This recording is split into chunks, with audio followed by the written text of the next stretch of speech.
The academia? Oh, what happened this time? Did you hear what happened? It's the academia.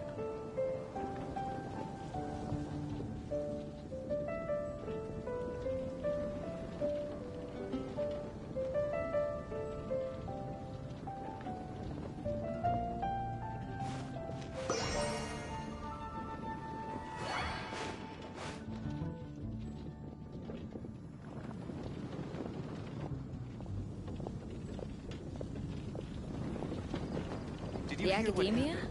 It's oh, the academia. What happened this time?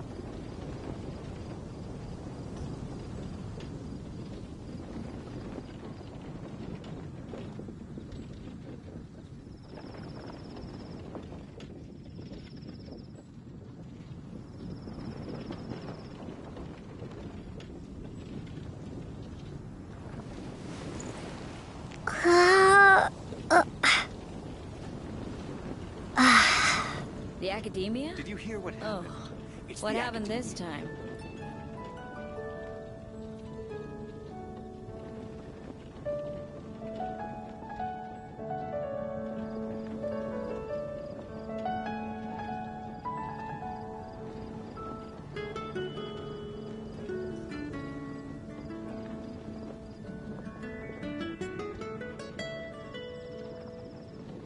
The academia?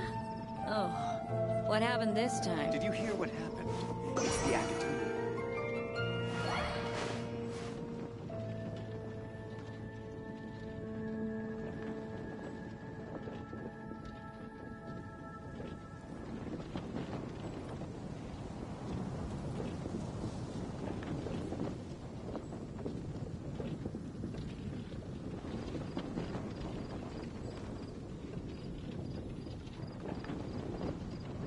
The academia? Did you hear what happened? Oh, It's the academia. what happened this time?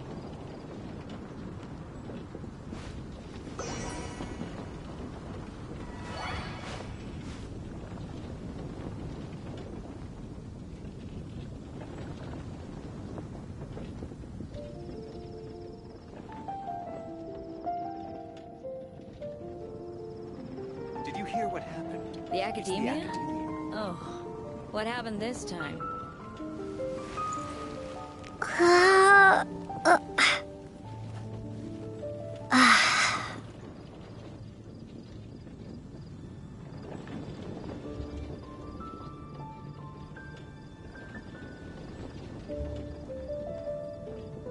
Did you hear what happened?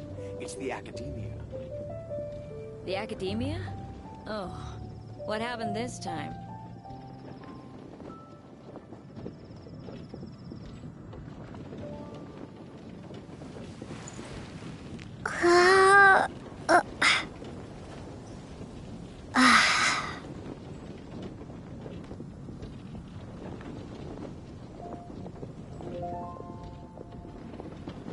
Did you hear what happened?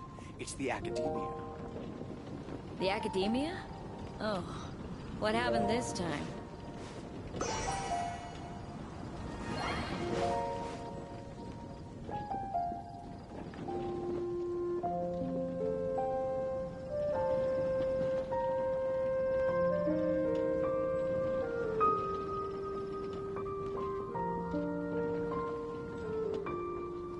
The Did you hear academia? what happened? Oh. It's the academia. What happened this time?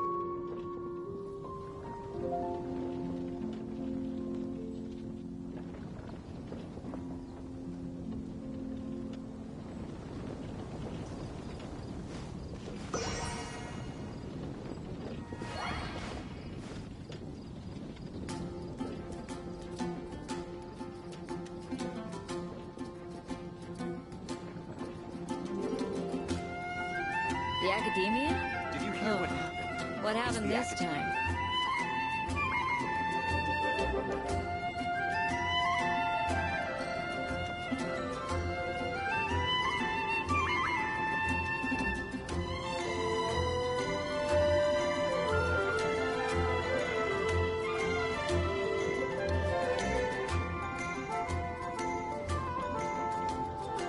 The academia? Oh, what happened this time? Did you hear what happened? It's the academia.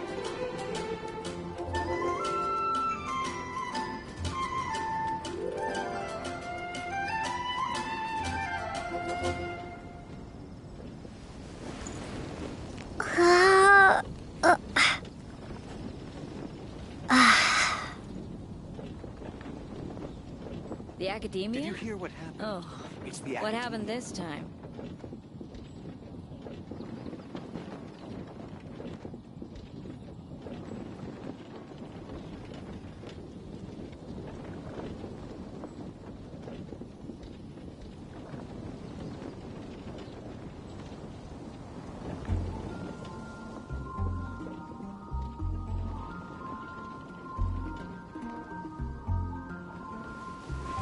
The academia?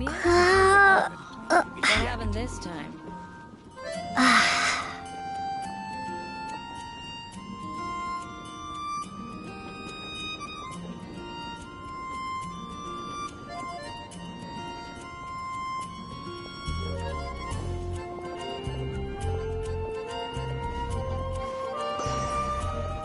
Did you hear what happened?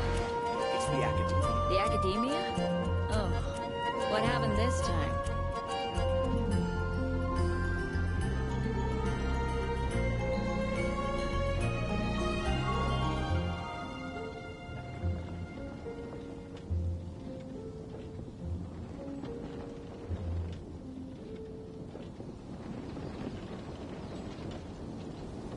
Did you hear what happened?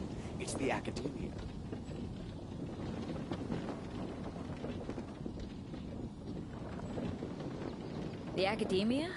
Oh, what happened this time?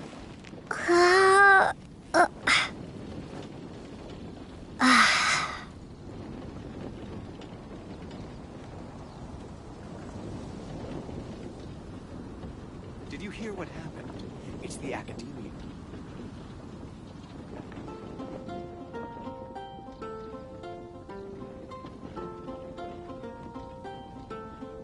The academia? Oh, what happened this time?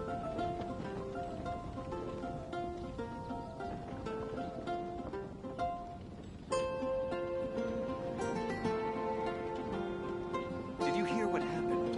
It's the academia.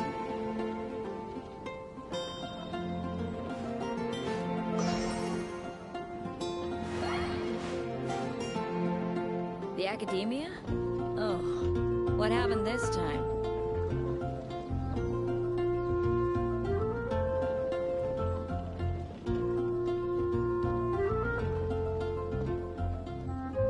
Did you hear what happened? It's the academia.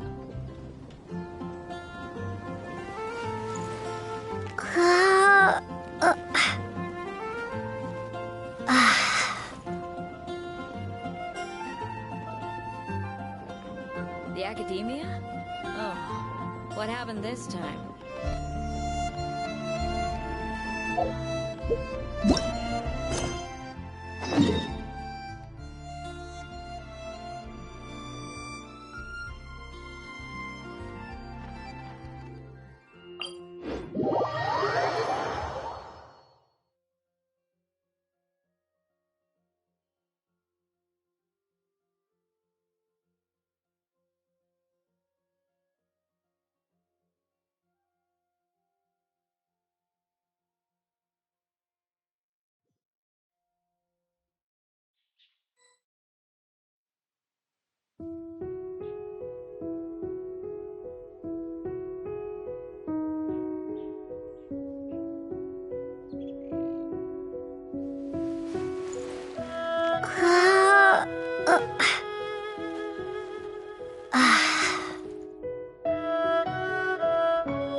Maybe I wasn't meant for this world. Brought down by Outrider Amber.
Jean will be upset if she catches us lazing around like this.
But how?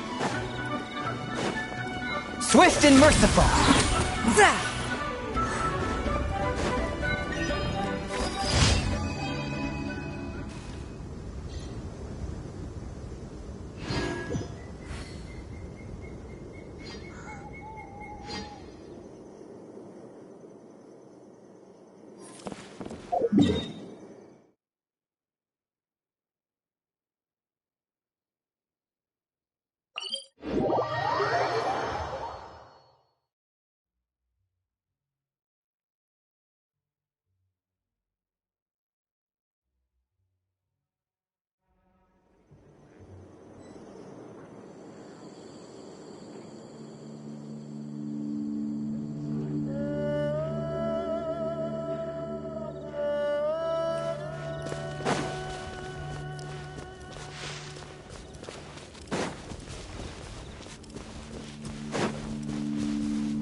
A touch of frost. Another test subject. Fist of fury. Your own spirit blade. Attack!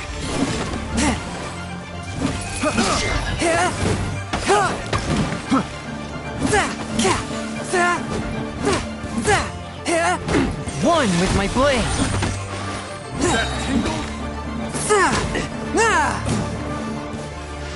Submit for judgment. That tingle?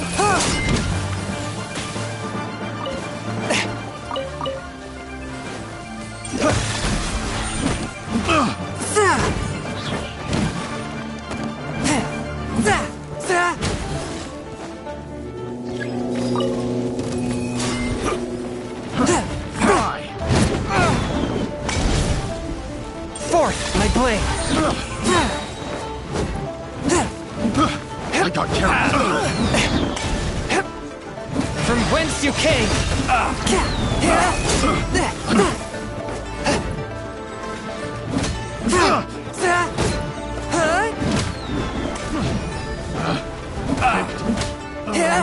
A touch of frost.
Submit for judgment. Come on, we can do it.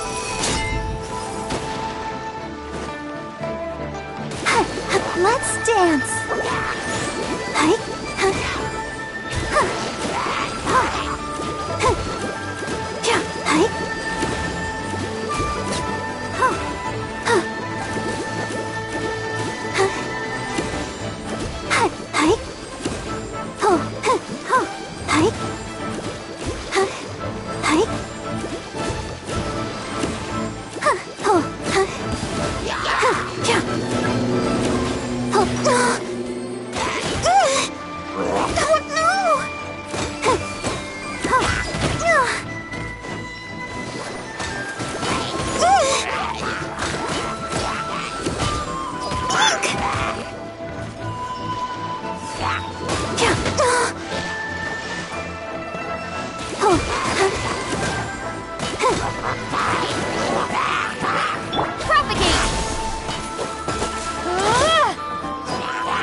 Ad Astra Abyssosk.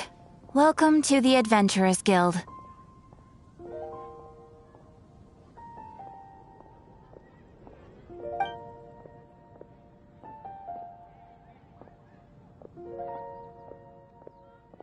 Thank you for completing today's commissions. Here is your reward.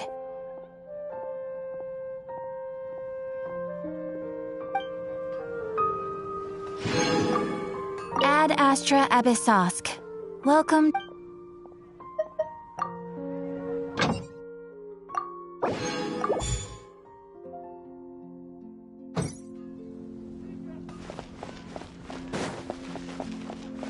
It's been getting quite busy recently.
Take your pick. You'll find no second-rate items at Wagner's.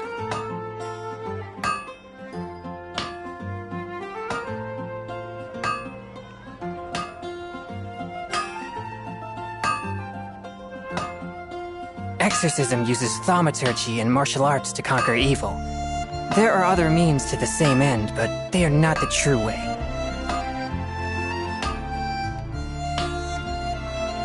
Take your pick. You'll find no second-rate items at Wagner's.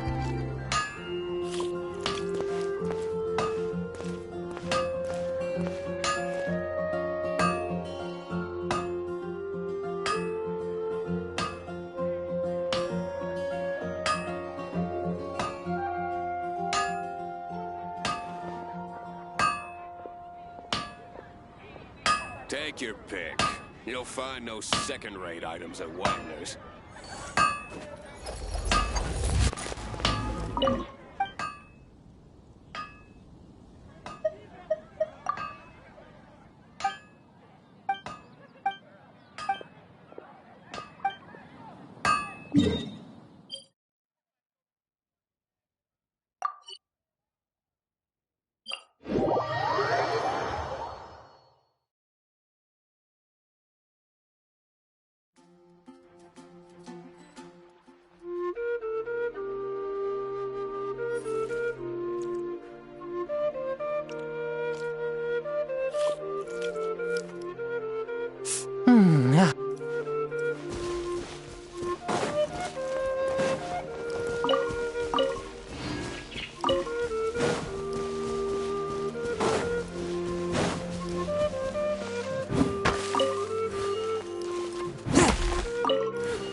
ride on wind and cloud alike.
When you're high up, everyone can hear your voice.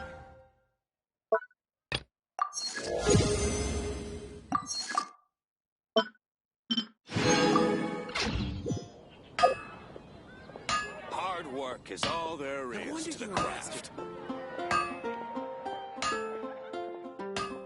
I take my meals cold to quiet the spirit and calm my vital energies. Genshin infused water with ice is the most effective.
Let it rain.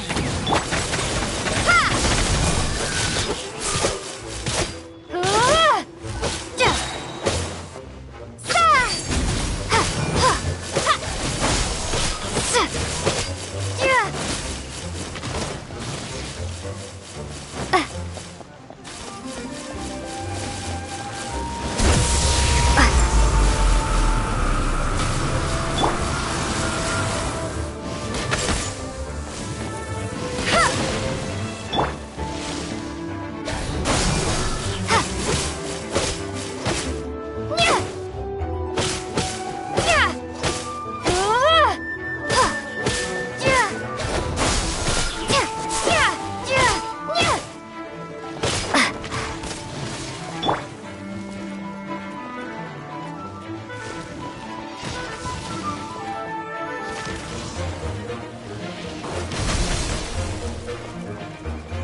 I'll race you there!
I'll race you there!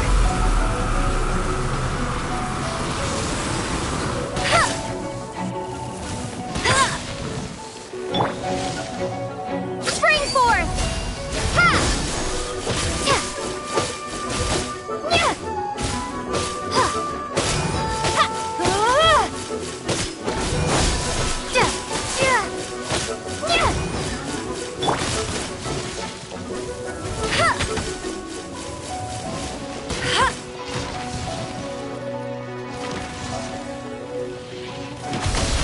Not so hard! That's more like it.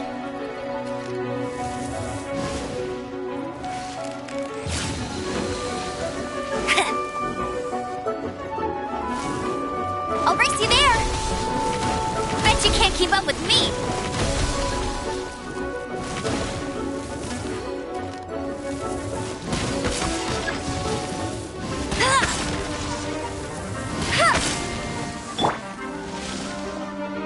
Scatter! Yeah!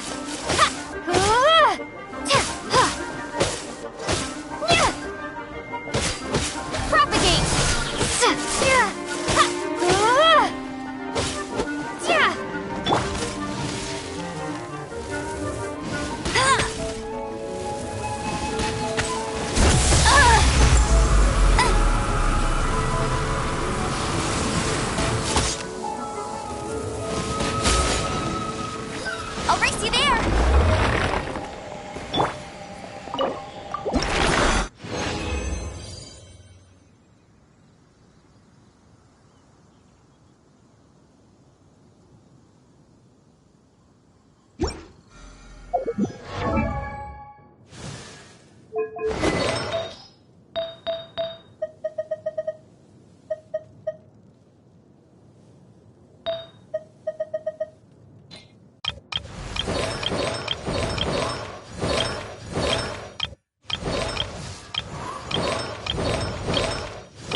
The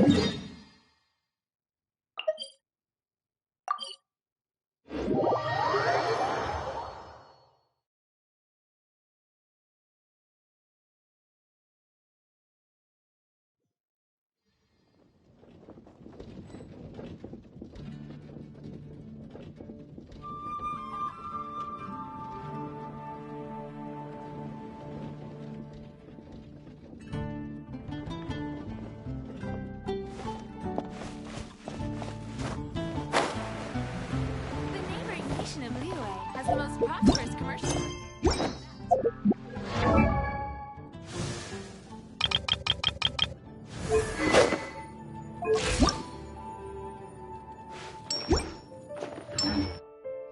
Ah, ancient alchemy truly is fascinating.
The academia?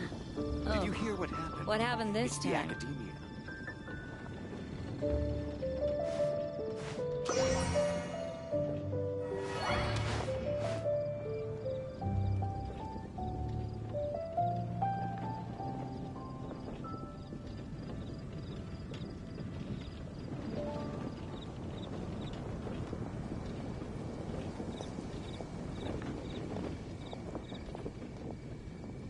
The academia?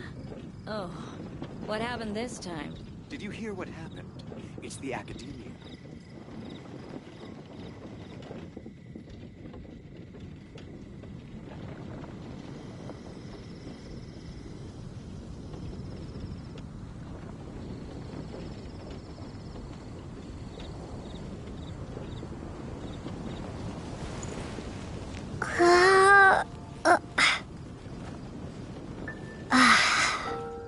Did you The hear what academia? happened? It's Oh, the academia. what happened this time?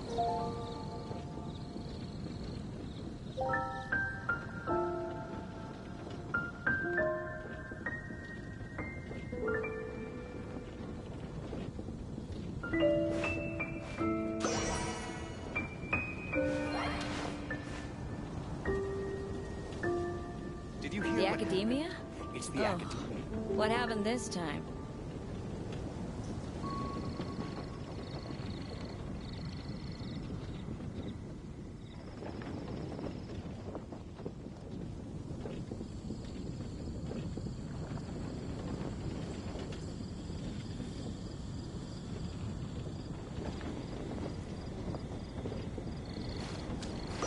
Did you hear what happened? It's the academia.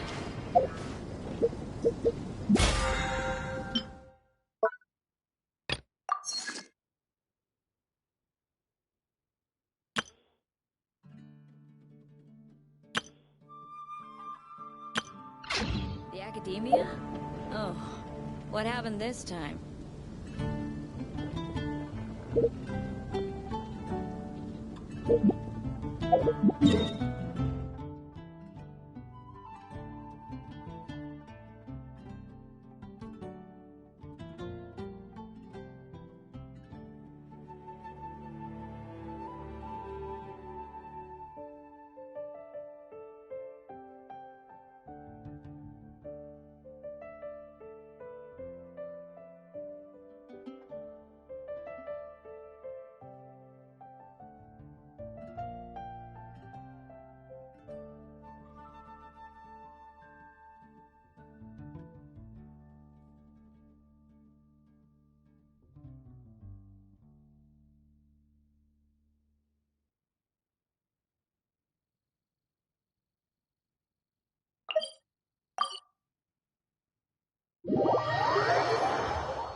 Make sure to keep up.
Crush!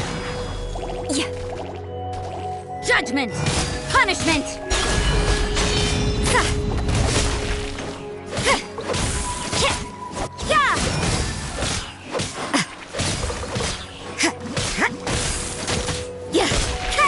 Judgment!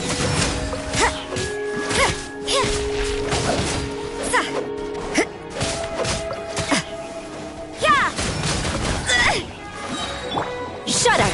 More speed! Flood of frost!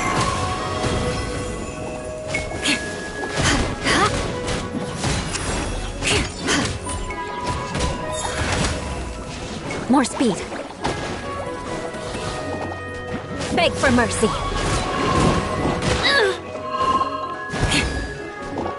Crush!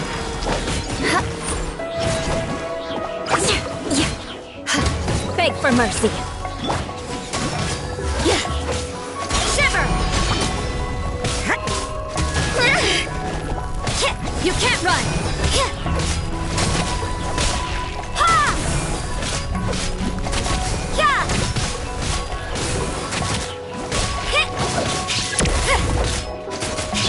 Not too far now.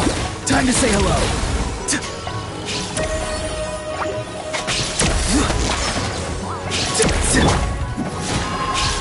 Vengeance will be mine!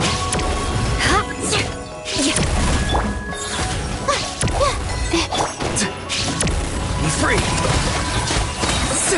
Go! You're free now.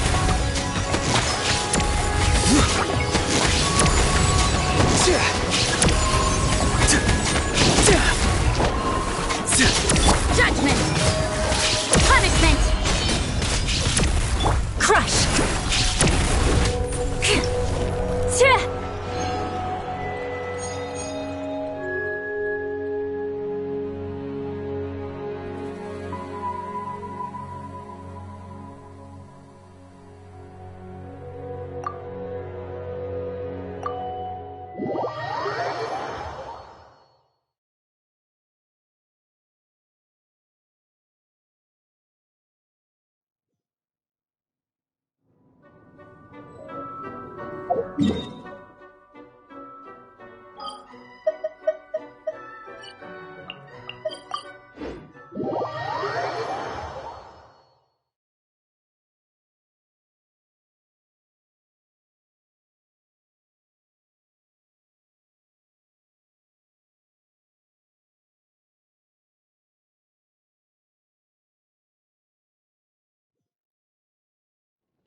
Hard work is all there.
Ah, it's been a while.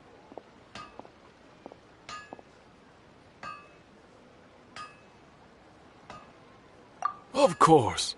Go ahead.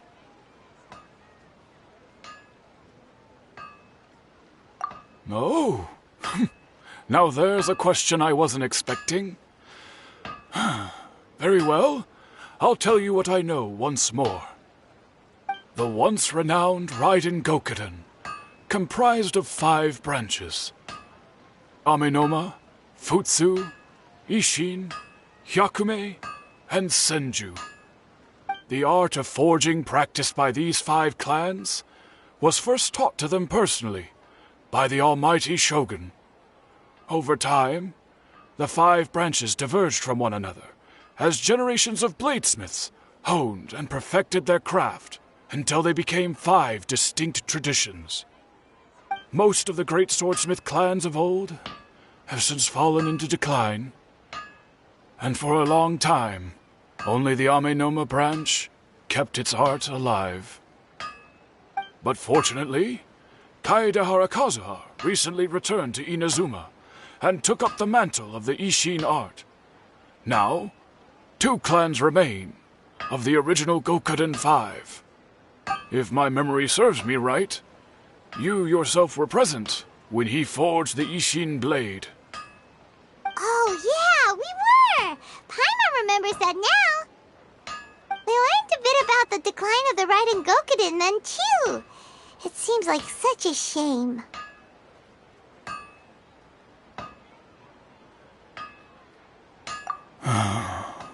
That, my friends, is a tragic tale indeed. In fact, this was not made known to me for most of my life. All these years, I knew of those great clans' demise, but never the cause. Only recently, when the question was on my mind, did I ask Kaedehara Kazuha about this. He told me that, as we are both heirs to a branch of the Raiden Gokuden, it was right that I should know the truth. There is no harm in telling you, but I must warn you. It is a dark and sorrowful tale. The Raiden Gokuden were the targets of a murderous rampage by a vengeful bladesmith. Vengeful? Why? 400 years ago, so I'm told, there was a catastrophic malfunction in Tatarasuna's furnace. One brave swordsmith heard the commotion and chose not to flee, but he rushed to the scene, hoping to prevent a disaster.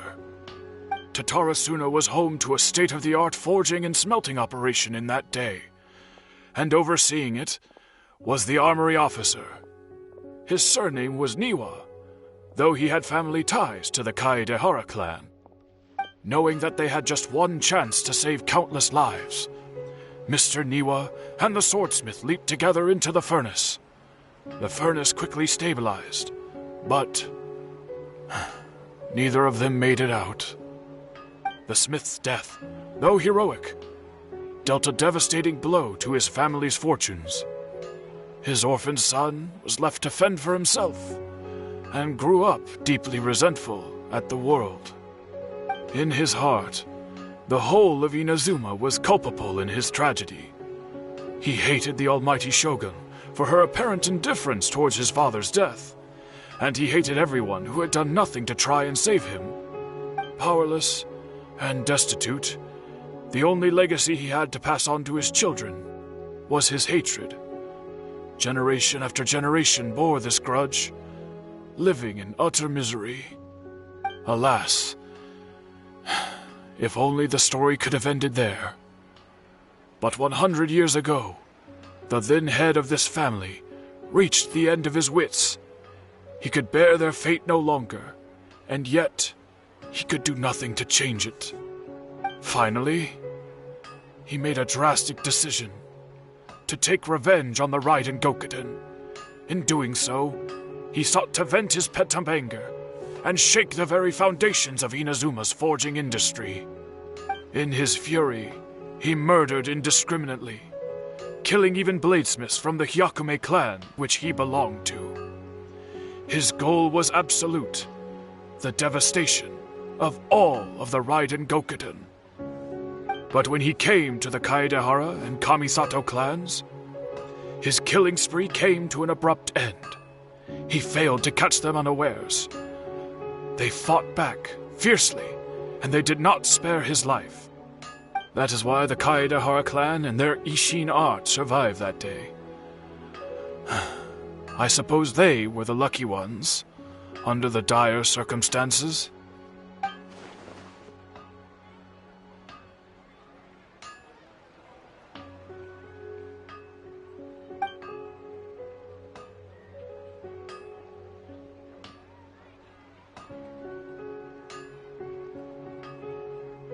Was there anything else you wanted to ask?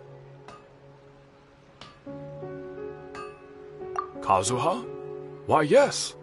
Just yesterday, in fact. We spoke for a while over some tea. He seemed well.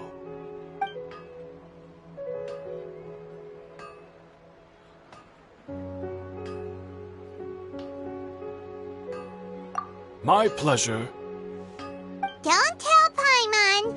There are other places you want to visit too, right? Your expression says it all. You can't hide anything from Paimon. On to the next stop. Lead the way, traveler. Paimon will be right behind you.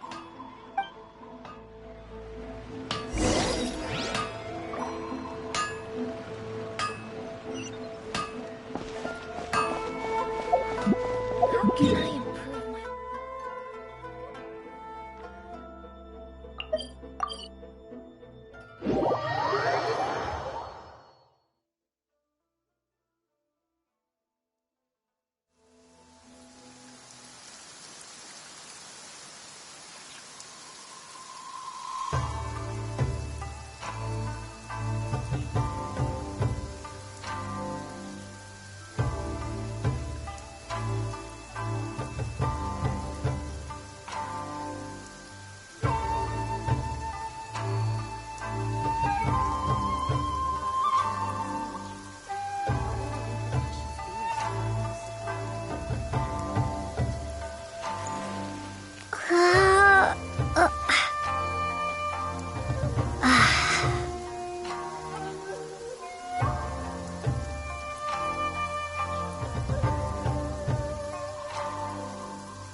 What about outside Inazuma?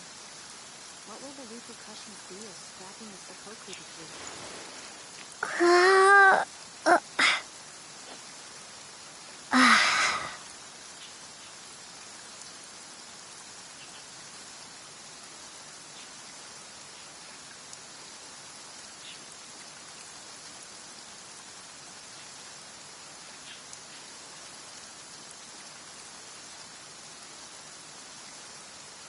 I'm sure the Kamisato clan will be fine.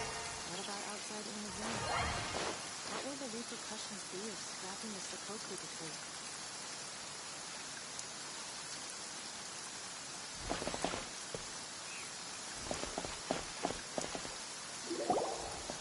We're here!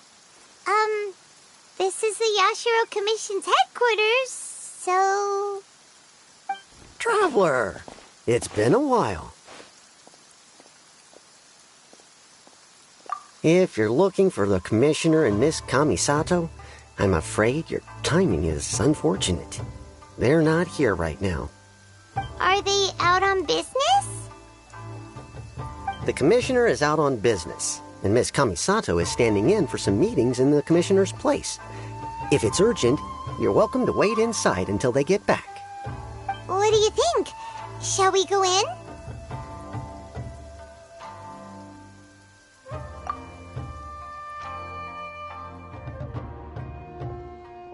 If it were anyone else, I couldn't allow it. But seeing as you're so close with the Commissioner and Miss Kamisato, I think it should be okay. We'll be heading in then. Thanks!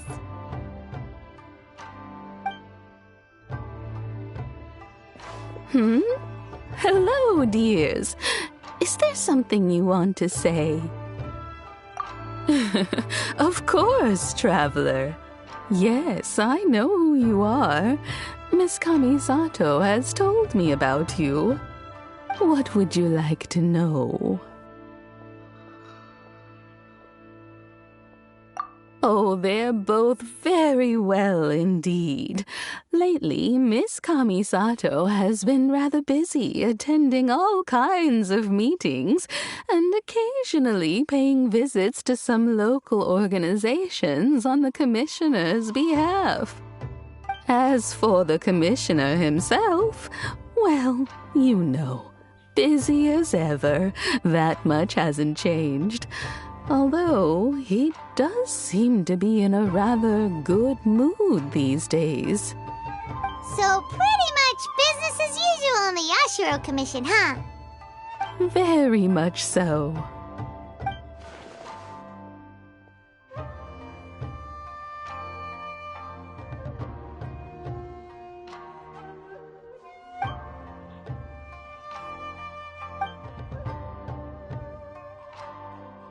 Well, got any more questions? You're very welcome. In fact, I would love nothing more than for you to come and visit more often.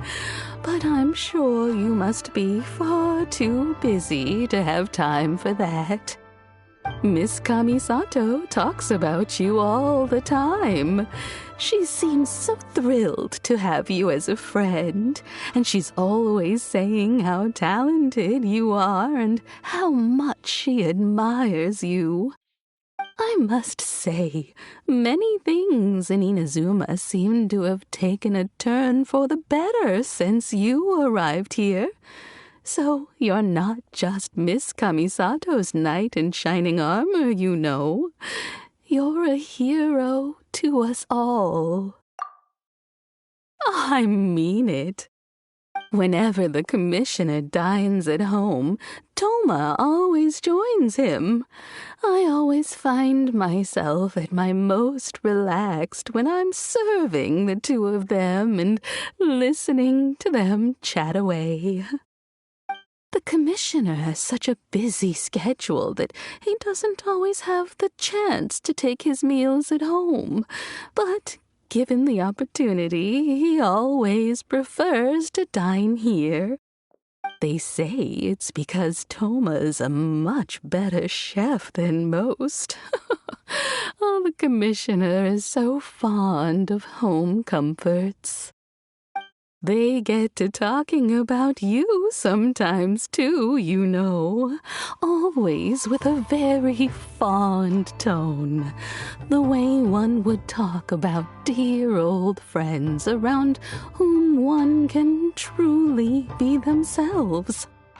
Miss Kamisato occasionally joins them as well. Whenever the whole family gets together and they start talking about people they've met and experiences they've had, you always get a mention. It's been many years now since the late Mr. and Mrs. Kamisato passed away. Much has happened in the Kamisato clan in that time. As someone who is old and gray enough to have watched their son and daughter grow up, it makes me so happy to see them meet a dependable friend whose company they enjoy so much. So, In the future, if you ever do have the time, please know you are always very welcome at the Yashiro Commission headquarters. There will always be at least one old lady who would be delighted to have the pleasure of your company.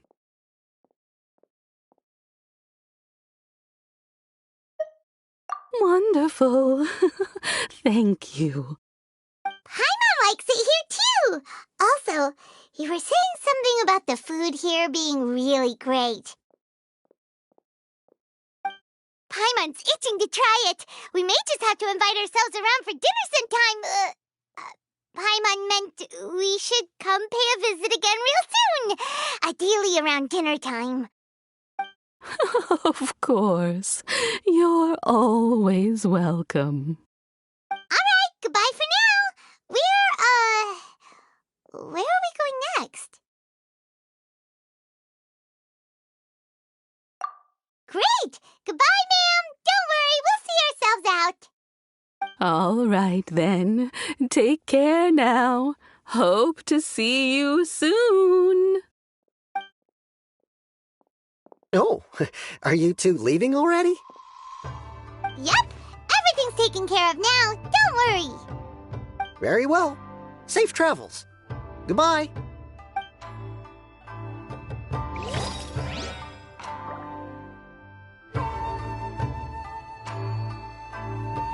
I'm sure the Kamisato plant will be fine.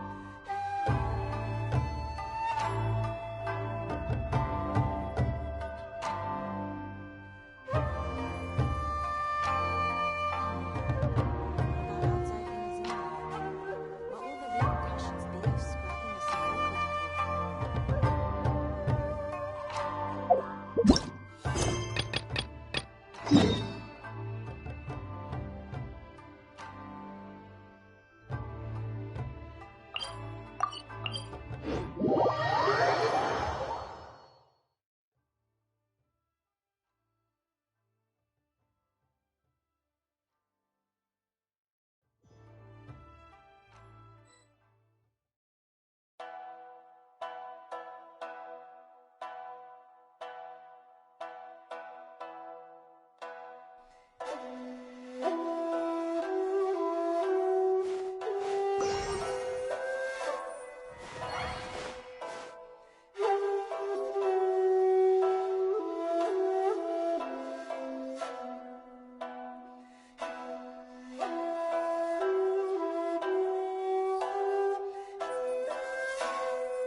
Time to fulfill my duty.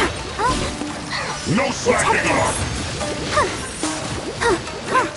Lightning slash!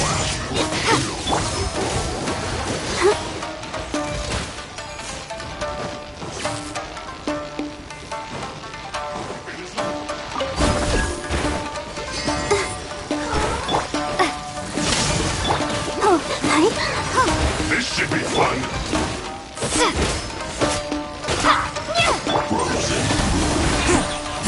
From whence you came!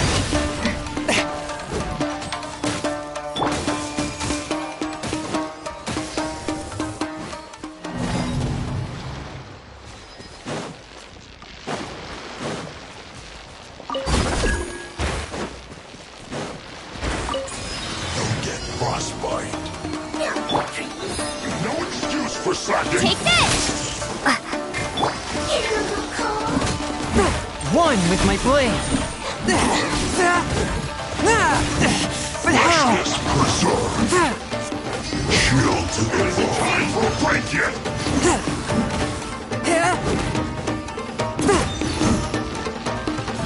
A touch of frost! Submit for judgment! Ready, steady, go! Let's dance!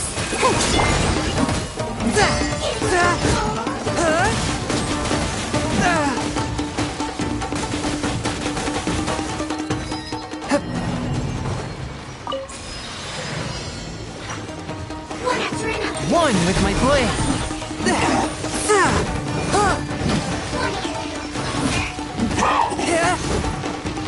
This should be time for a flash freeze. Frozen. A touch of frost! From whence you came! Chill to the bone.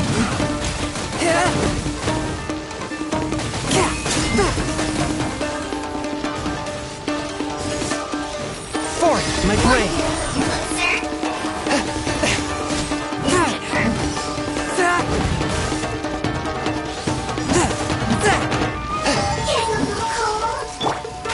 Let it rain! You're not going anywhere.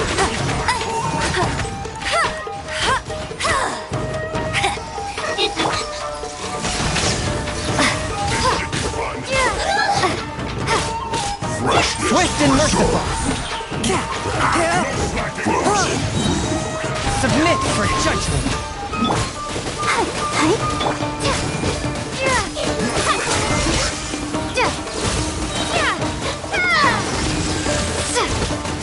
It isn't time.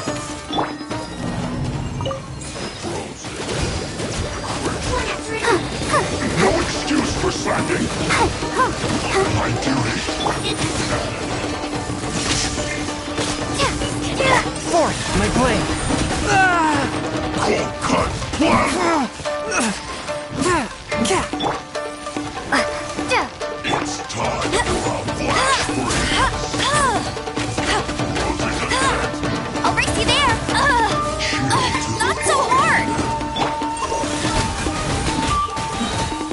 Spirit blade! Attack!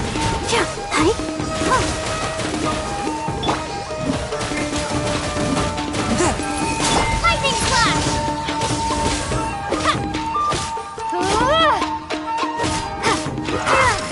Frozen.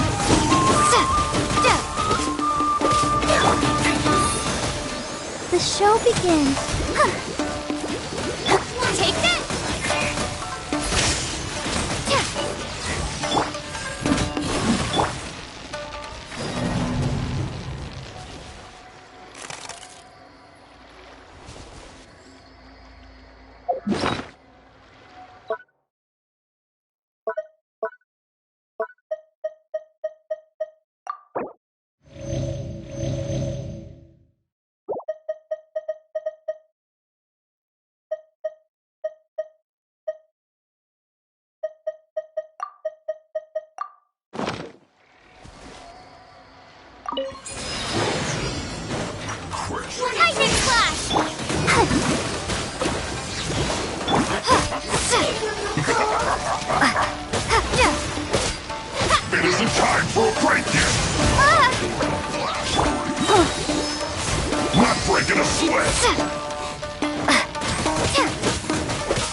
It isn't time for a break yet.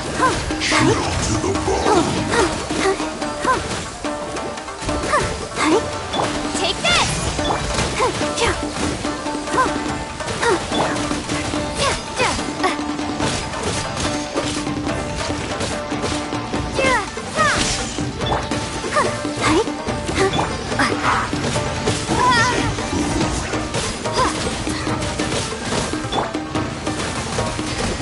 A touch of frost.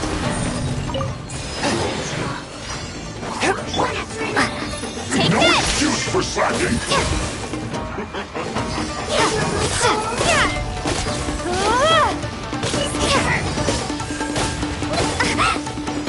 Get out of my way!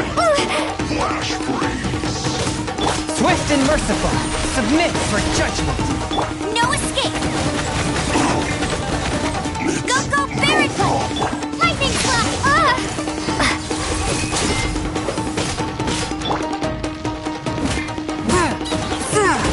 A touch of frost. From whence you came. It isn't time for a break yet.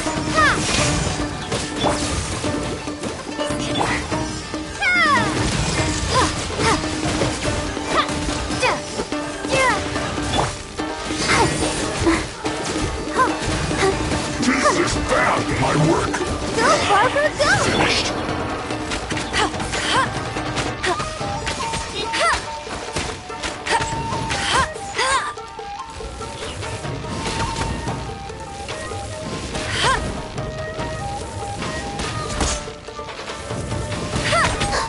One after another. Getting a little cold.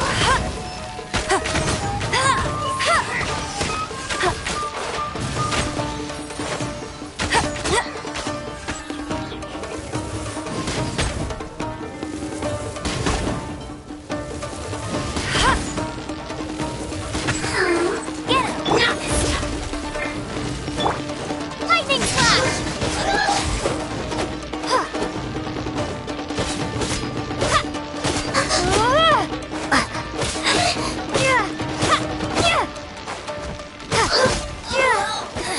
Come on, we can do it. Punished.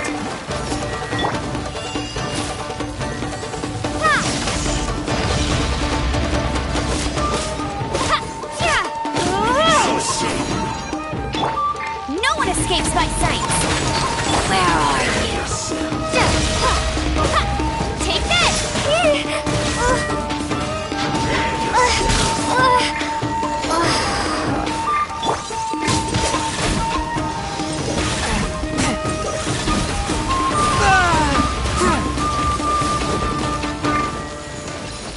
So soon? I'll protect us.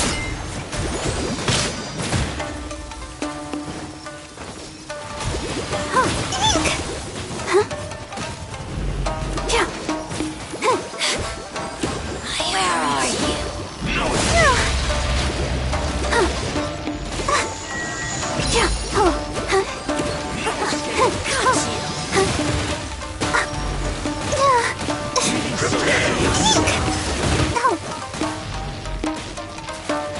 No escape so soon. Oh, sister.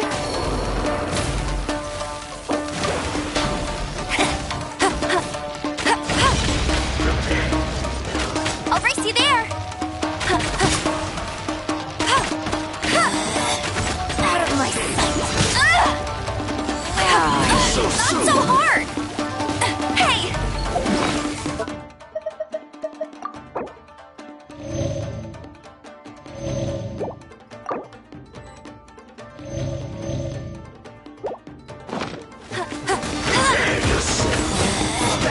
Out of my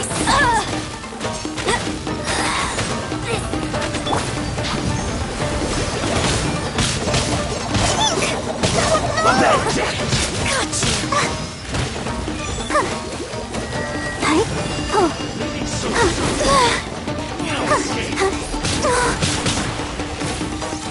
I feel a little weak.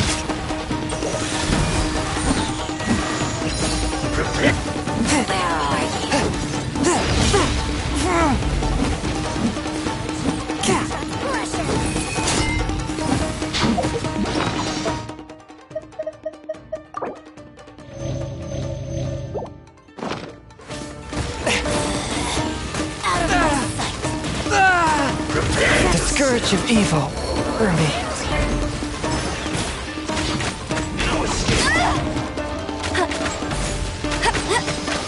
Leaving so soon. Not so hard. Must keep training. Yes.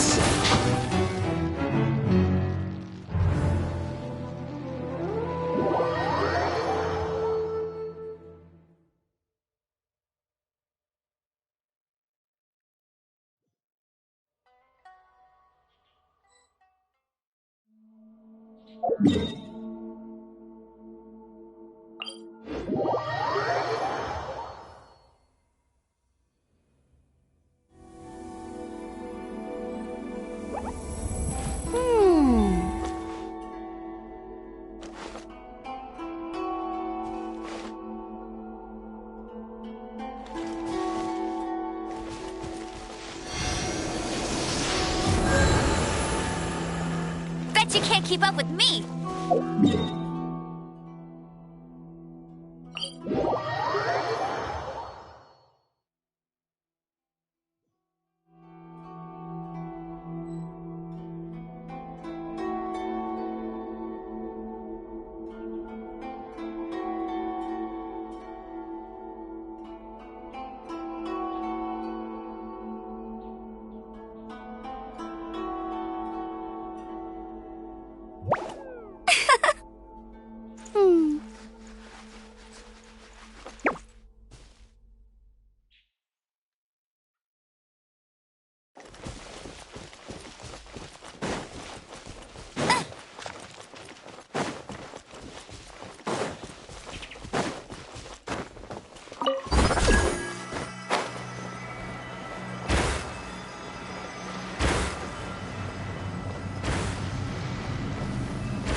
No excuse. Bet you can't keep up.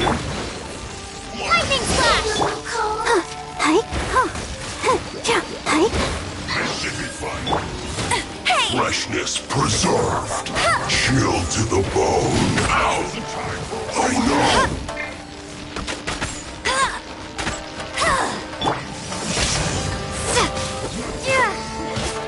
A touch of frost. Voltage is set. No slacking off.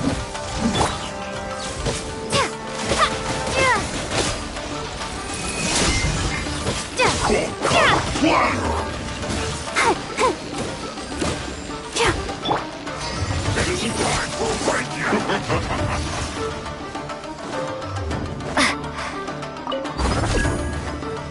This should be fun. Take this. Frozen food.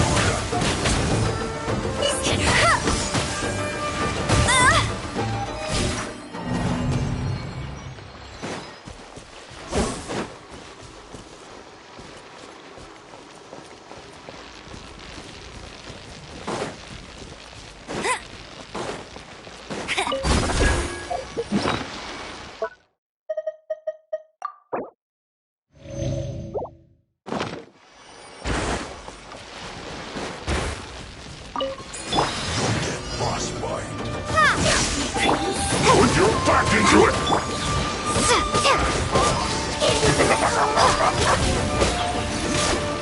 It isn't time for a break yet!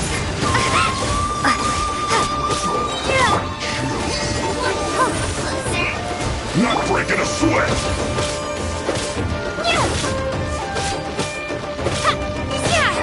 No slacking off!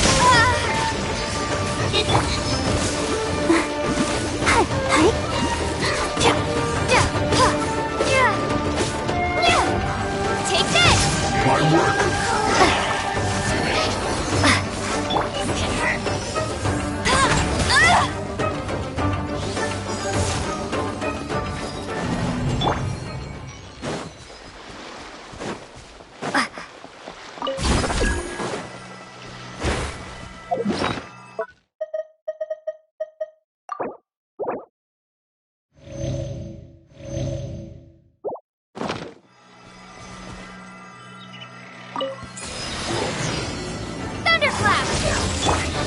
And you're back into it!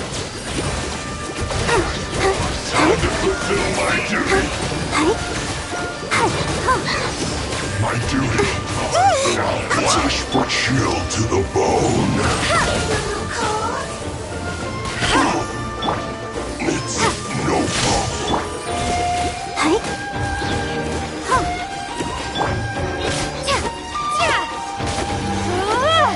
No escape! Lightning flash!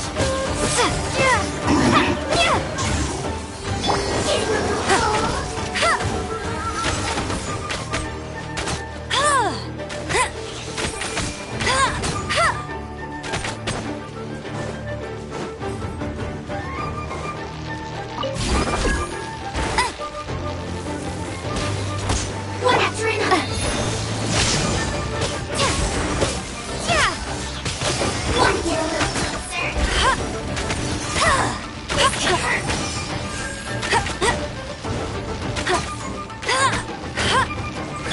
Take this! Now this!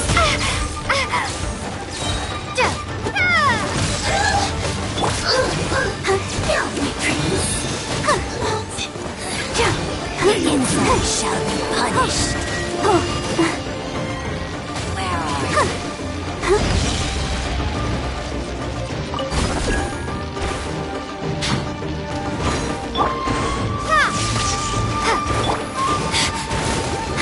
Our protectors.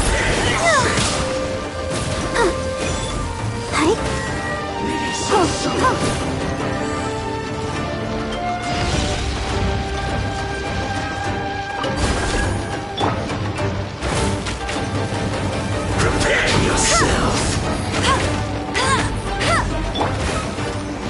Ready, steady, go! Lightning flash! Prepare yourself!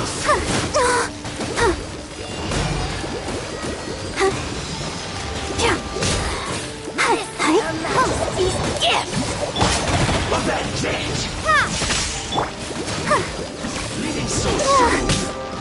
No escape!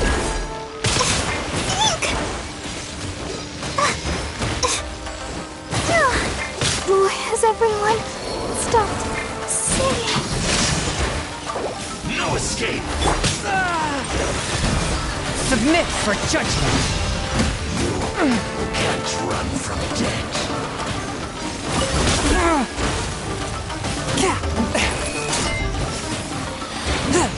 Lightning flash! Sister. Prepare yourself! Take this!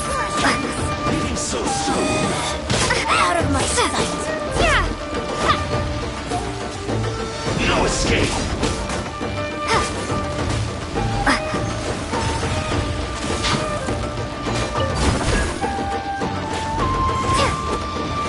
Leaving so soon! You can't run from death.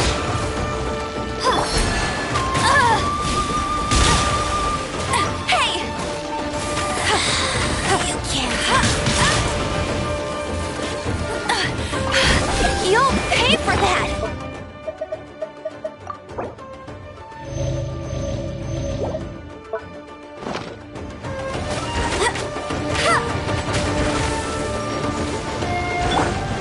One with my blade.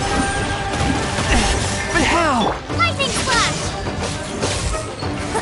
Succumb you!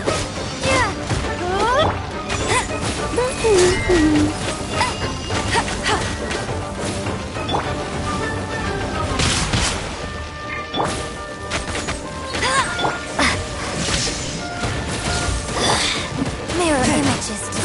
Fourth.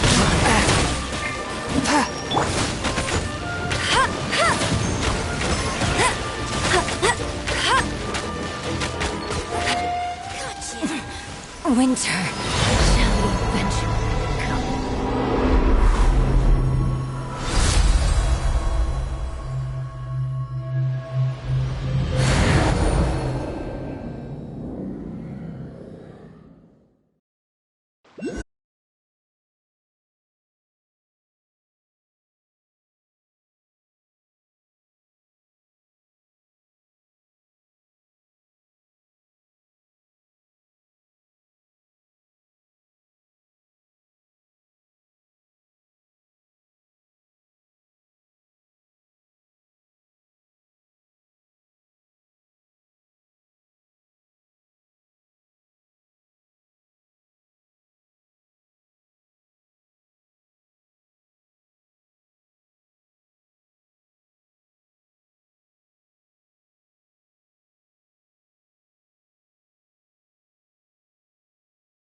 Thunderclap!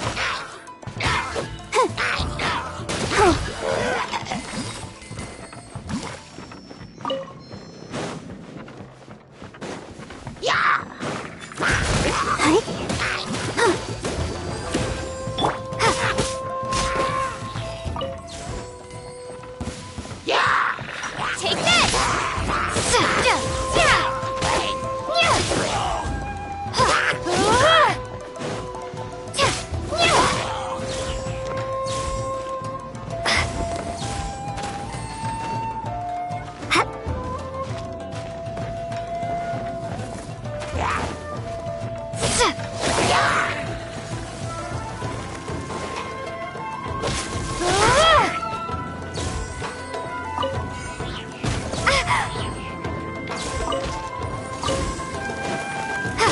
Lightning Flash!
Well, here we are.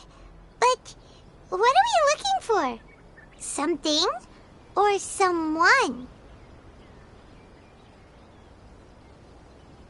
Do my eyes deceive me, or is that the Traveler and Paimon?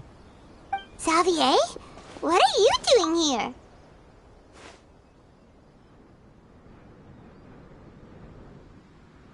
I was in the general area, and now I'm in this specific area. There, that's me. So what about you two? We have some questions and thought you might be able to help. Certainly do. I've researched the furnace here in some depth.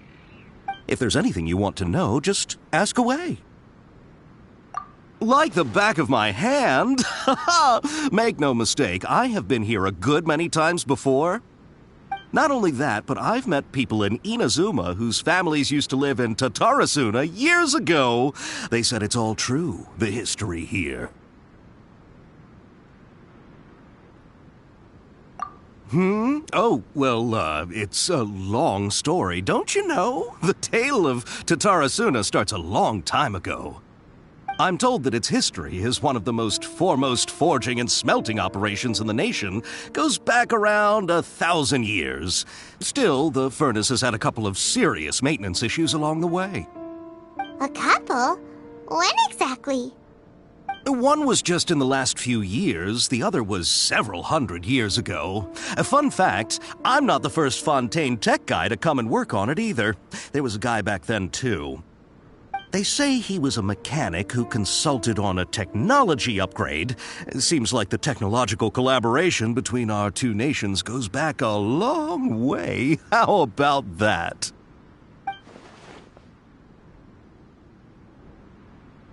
Hey, weren't you gonna ask Xavier something about Tatarasuna? Come on, ask already! Oh, I didn't realize you two were here for a history lesson. Me neither. Paimon doesn't know what's gotten into this one today. Feels like we've been preparing for a history exam or something. What brought this on? Did you just wake up today with a sudden burning desire for historical knowledge? Sure, go ahead. A kabuki mono? No, I can't say that I have. I do know the word, Inazuman for those eccentric types who always go around dressed to the nines. Just the sort of person that I'd like to meet, actually. But sadly, I've never had the pleasure, nor have I come across anything to do with a kabuki mono where Tatarasuna is concerned.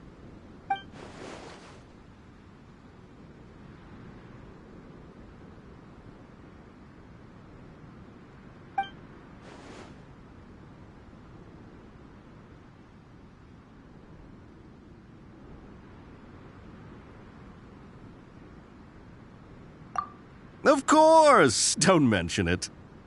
Oh, we're leaving? Okay, bye, Xavier! Oh, you're most welcome. More than happy to help. Farewell. Looks like you got all the information you're looking for. Sure, but what's up with with you today. Whatever it is, it seems like it's really troubling you. Keep your smile, Spinal Crocodile. No matter what happens, Paimon will always be there for you.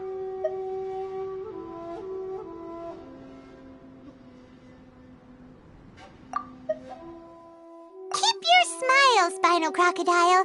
No matter what happens, Paimon will always be there for you. Hey, don't mention it. Alright, let's head off and go meet Nahida.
Hey, it's them!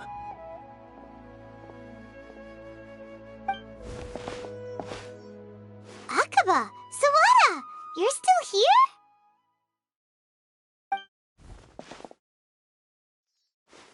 Indeed we are. If you have a moment, we'd love for you to join us once more. We have time.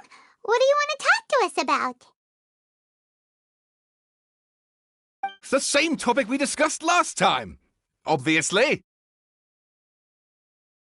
Still looking for more info about Tatarasuna, huh? Should we join them?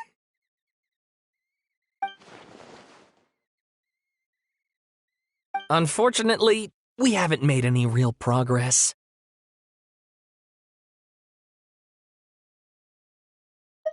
Huh? Oh, of course.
I presume you'll want to read mine as well. Here.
Well, what do you think?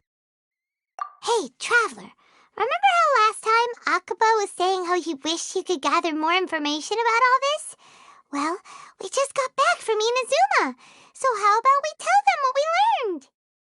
What did you find out? Something big? It's a long story.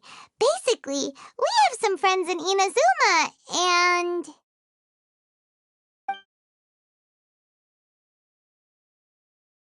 Wow, so many new details.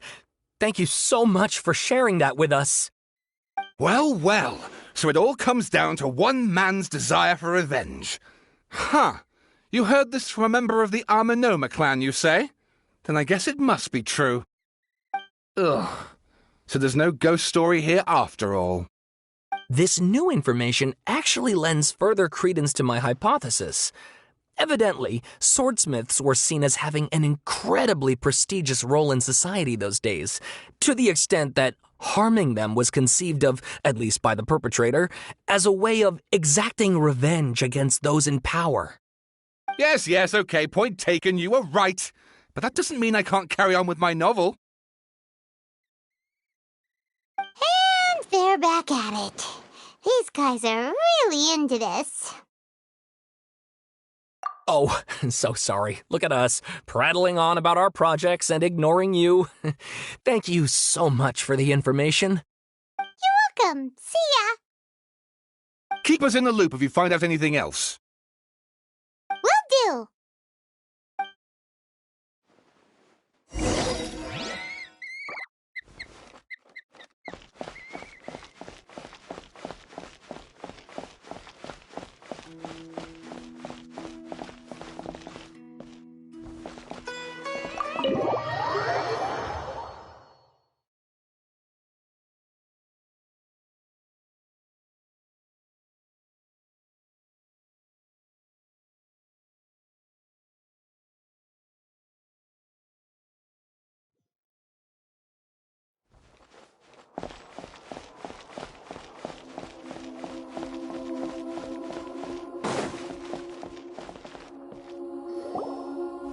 Nahida, we're here! Traveler, Paimon, how have you been? Ugh, where to start? Paimon hasn't had a moment's rest this whole time. That night, we ended up chatting and chatting until suddenly the sun was up. And then she decided she wanted to go to Inazuma. The Balladeer? It sounds like some kind of code name. You look troubled. Is there something you need to tell me?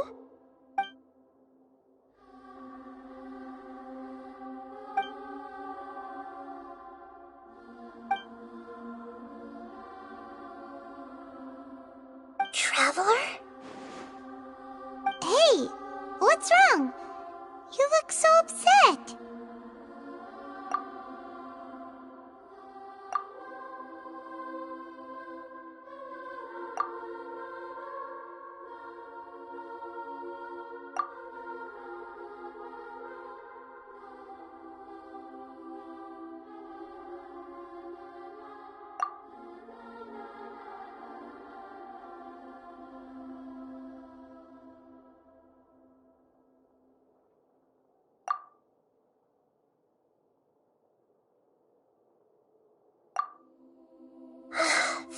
quite a story. So, this puppet known as the Balladeer erased himself from Irminsul, hoping that he could change the past. But how was he even able to do that? As the traveler said, he very nearly became Sumeru's deity. Admittedly, I remember it a little differently. I don't recall finding anyone inside the machine after we defeated it. Nevertheless, it does make sense. If someone were to successfully erase themselves from Irminsul, the world would change to reflect the new reality. So, you believe this person really existed, and we just don't remember him because... well, because he literally changed the world? Yes. Theoretically speaking, it is possible to do this. But I'm struggling to imagine the kind of person who would dare go through with it. The traveler comes from a world beyond to that. That's why there's no information about her in Irminsul, and it also explains why any changes to Irminsul wouldn't affect her. So if there's anyone in the world capable of retaining memories from a past that has been rewritten, it's you. It's quite incredible when you think about it.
Paimon's having a hard time understanding this Balladeer guy's motivations.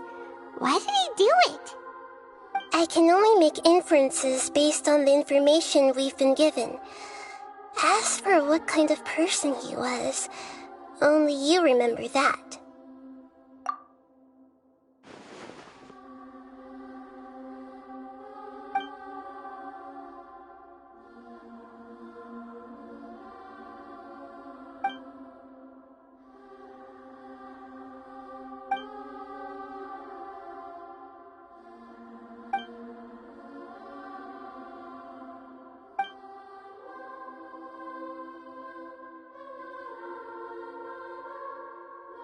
Something else worrying you?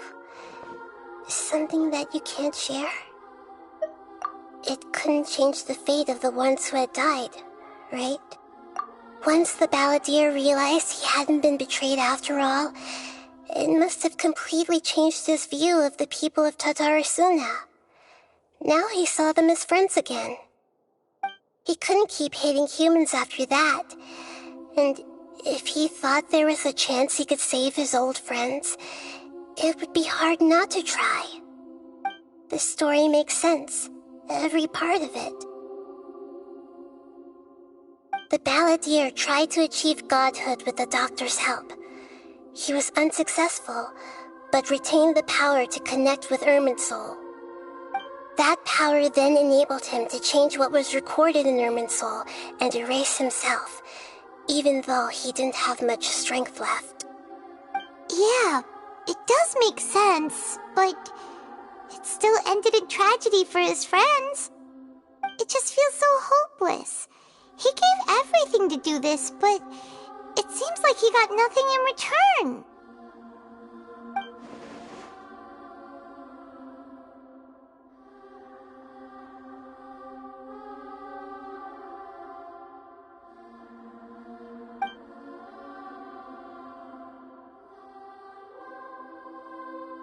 Please wait a moment. I want to check something. Found it. This should be the one.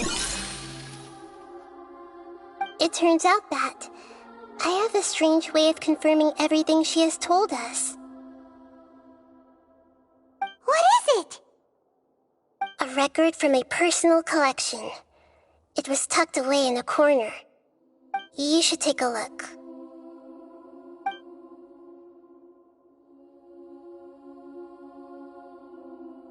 Is this a fairy tale? Who wrote it?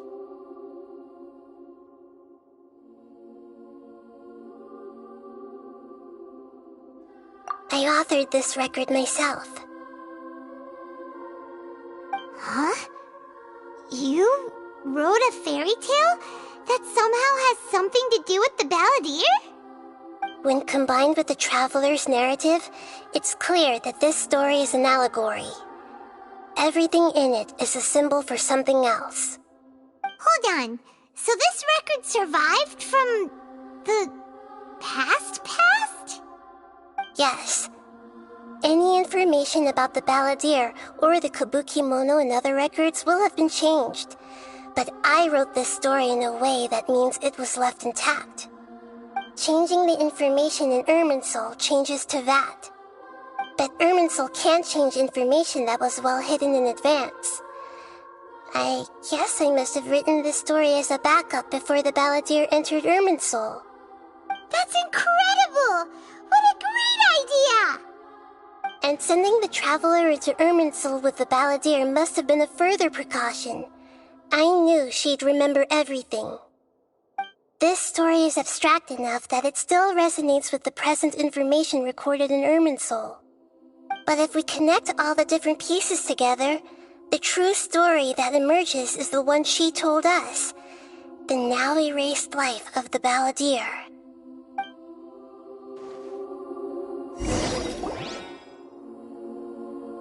There was once a lone monster draped in fox fur. The monster found a family of foxes, joined them, and they became friends. The monster lived with the family day and night, and everyone treated it as one of their own. Once in a while, the monster would take off its fox fur at night, and lament to itself as it gazed at its reflection in the water. I am a monstrosity, yet they are too foolish to see it. I pity them. But the monster soon found solace when another came to live among the foxes who was not their kin. A kitten, carved from the wood of a white tree who had been abandoned by the humans. The kitten too wished to become a fox, but its tail was too slender and it could not grow a coat of richly colored fur. Yet when the other foxes saw this, they spoke words of comfort to the kitten. Even without a tail and fur like ours, you are still one of us. Furious at this happy resolution, the monster lit a fire on the mountain. The terrified animals panicked as the fire spread. The only way to extinguish the flames was to make a sacrifice. A gray fox stood up and addressed the monster. It said, "You are the cleverest among us. Surely you can help us find a way to solve this." The monster smiled, led the fox toward the fire, and murdered it. the gray fox's heart was turned into a beautiful drop of water, clear, spotless, and pure. The monster gave the heart of water to the kitten, telling him, "The foxes have decided. You are the one who must be sacrificed. Take this, quench the flames, and die for your fox kin." The fire was extinguished, but the kitten lived. It left that side of the mountain and found a little bird who had a broken wing. The two promised they would spend their whole lives together, but the little bird did not have long left to live. It passed away soon after. After burying the bird, the kitten left the mountain for good. Never again would it cherish a single creature nor a single blade of grass that stood on that mountain. The kitten spent the nights wandering aimlessly, gnashing its teeth at the moon. How it wished to swallow the moon and devour the moonlight. If the world could only return to darkness, then it would finally be peaceful and content. I will become the new moon, the answer to everything. Then, no one will know that there were once birds, foxes, and cats in this world. And no one can know that they were different.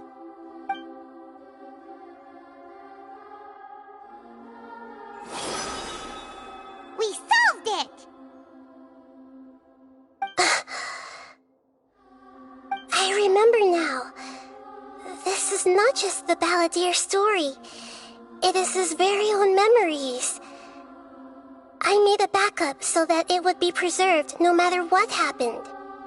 To become a god, he was experimented on and modified countless times. It was brutal torture, and the only reason he was able to survive is that he was a puppet. This memory was extracted from him by the scholars. Presumably, they kept it to have something to defend themselves with. Creating a deity was just the first step.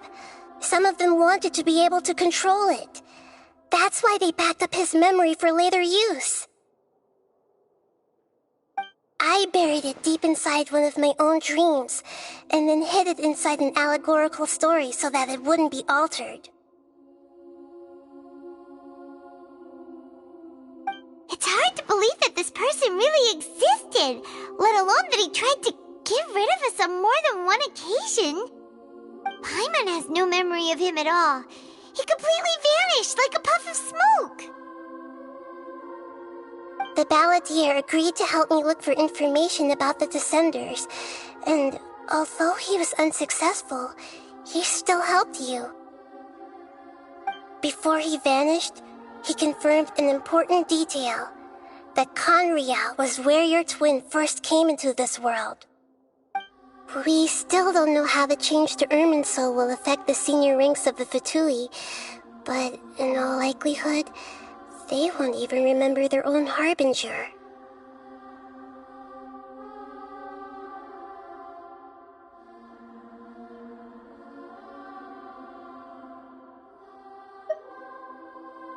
It sounds like Paimon wouldn't like this guy a whole lot if he was still around. But still, Paimon doesn't like the way it all ended that much better. This is why wisdom alone cannot answer all our questions. We look, we see, and we comprehend, but the question still troubles us. So the answer is not everything. People yearn to find the truth and then conquer the troubles they face. When you give someone the truth, you give them a chance to choose their own destiny. To others looking on, this may seem like a pointless endeavor, but for him, the chance to act on his desire to disappear must have meant a lot. Never forget that even when we walk beneath dark clouds along a road filled with suffering, the light of wisdom is always there, guiding us toward a better destination. And that is what you have been doing all along. Yeah, Nahida's right. Cheer up! get something to eat. We can pick up this heavy conversation again later. Good idea. Paimon, why don't you take her out for a walk to clear her head? You got it! Come on, Traveler! You need to get out of your head for a while. You'll feel much better after taking a walk.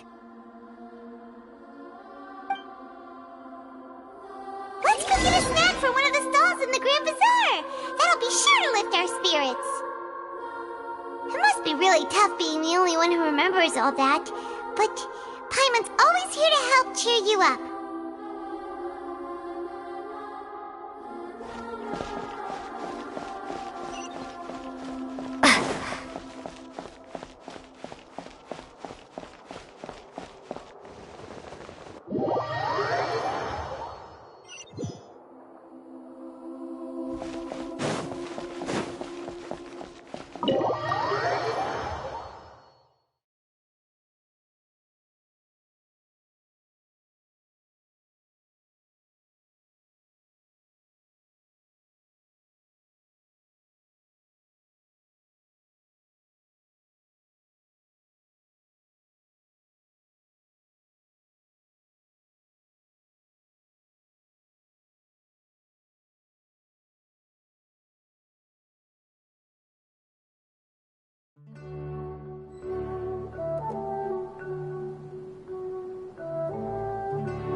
What should we eat first?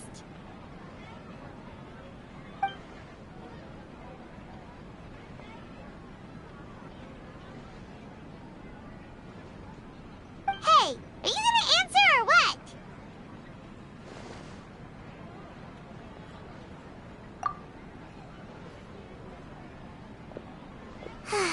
Alright, whatever you want. Well, Paimon will be right here when you figured stuff out. Then we can get something to eat.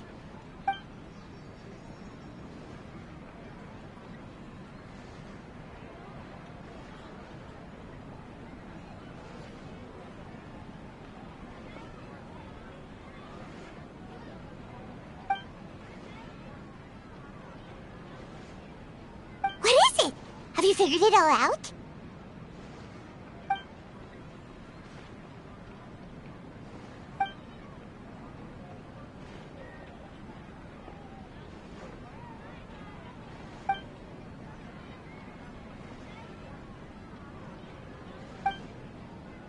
Why'd you jump up all of a sudden?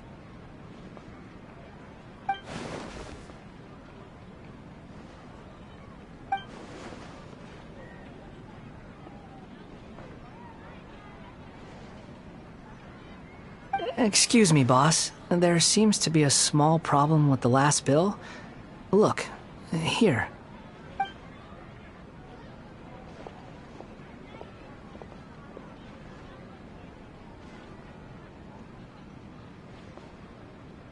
Hey! Hey, wait!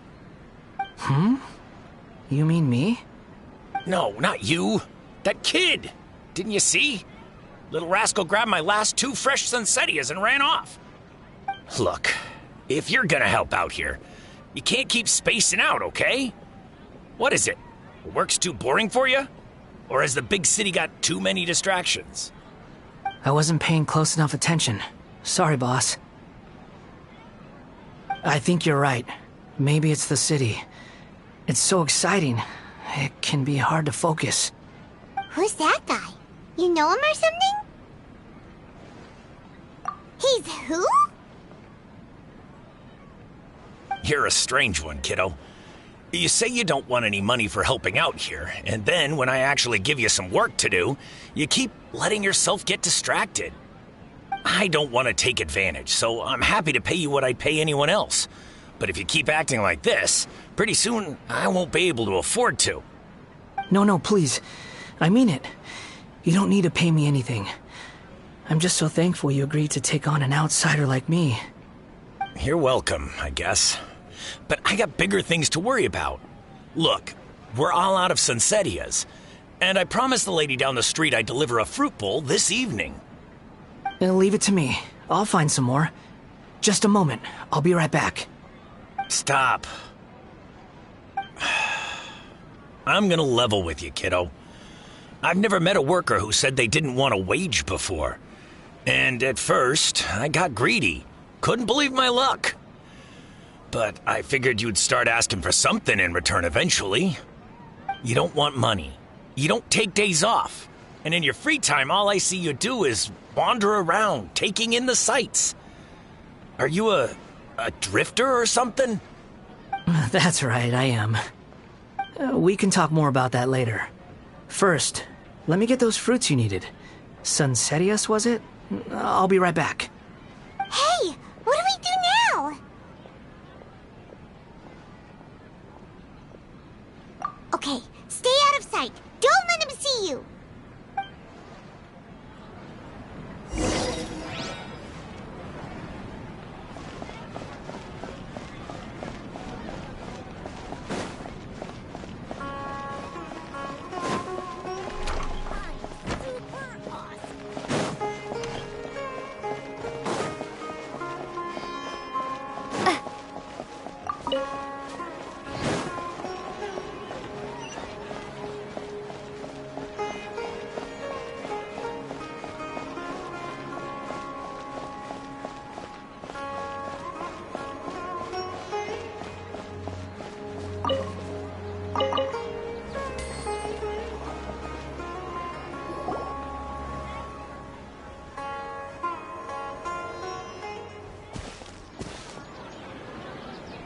Yeah, this'll do. Even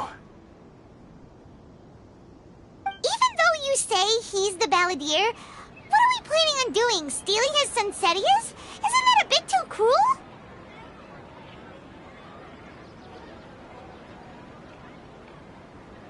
Oh, all right. This should be enough. Guess I should wash them before I take them back.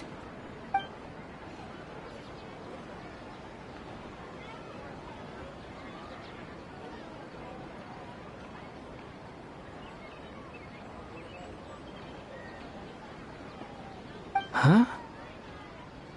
You two over there. Is there something I can help you with? He spotted us! You've been following me all the way from the city. I'd have to be blind not to notice. Have we met before? No, we haven't met. But you know me?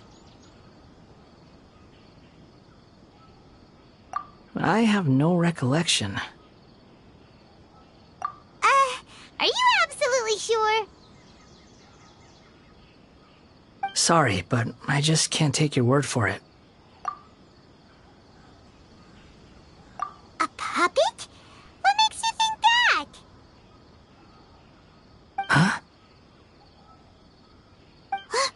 You were right! The look on his face! I guess you do know me after all. That is not something I share with a lot of people. Look, I'm just a wanderer. But seeing as you've gone through all this trouble to track me down, I'm sure whatever it is must be important.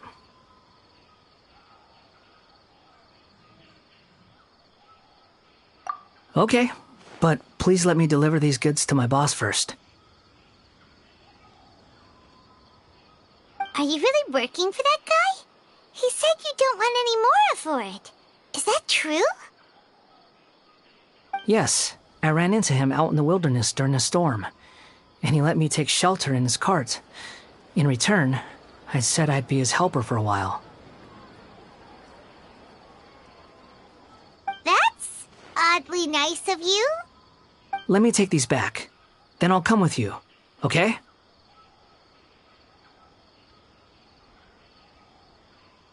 Then let's return to the city.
Here you go, boss. I'll leave them right here. Oh, you really went and picked some more. Who are these two? Something's come up, and they need to borrow me. Sorry, boss. I'm afraid I'll be away from the stall for a while. I was just about to pay you anyway. Go wherever you want, kid. Don't waste your time here. What? I get it, okay? You just wanted to help me out, to thank me for giving you shelter from the rain that day. Even then, I don't understand why you're so adamant that you don't want any pay for it. But look, it was pouring down, and there you were, sauntering along without a care in the world, like you had nowhere to be and didn't even care that it was raining. Imagine you were me for a second. It's a little weird, right? Why's this guy traveling during a rainstorm if he's not trying to get somewhere? And why's he taking a shortcut through the open country if he's not even in a hurry?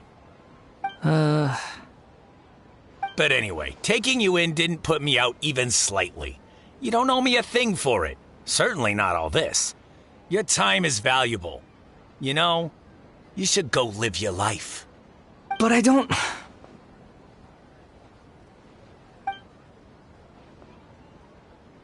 No, you're right.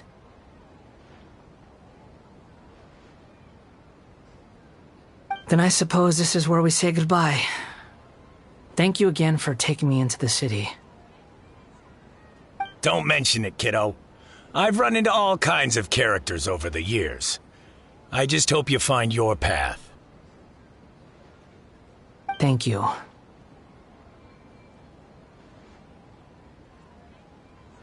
Alright, done. Thanks for waiting for me. We can go now.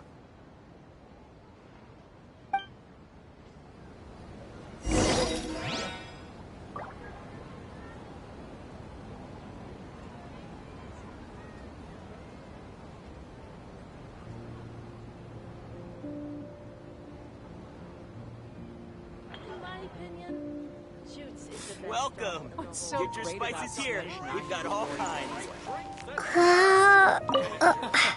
Every item I sell here comes with its own fascinating story.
What's wrong?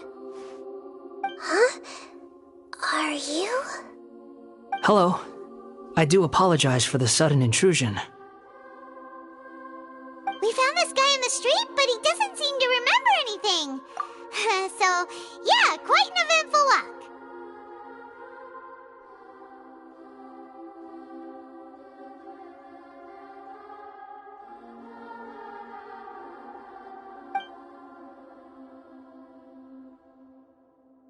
You say that you are trekking across Teyvat to train yourself. Many other Inazumans who describe themselves in this way call themselves Shugenja. Why do you refer to yourself as a wanderer? Well, it seems more relevant in my case.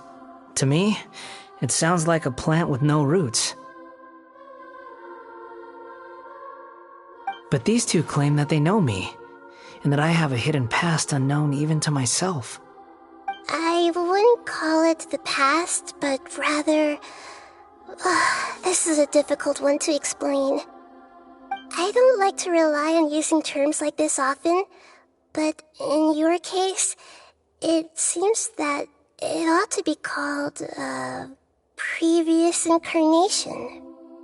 Oh, like a past life or something? Yes, something far more distant than the past. So far away that you cannot perceive it. Okay, I have to ask. What was I like in my previous incarnation?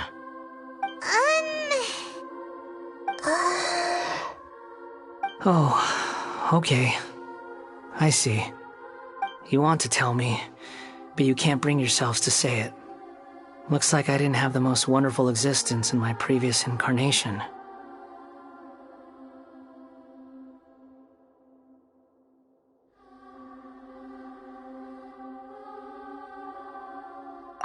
If it's that difficult to talk about, I have no doubt it will be just as difficult to hear. But I'll be able to handle it. Please, tell me the truth. Is truth something you care a lot about? Yes. Then I'll be straight with you. In your previous incarnation, you did many things that would be considered evil. You nearly died because of what other people did, and many died because of you. As a non-human being, you hated gods and humans alike. You drifted from place to place, never able to settle, even where you found status and identity. You adamantly believed that you were missing a heart. Actions rooted in persistence sometimes bear bitter fruit. Sometimes, you have to let parts of yourself go, or you'll never be happy.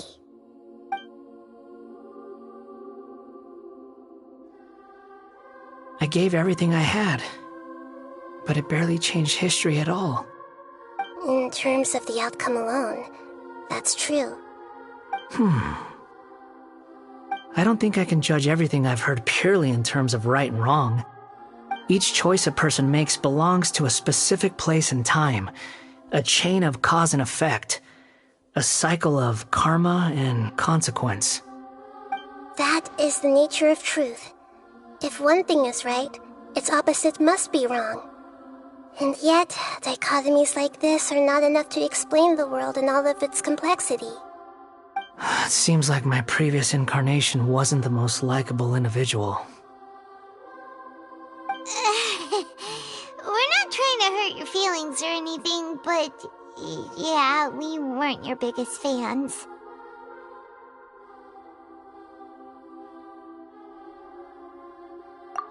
If we were enemies, why are you trying to help me find the truth?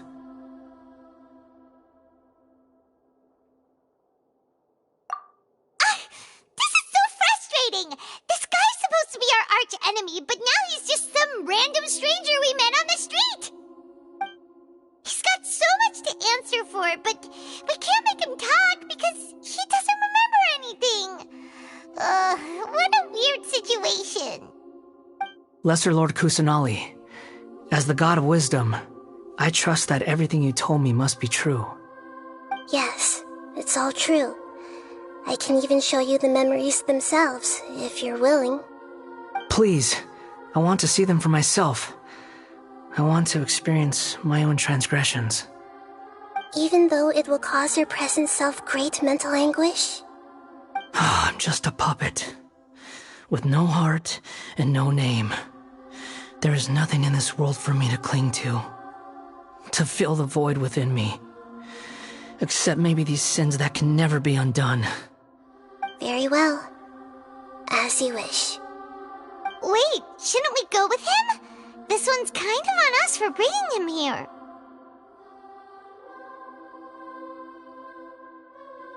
Don't worry.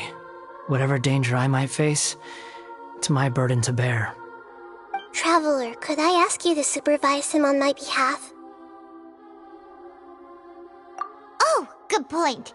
Given your, unique situation, we'd better keep an eye on you. Understood. Thank you. Now, prepare yourselves, everyone.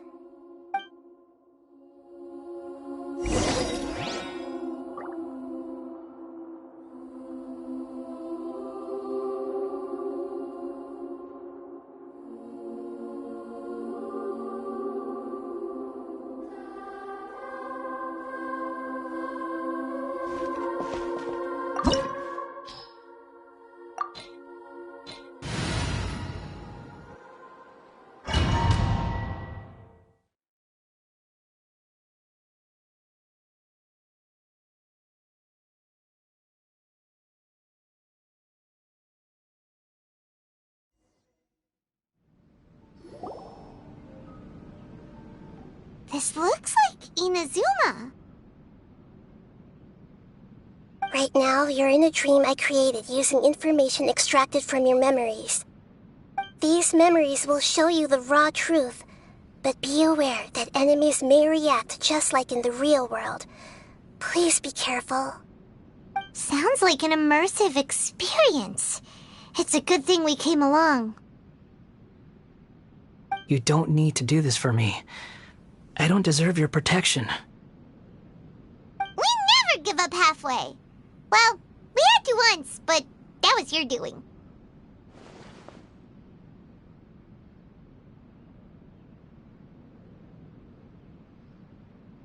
All right. Thanks. Wanderer, this is the Shake Pavilion.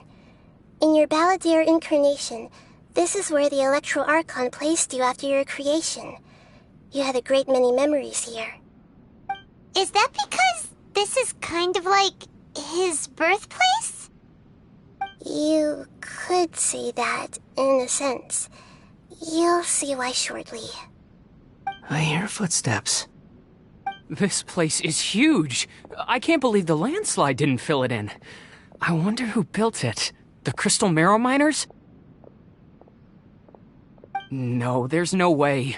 Look at this exquisite construction work, and so well preserved, too. No mining crew would be capable of this. There's someone passed out on the ground. Who are you? You're awake. What happened? How'd you get stuck here? Are you injured? Not a scratch. And these fine clothes. Who are you? This man is Katsuragi, deputy to Torichiyo's adopted son, Mikoshi Nagamasa. He found the Balladeer in Shake Pavilion and took him back to Tatarasuna. And the rest is history. Well, it used to be. In the original version of events, Katsuragi was ultimately killed by Nagamasa. Let me get you out of here. Our people are nearby. Hang in there. During the Tatarasuna incident, Niwa was murdered by the doctor disguised as a mechanic. The Balladeer, then known as the Kabukimono, disappeared not long after. As the second in command at Tatarasuna, responsibility for what had happened fell to Mikoshi Nagamasa. But Katsuragi had sworn lifelong loyalty to Nagamasa after the latter had once saved his life. At Katsuragi's insistence, Nagamasa killed him to put an end to the Tatarasuna incident.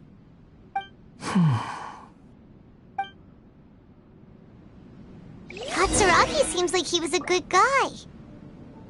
He looks like a warrior, but he has a kind face. Why couldn't he live a long and happy life?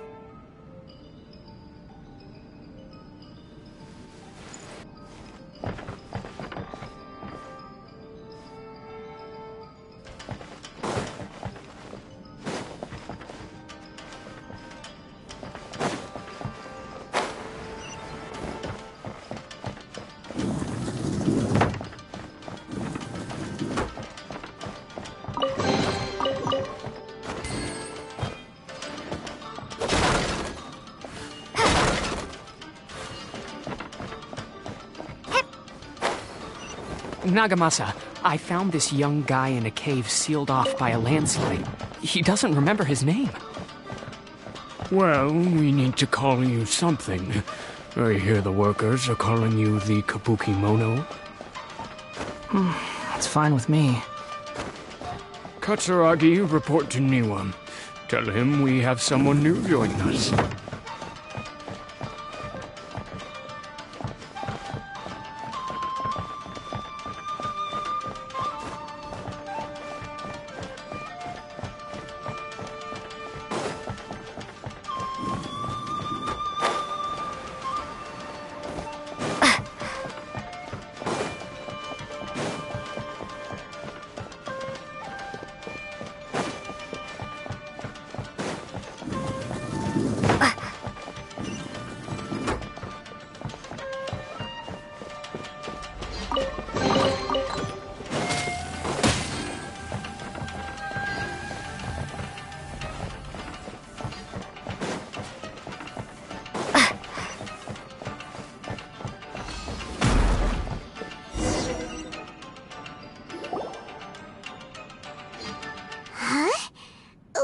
doing back here?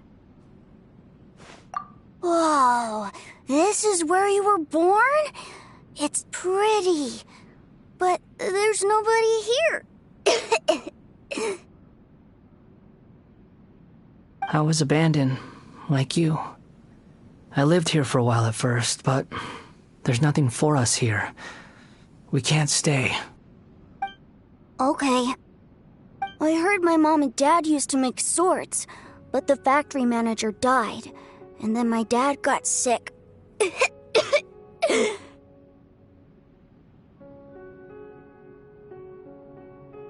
He kept coughing all the time, just like me. Then Mom started coughing too. But you can't. You promised me. Yup, we're family now. We're gonna be together forever and ever. This child didn't have a name. Or rather, the balladeer didn't know what to call him. His father died before he could name him. After his mother died, the child stayed in their straw hut alone. Some of the neighbors helped to raise him.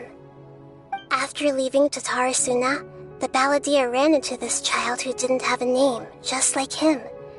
They made a promise to live together. What happened to the child then? He died from his illness while he was still very young. The balladeer came home one day and found that he had stopped breathing. Hey! What's wrong? Say something! You promised me we could be family! You're no different from Niwa and all the others. You betrayed me too.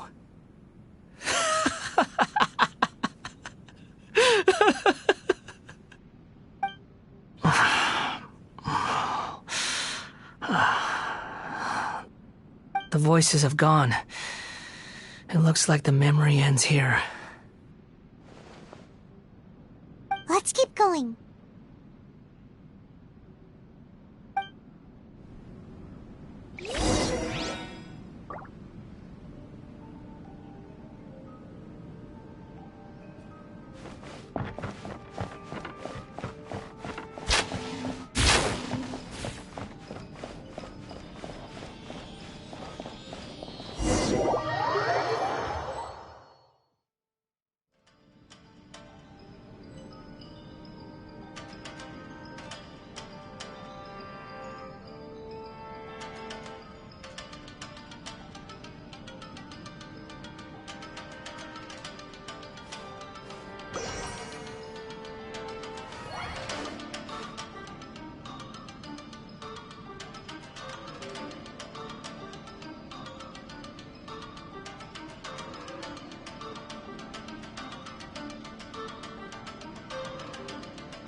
You do realize you're blocking my path.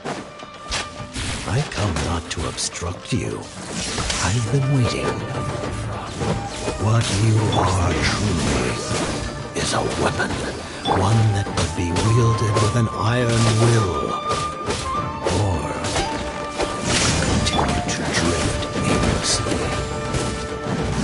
Are you trying to win me over? Long-fated rebellion has begun. Why not take your place at the banquet and join those who shall feast?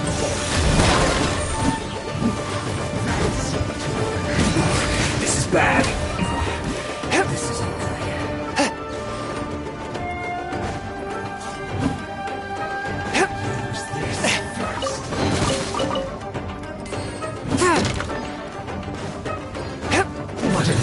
My blade! That seemed to work. This is trouble. Lightning flash!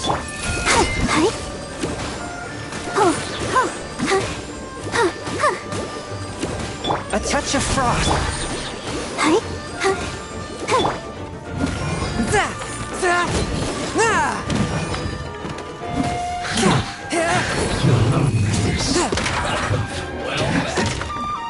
No excuse for slacking! Forth, my blade! Don't be a killjoy! We've only just begun!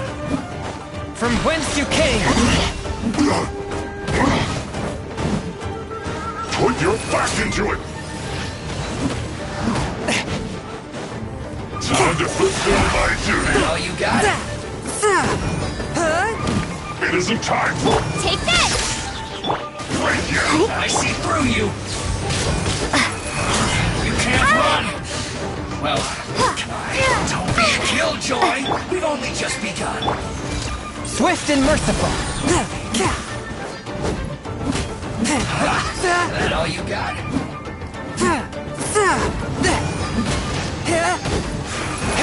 You can't run!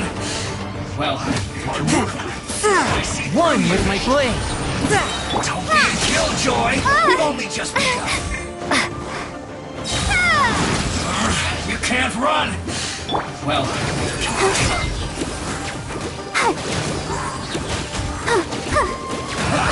that all I got?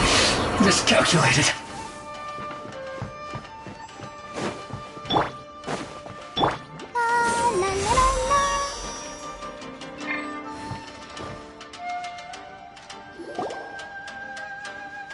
This place is dark.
In the original version of events, the Traveler once encountered the Balladeer here.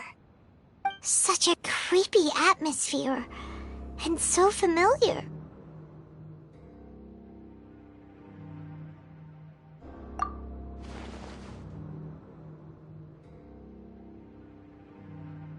Hey! Look over there! Well, well, my fair lady. Is this rundown factory and these incompetent fools all for me? Wow. You shouldn't have. Huh. What do you have to gain from belittling your subordinates? You might not want to admit it, but you are a part of this plan. Perhaps you find fighting in the Abyss to be a more meaningful use of your time? Oh, but of course, even this pales in comparison to being experimented on by the Doctor. What a sharp tongue you have. Funny how negotiating never seems to be your strong suit. For the task ahead, I suggest you keep your true feelings to yourself. Save your breath. I know what I have to do. I'm sure you think so, but I still think you need to hear it. Don't start thinking you're invincible, and don't let your emotions get in the way. Surely you're not worried about me. I just can't have you getting in my way. You and Child never fail to find ways to complicate things. I'm merely lighting a little fire in this chaotic nation. But you, being tossed out like trash, must make you want to destroy it completely. Do you remember the last time you were here? That was a lot of swordsmiths you killed.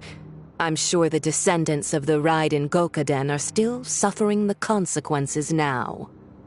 Look at you. Oh, don't get so sentimental. Now, give that poor little tongue of yours a rest and stop pretending like you're above everyone else. Bye then. See you at the victory feast. Poor little tongue? She's playing with fire talking to me like that. Who does she think she is? Forget it. Someone might find me here any minute now. I should prepare to give them a warm welcome.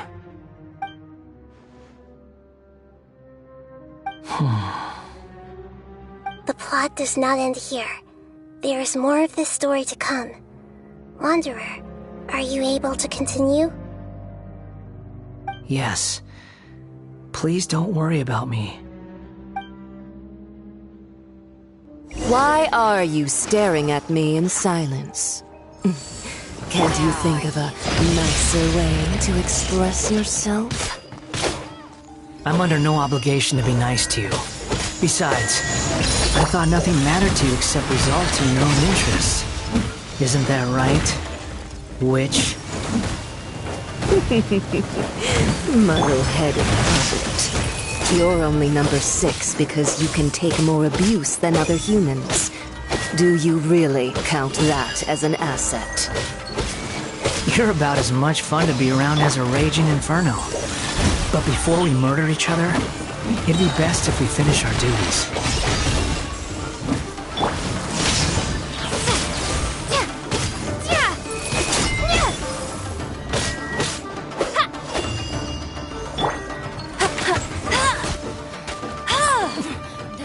Pay your dues. Thunderclap! Over here!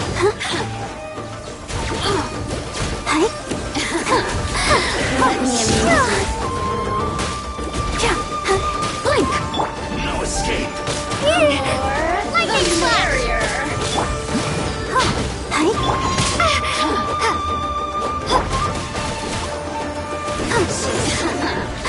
Let me amuse myself.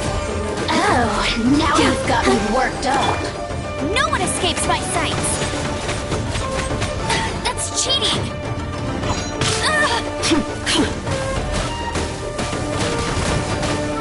I'll never surrender. The more, the merrier.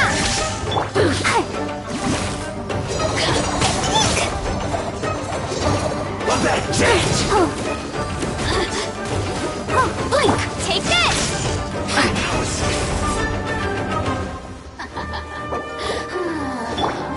Who can I find?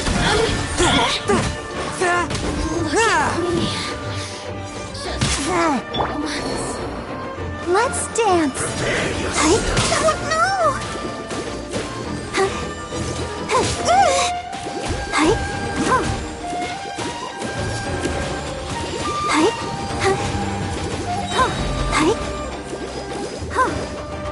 Ready, steady, go! No escape. Ink! Prepare yourself.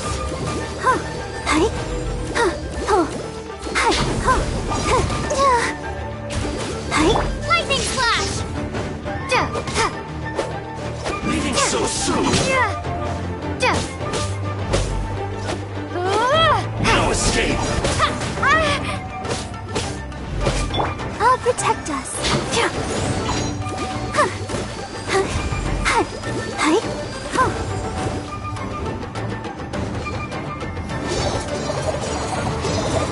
That's it.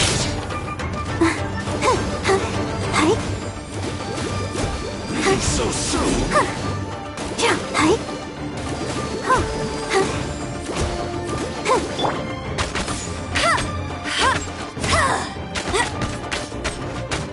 Prepare yourself.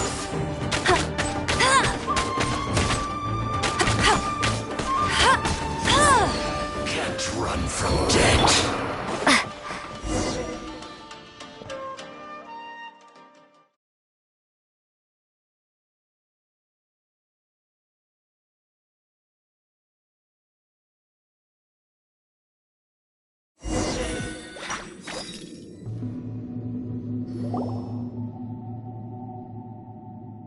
Looks like we've arrived in Sumeru. Is that? Considering that Amorta's sage, Nafis, refused to join this project, I'll take part in the experiment in his place. Welcome. I look forward to a fruitful collaboration. When do we start? You seem impatient. You should know that becoming a god is far from a trivial affair. The biological transformation is a lengthy process. As such, I too would recommend that we commence as soon as possible. In the event that a successful connection is established, his body will become permanently bound to the machine, and he will be unable to move independently of it. Nothing worse than what I've been through before then, Doctor. You were the most resilient test subject I ever came across. Thanks to you, I was able to garner a great deal of information. Alas, after that, you were under orders to remain in the abyss. We barely saw each other, and it became difficult to further refine the knowledge I had gained. That was gracefully worded. Ever wonder what they think if they knew that nothing matters to you, apart from your crazy experiments? I suggest you speak to me in a more respectful tone, Scaramouche. The mere fact of your utility does not make you indestructible. The doctor again? That was uncomfortable to watch. That person gives off a very sinister energy.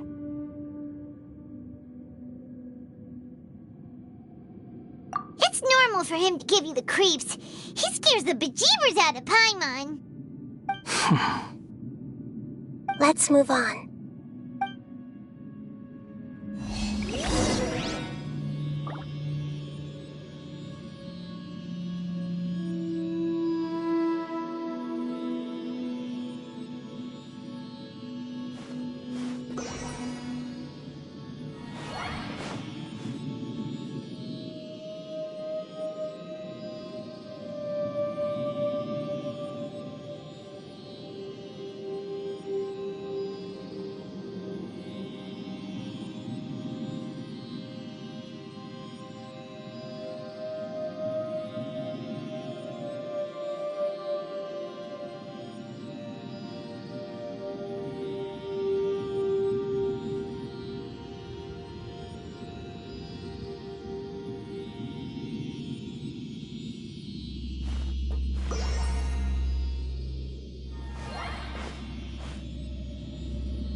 You're a god. Do you think I'm evil? If you accept that he is you, just as you are you, then yes, you are evil. In your eyes, are there any differences between humans and puppets?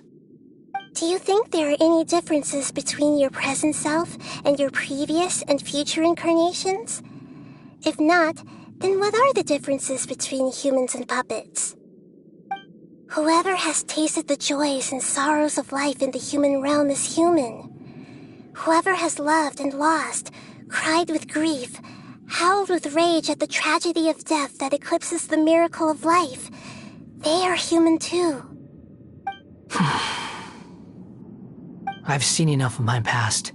If possible, I'd like to reclaim the sins that are mine to bear. No matter the consequences, I won't run from blame or punishment. Whatever I am due, let it come to pass.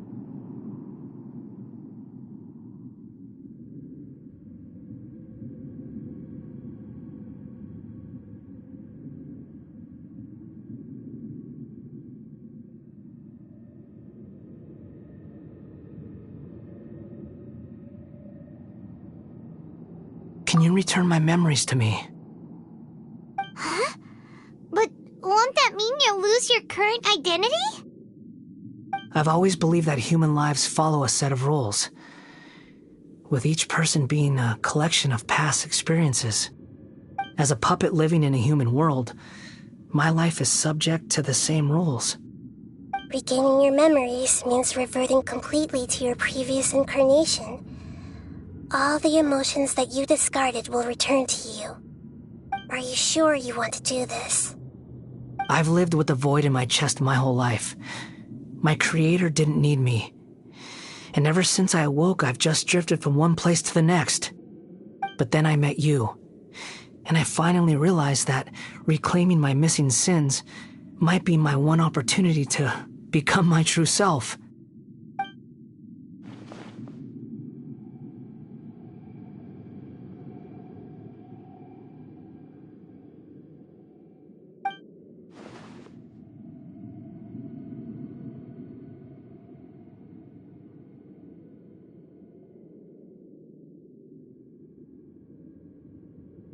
I've always felt I have an innate tendency to yearn for something more, in a way that goes deeper than for most people. But for all my soul-searching as a Shugenja, I've never fully understood it. Looking at it now, it seems that I brought this curse upon myself. So I beg you, grant me this opportunity to gain a purpose, to change my destiny, and end my wandering. Very well. Since your mind is made up, I will return to you that which is yours.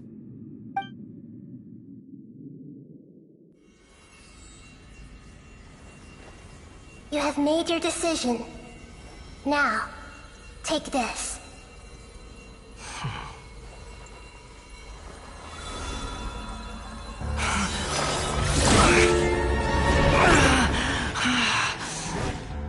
Set him free. A puppet? What's he doing here?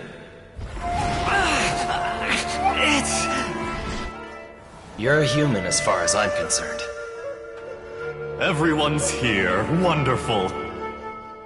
What a fine blade. Nagamasa will be thrilled. This is my...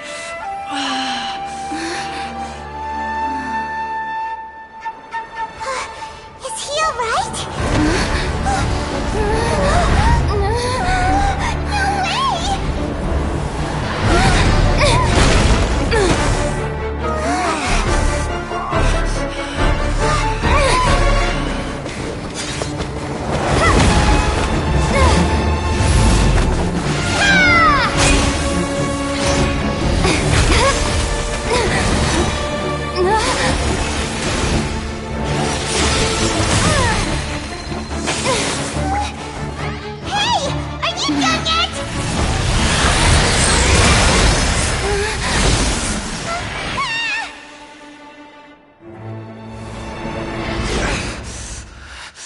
All worthless dross will be purged. That's why this won't be the end.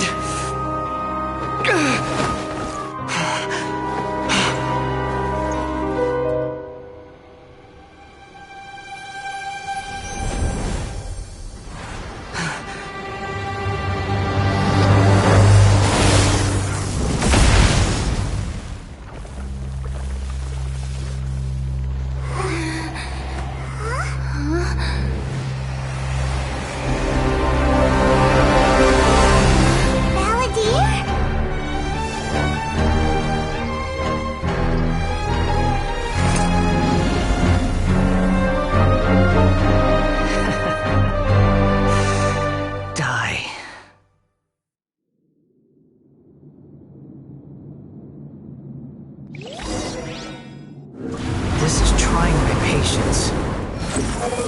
Have you got all your memories back now?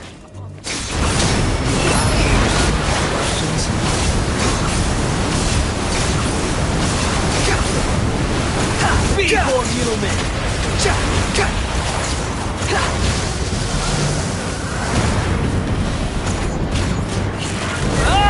Squall and Fury!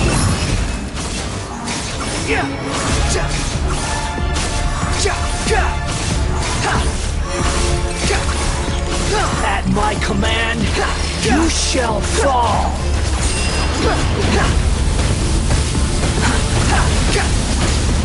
How amusing! Behold! Bow your significant past!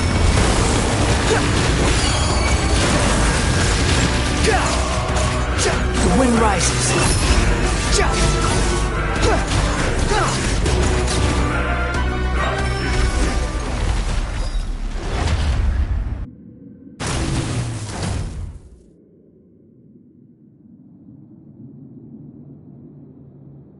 Imbecile! Get out of my sight. It disappeared. Did we win? What did you expect? I'd never lose to that. There's the tone of voice again. You're definitely back to your old self. Wait, but it was you inside that thing too. What have you got to be smug about? Sorry. I'm harsh on myself and everyone else. Just the way I am. You sound like you're concerned about me. But don't worry. Thanks to you, even if I didn't change a thing, at least I now know the truth. The memory recovery seems to have been a success. This dream has served its purpose. Come on. Let's continue this outside.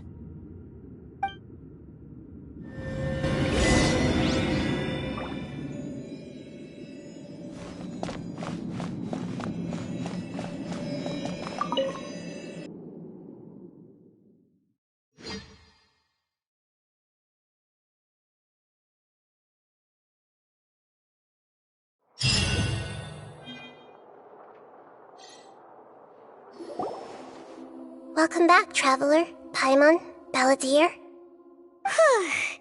feels like we just went on a really long journey. Paimon's exhausted. You don't like being addressed by that name? It's fine. But I was just thinking, I should probably change it. After learning about everything the doctor did, there's no way I can carry on using a name connected to him. I'm not planning on returning to the Fatui, and they wouldn't take me back anyway. Recent events will have affected a lot of people, and they might not even remember who the Sixth is. So, you're quitting the Fatui for good?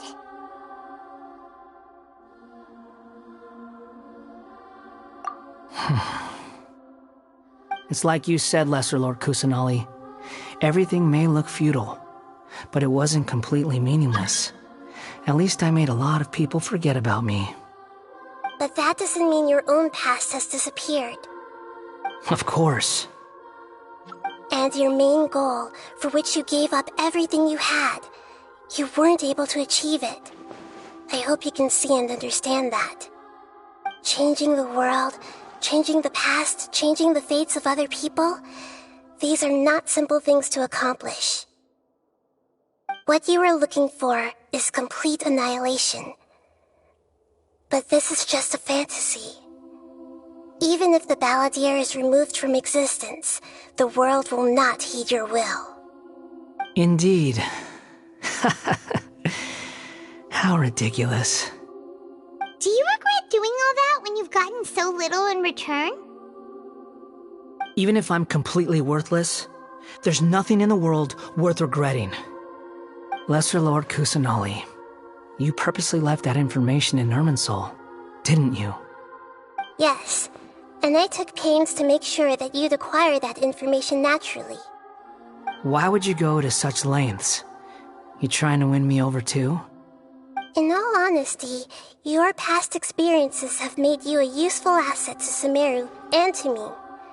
Winning you over was indeed a part of my plan. But before that, I wanted to tell you the truth about your past.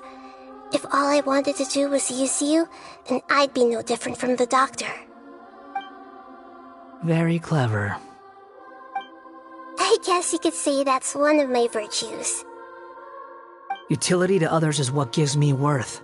So if embracing my sins is what it takes to make me useful again, so be it.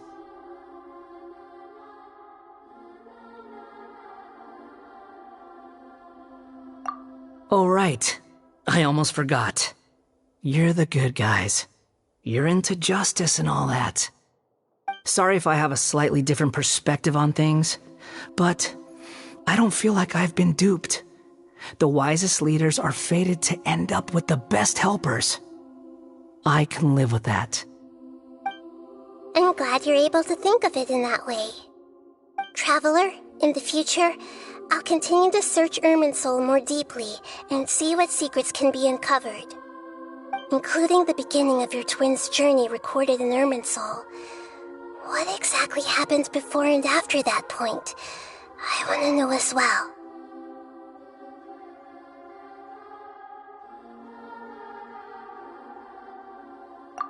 I will try. Traveler. After I dove into the information torrent in Irminsul, why did you go to Inazuma? So that's how you found out whose fate had changed. And how. Well, whatever your reasons, you did me a favor. And I'll do everything I can to pay it back.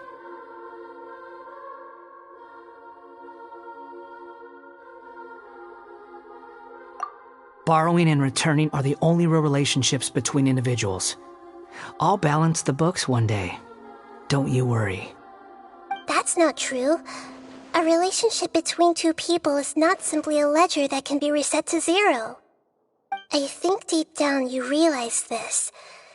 People who show up in your life don't just evaporate like water drops and leave nothing behind. There is no such thing as balancing the books.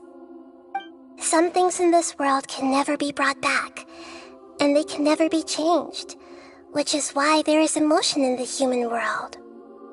Everything that you feel is real and lasting, and whatever is missing in you will not be made whole. To be human is to live with imperfections. You can choose whether or not you want to be human. But humans can't live without a heart, can they? Anyway, I gave up trying to become a human a long time ago. You understand what pain is perfectly well, even without a heart. You're just bearing your feelings.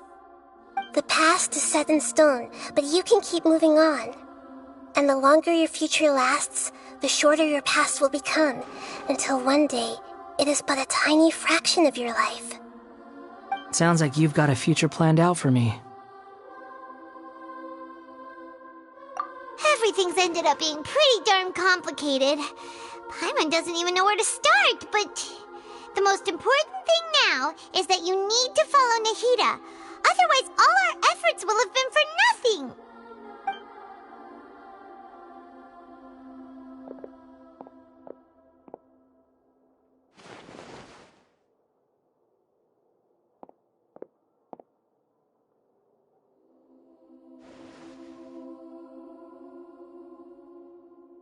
Then I guess I'll be helping you from behind the scenes from now on.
I'm glad that you've accepted our proposal.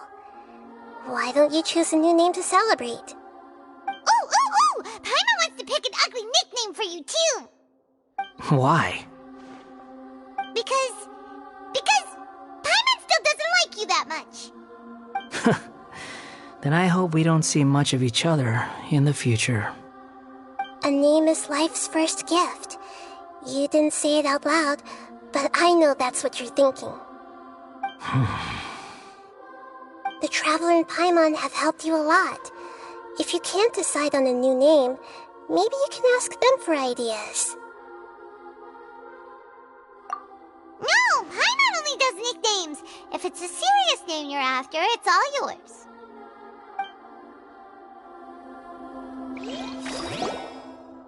Have you got anything?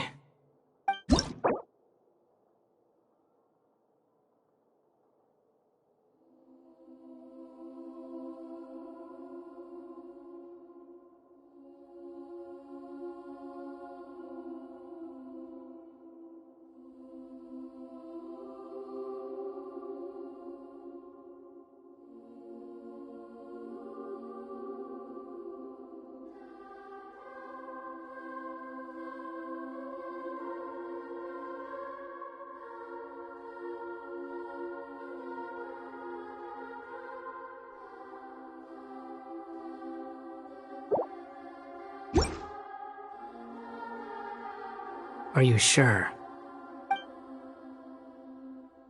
Okay. Have you got anything?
Are you sure?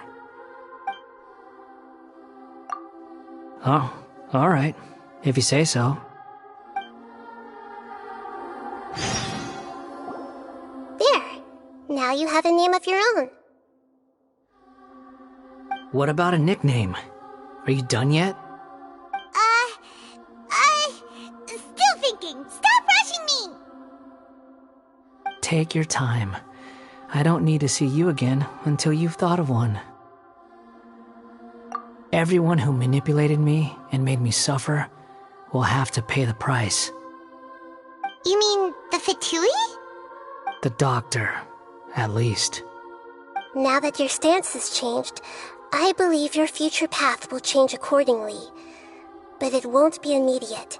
You still need some time to compose yourself. One more thing. There are still some descendants of the Raiden Gokuden living in Inazuma. Some of them know. Well, they ought to know about the connection between Raiden Gokuden and myself. I don't plan to leave Sumeru for the time being. If you see them in Inazuma, please tell them that I was the one responsible for the Raiden Gokuden's downfall. Even though the events have been erased from the world, they still deserve to know the truth. I see. That is up to you. Huh? But if we do that, then... It's fine. Let them stab their blades into my chest if they so desire. Maybe that's how it always should have been.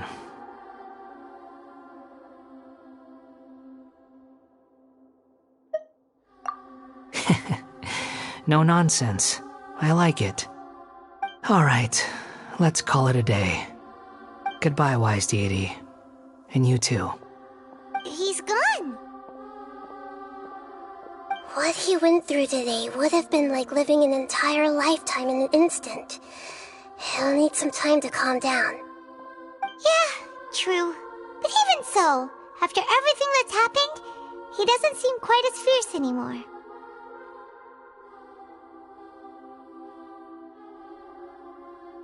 So we can finally go eat? Paimon is starving. Thank you both. I hope you will find somewhere nice to go and relax for a while.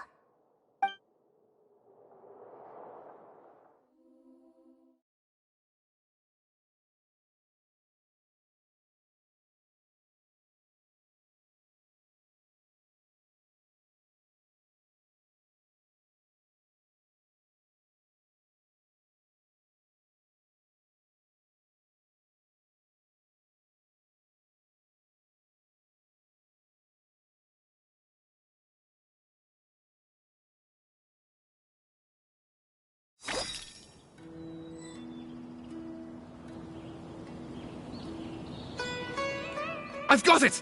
I can end my novel with some words from Mikoshi Nagamasa. You mean because everyone else in the story is dead? Yeah, I heard that Mikoshi Nagamasa died at a ripe old age. He's the perfect fit to be the narrator of the epilogue.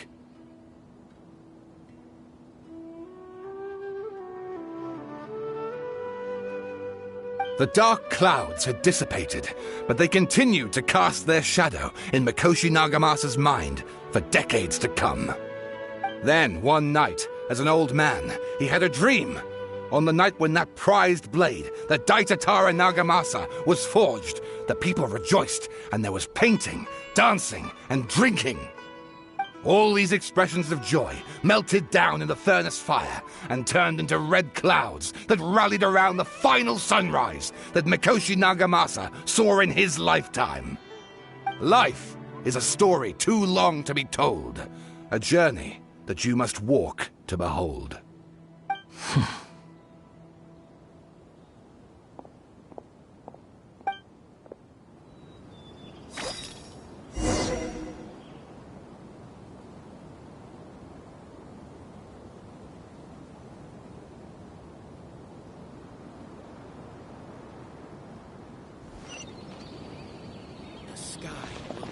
Everything to us.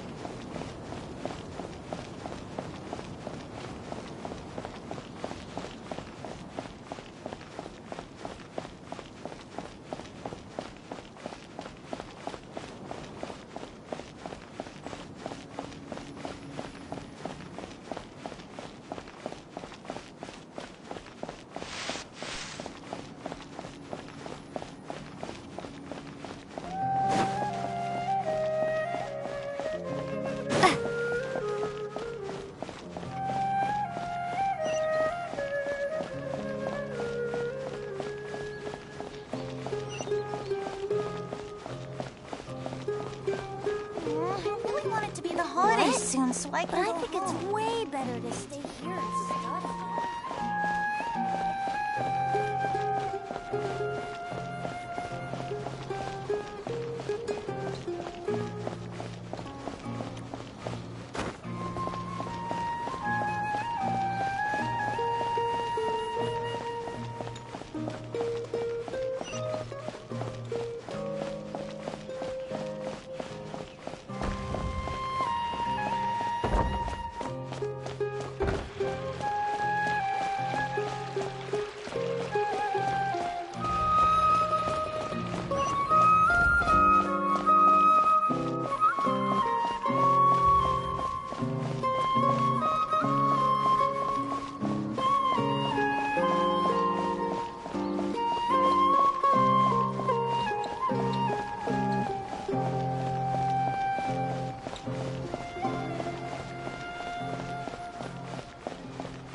It's about time we had a break.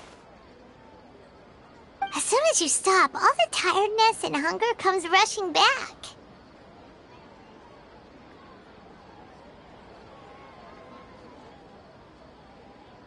Wow, great! Huh? Look at the vase. Did someone break it while they were cleaning the room or something? But Paimon doesn't remember there being a cleaner.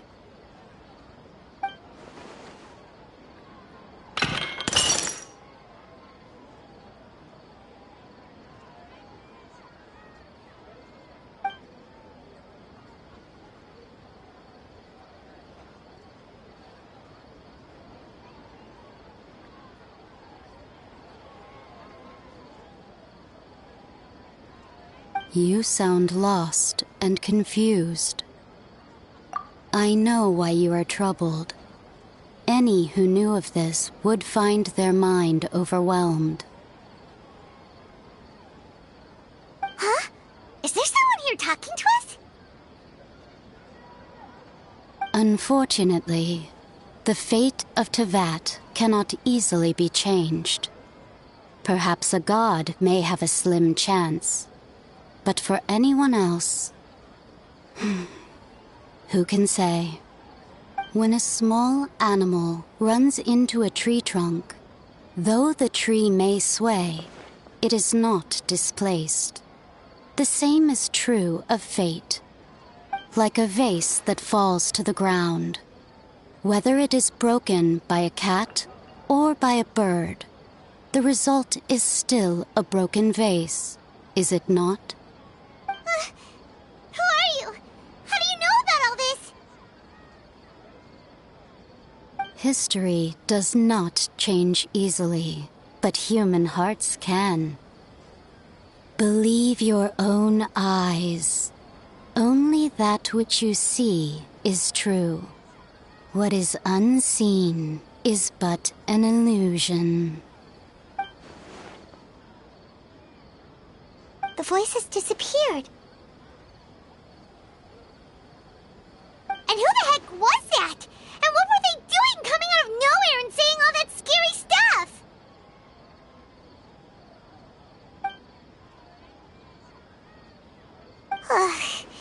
Anyway, that face is still lying there broken on the ground. Should Paimon go get someone to clean it up? It feels wrong just leaving it there. Just a moment. Paimon will be right back.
Hello, traveler.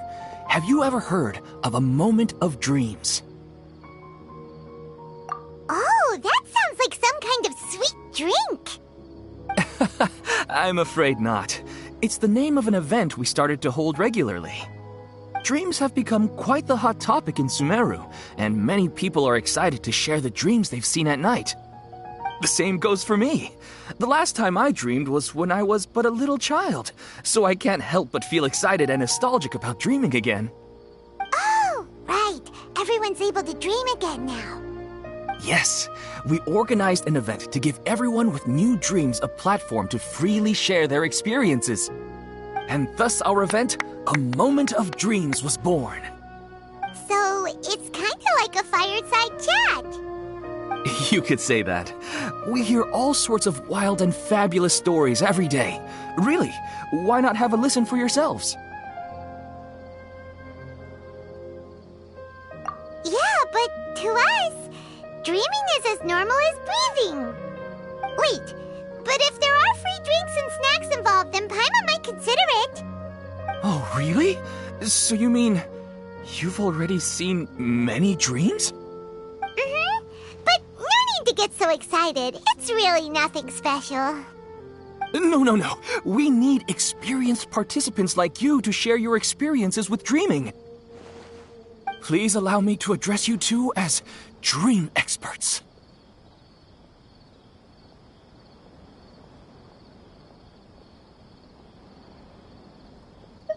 Oh, expert? Paimon kinda likes it. Now you seem interested. Please, follow me to the meeting place. It won't take much of your time. Rest assured, you'll find all the drinks and snacks you'd like there. Wow, how accommodating. Sign us up. But wait, Paimon's getting ahead of herself again. We should see what the traveler thinks first. Why aren't you saying anything?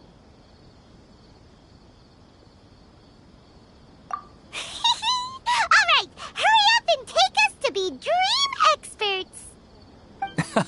Very good. Follow me then.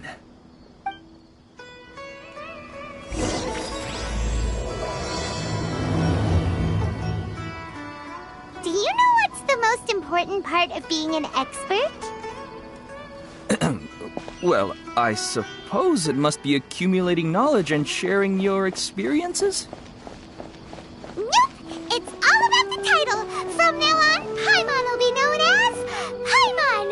the dream expert. Oh, okay.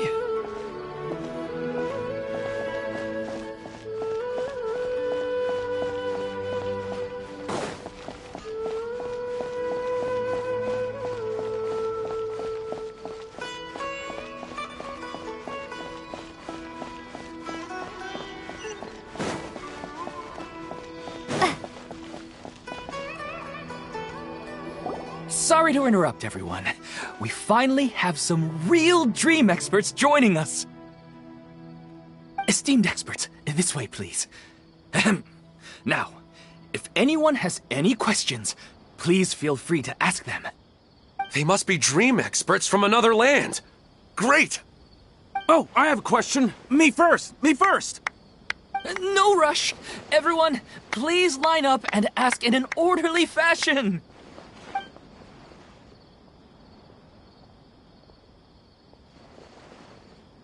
Whoa. Paimon didn't expect them to be so enthusiastic. My question is simple. My everyday life is very difficult, so I would like to become a slime in my dreams. How can I do that?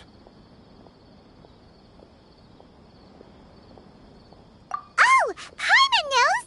Paimon's had this kind of dream before, so she knows a thing or two.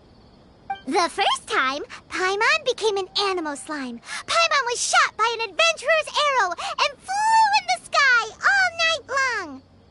The second time, Paimon became a dendro slime. A group of kids thought Paimon was a radish and pulled out all the grass on her head. Oh, it was super painful. The third time, Paimon became a cryo slime. In the end, Paimon was captured by a chef and turned into a smoothie. And the fourth time, Paimon became a powerful Geo slime and went to take revenge on the forest boar that used to bully Paimon. But then the boar showed up with all of its relatives and Paimon lost again. Wait, why did all of your dreams end so tragically? Because slimes are monsters, even though they look cute, they usually cause trouble and end up getting killed by adventurers. Things don't tend to end well for monsters. Believe Paimon.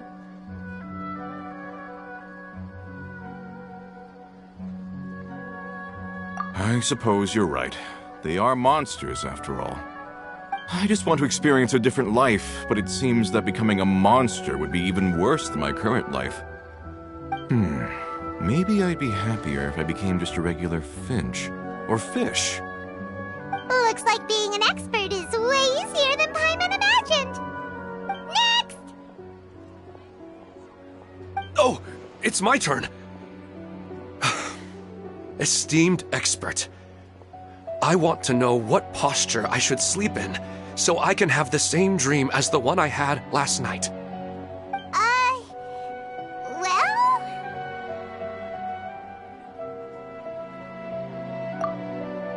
Hey, you're supposed to be helping.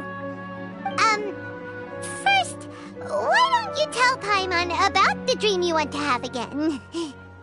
Oh, it's quite ordinary. I sat and chatted with my wife on a sunny day, listening to the breeze blowing through the valley. Why don't you just find your wife and talk with her? There's no need to wait for a dream. Well, unfortunately, she passed away. Oh, sorry. Paimon shouldn't have assumed anything. No, it's fine. I didn't make that clear. I just want a chance to see her again. Yeah, it's not really about posture.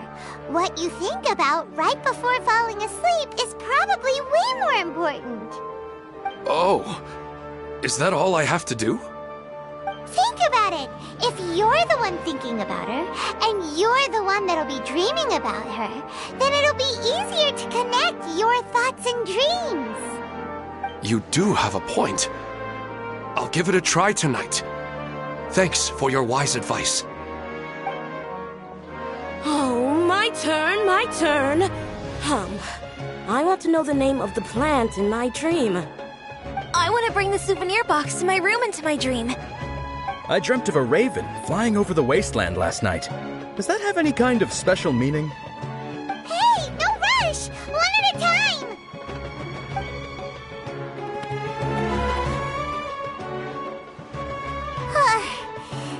questions were way too difficult.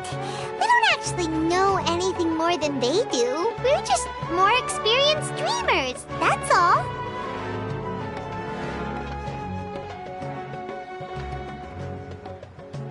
You do have a point. It's more rewarding to explore and contemplate the meaning of a question than to focus on the answer itself. Right now, these people are like wanderers who've starved for 3 days and 3 nights and are desperate to replenish their energy. Any explanation they get now is like pure sustenance to them, no matter how good the explanation really is. Oh, and now that Paimon has said that, you know who comes to mind?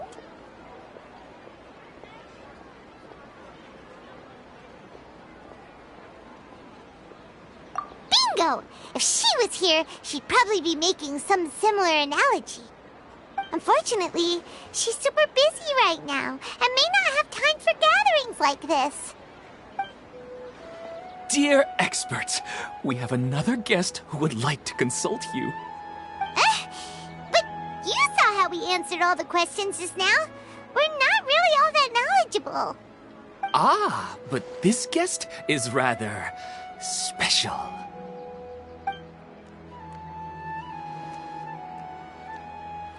My question is, why didn't you immediately tell me about such an interesting place?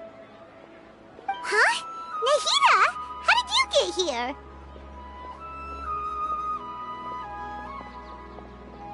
Interesting events like a moment of dreams don't happen every day after all. No matter how busy things are, I'd still set aside some time to check it out. Anyway, I really didn't expect to meet you here. Oh, right! If there's anyone that understands dreams, it's you! You should be able to help us answer all these questions. You're not wrong. Alright, they can ask me anything. The more interesting, the better.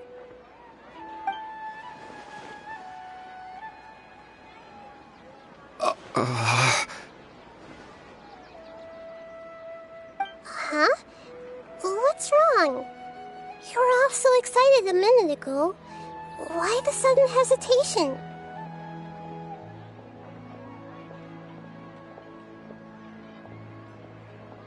Even so, it's not like I look super intimidating or anything, right? And in terms of reputation and renown, you've also done many great things in Sumeru, yet they didn't even flinch at you.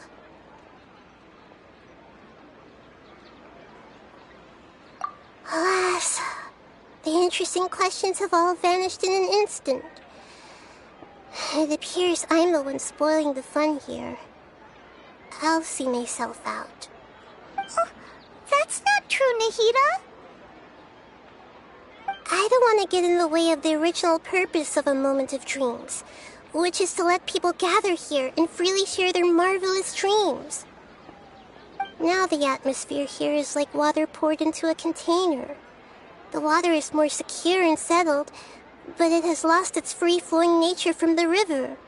I just want it to be another drop in the water, not the cold and restrictive container.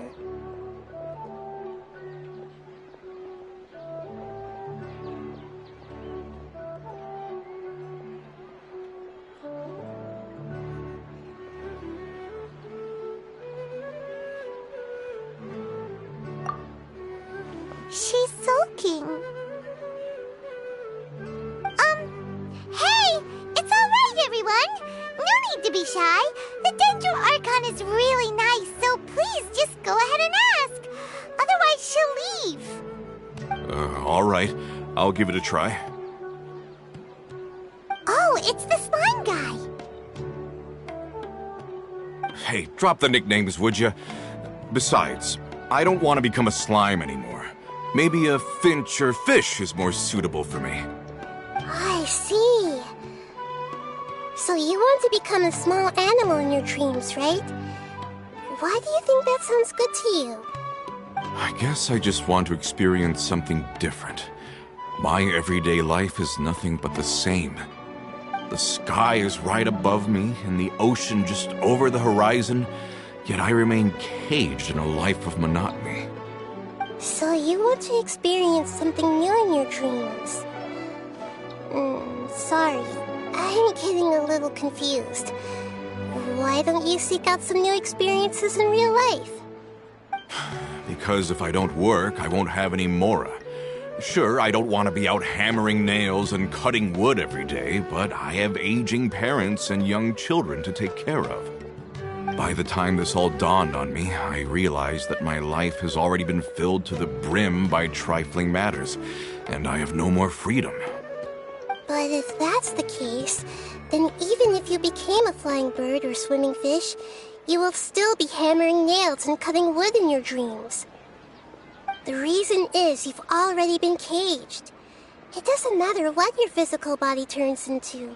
Your mind will still be stuck in the same predicament. Really? That sounds pretty terrible. Then what should I do? I don't know everything that you're going through, but how about replacing your hammer? Huh? Replacing my hammer? That's right. Having worked for such a long time, you of all people must know what makes a good hammer. Well, of course. A good hammer needs to be heavy enough to drive the nail in with just a couple taps, and the handle has to have a good grip to it, not too smooth. Come to think of it, I haven't replaced my current hammer in quite some time. You should replace it. Then decorate the handle with something you like. Maybe some ornaments, fur, or hard leather wrapping. Then, write the names of your children on it.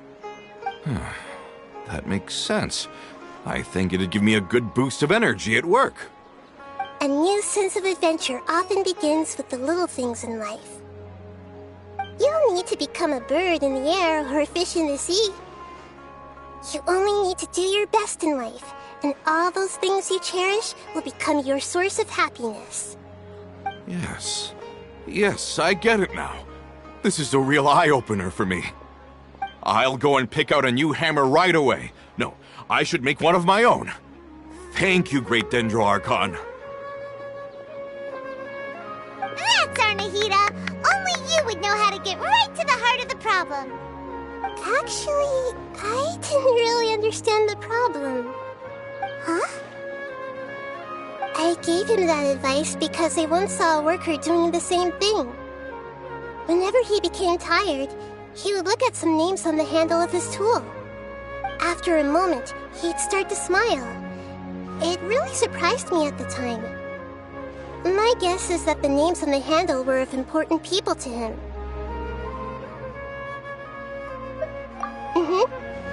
After observation, I know this kind of behavior motivates people. But why is that? Is it because of excitement, anticipation, or helplessness? I really don't know. And even if I could know what's going through his mind, it's still difficult to fully grasp his feelings. Oh, Paimon gets what you mean. Huh. Paimon had no idea it takes you so much effort to understand these kinds of things. That's why I was a bit nervous just now. But luckily, seeing his happy face in the end reassured me that I didn't say anything wrong. Don't mind me, though. This is just my way of learning. Hey, don't forget about Paimon! Everyone knows that Paimon's also super skilled at reading people's feelings. Thanks, you two. That makes me feel a lot better. Let's move on to the next question, shall we? I already asked the experts my question earlier, but I wanted to hear the Dendro Archon's response too. What should I do if I want to see my deceased wife in my dreams every night? Longing for the deceased.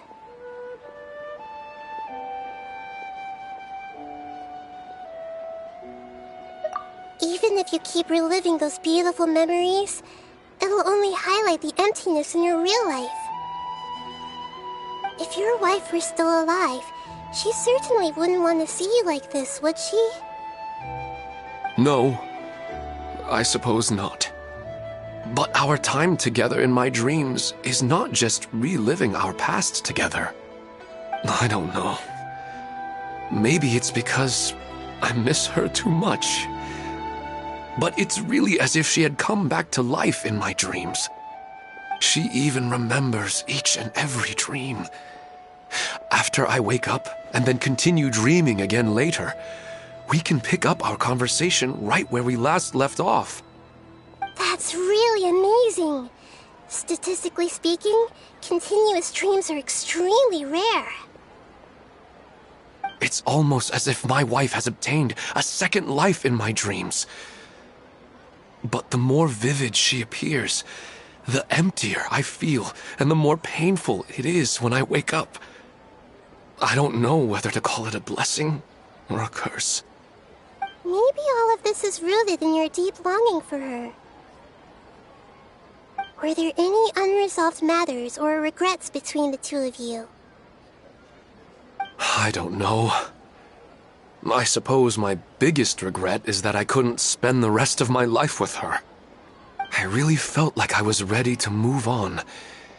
I wouldn't be so hesitant now if it weren't for these hyper-realistic dreams I've been having. Huh. You know, they say that whatever's on your mind is what goes into your dreams. But dreams are and will forever be just dreams. We are people living in the real world. It's not good to be overly obsessed with dreams. All it'll do is fill up your mind and eat away at your thoughts. Yes, I know. That's why I'm also a little disappointed in myself. I still need to take care of our child. And it's probably not good to let her see me in such a state. Anyway, thanks for your advice, Great Dendro Archon.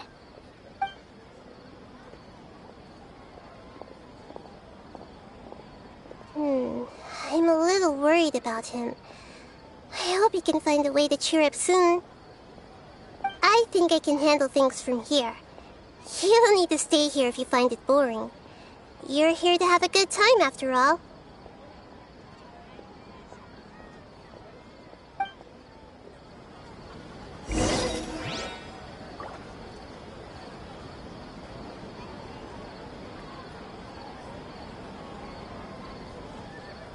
Why isn't it working? I don't get it.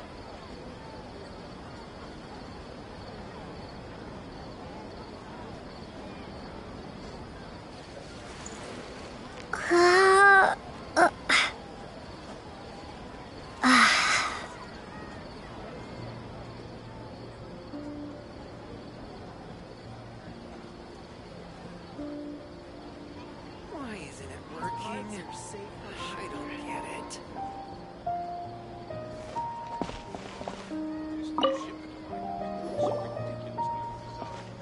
Are you feeling any better now? Yes. I think the Dendro Archon made a really good point. I need to stop dwelling on my wife like this and move on with my life. Now that I think about it, my wife and I always meet at a familiar place in my dreams. I know where that place exists in reality, but it's a bit far and dangerous. I don't dare to go there on my own. But at the same time, I feel as if I should go and have a look anyway.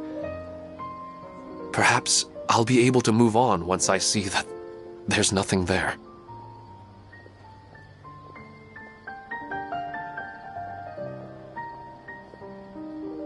Otherwise, I'll keep on feeling like everything is covered in a haze, like I'm only half awake. Once I can stop dreaming about that place, I'll probably be able to get my life back together. Actually, you two are adventurers, right? If it's okay with you, could you escort me to that place? Yeah, it might also be a good chance for us to unwind. Even if you can't see your wife there, taking in some nice scenery will definitely help cheer you up. Yeah, I hope so too. All right, go ahead and get yourself ready then.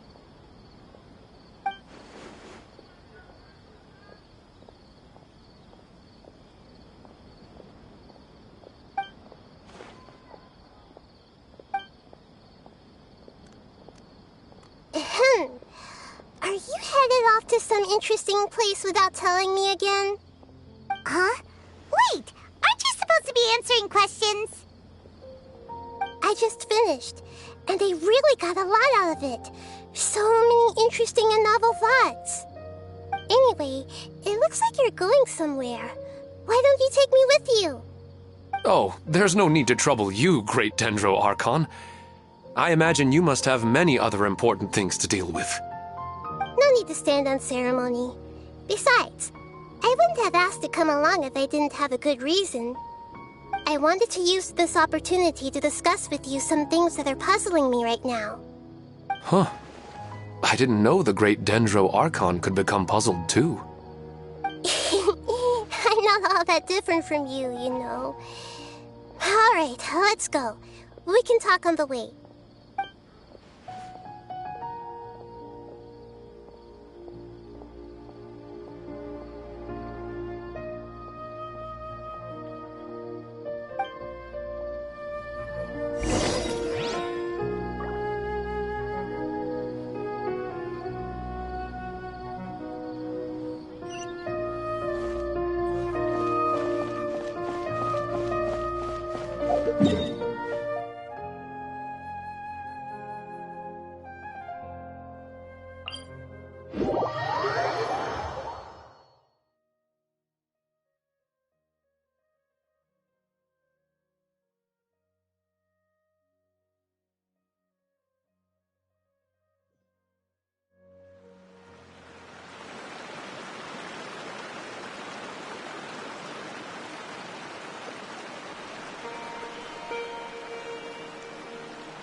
Sometimes you just need to give up on your realistic dream.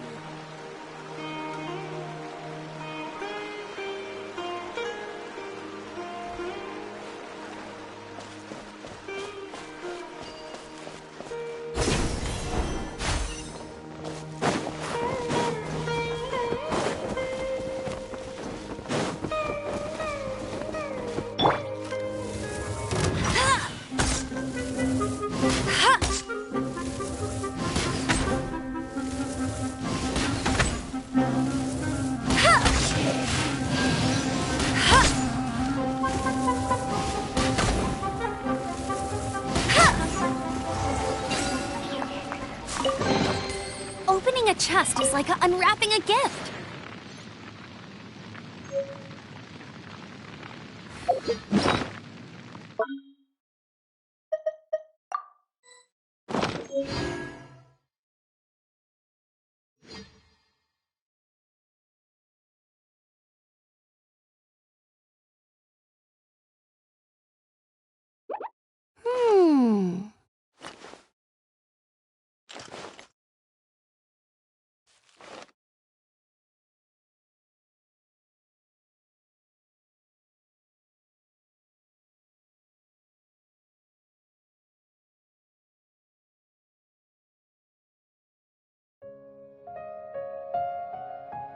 Hey, there's something strange over there. Come on, let's take a look.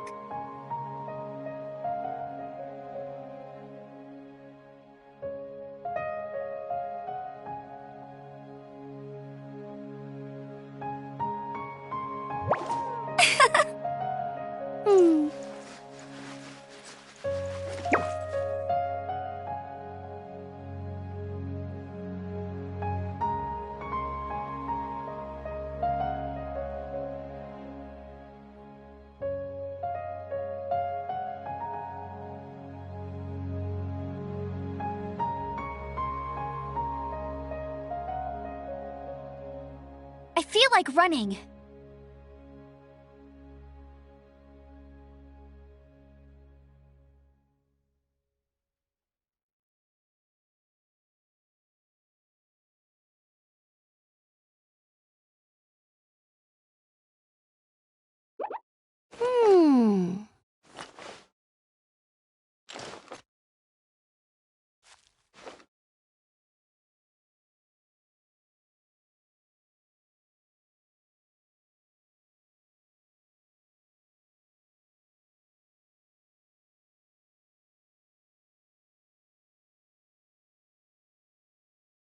Jean will be upset if she catches us lazing around like this.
Hey, there's something strange over there.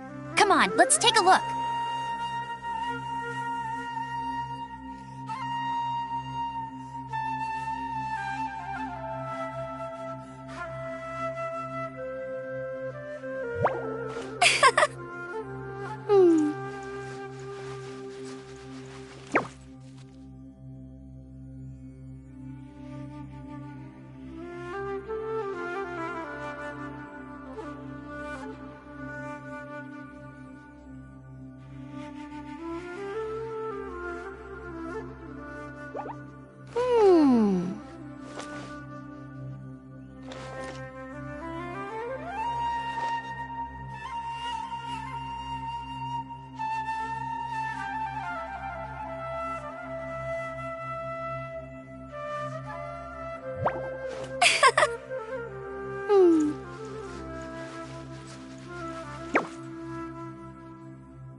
Jean will be upset if she catches us lazing around like this.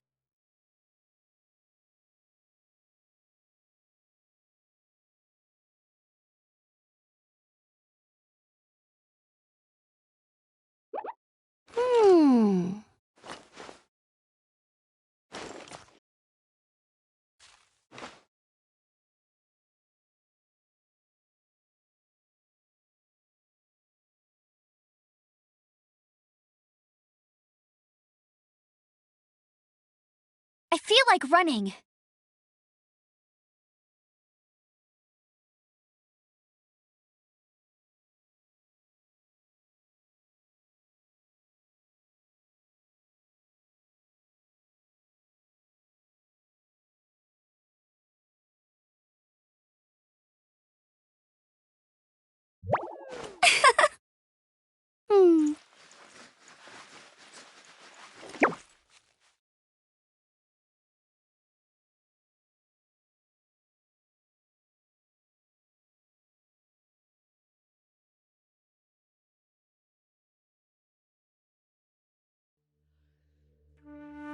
Hey, there's something strange over there. Come on, let's take a look.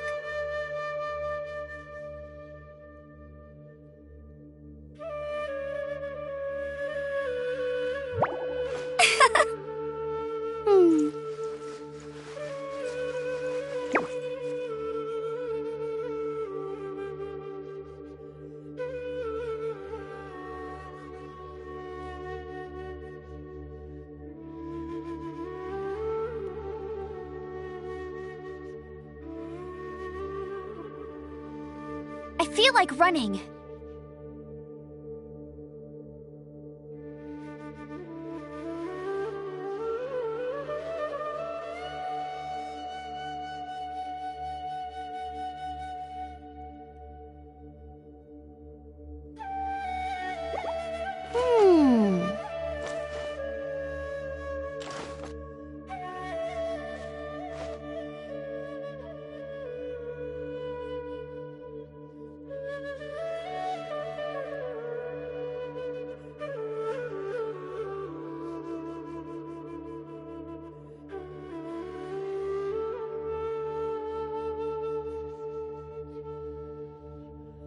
Jean will be upset if she catches us lazing around like this.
I feel like running.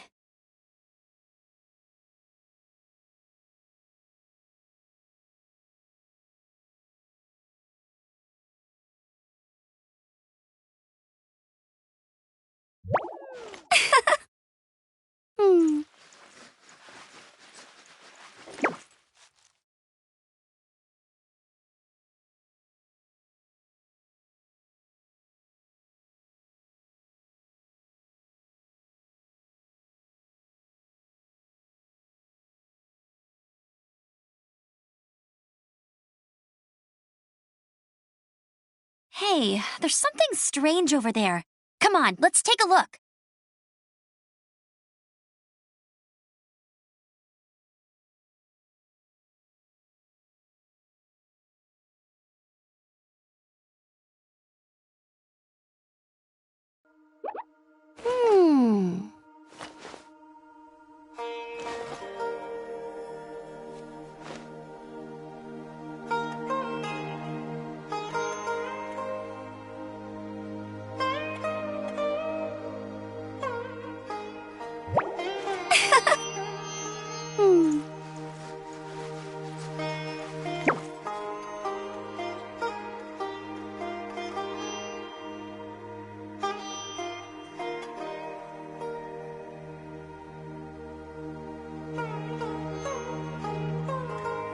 Jean will be upset if she catches us lazing around like this.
I feel like running.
Jean will be upset if she catches us lazing around like this.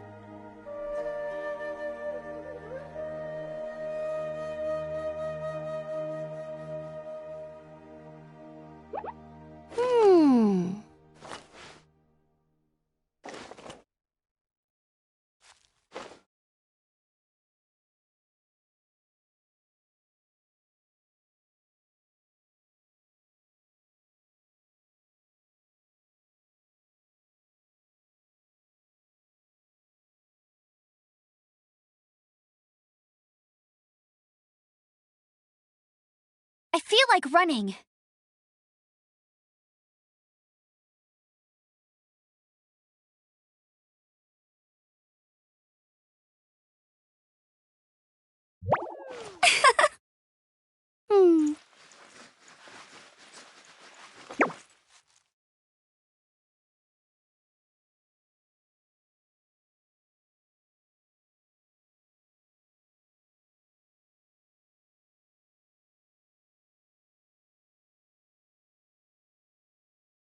Jean will be upset if she catches...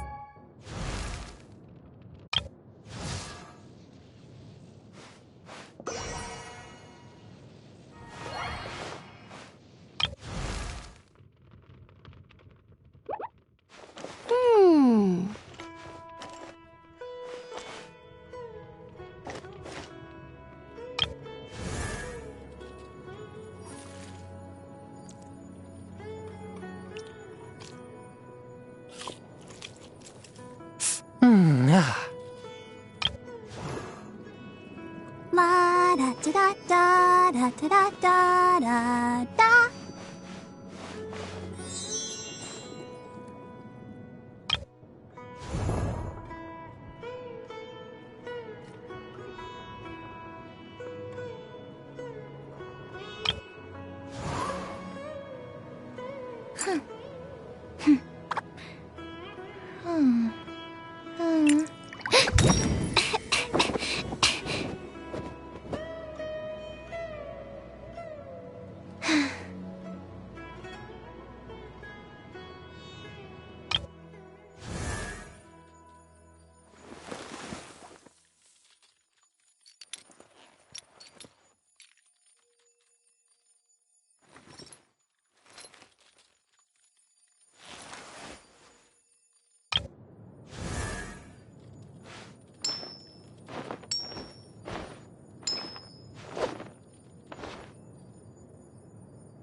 1, 2, breathe.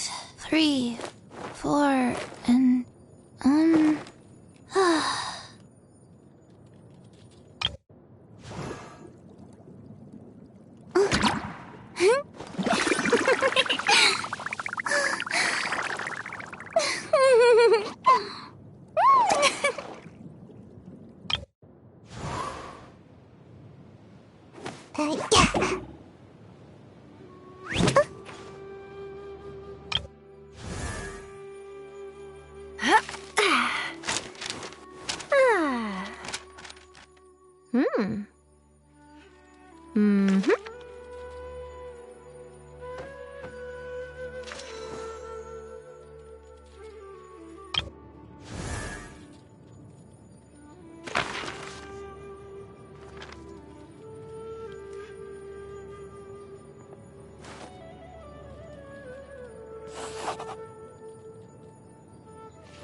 I created another universe and founded paradise. For I, Fischl, am the Prinzessin der Verirrt...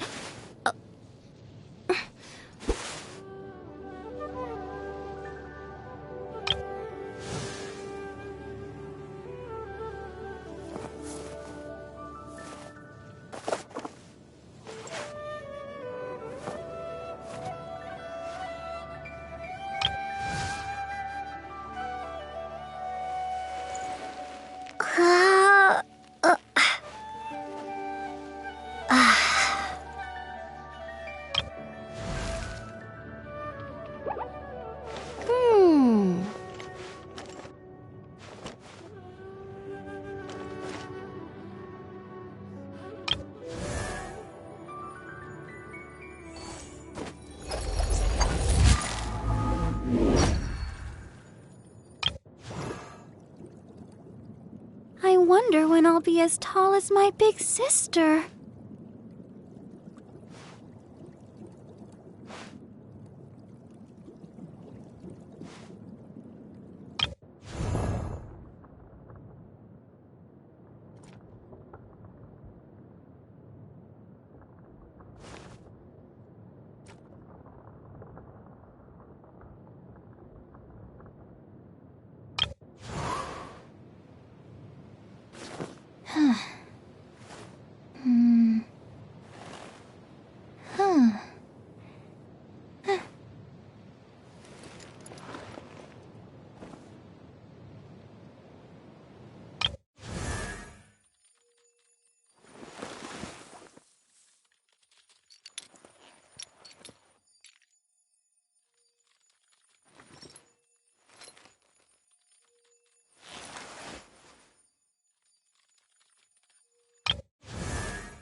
lazing around like...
This.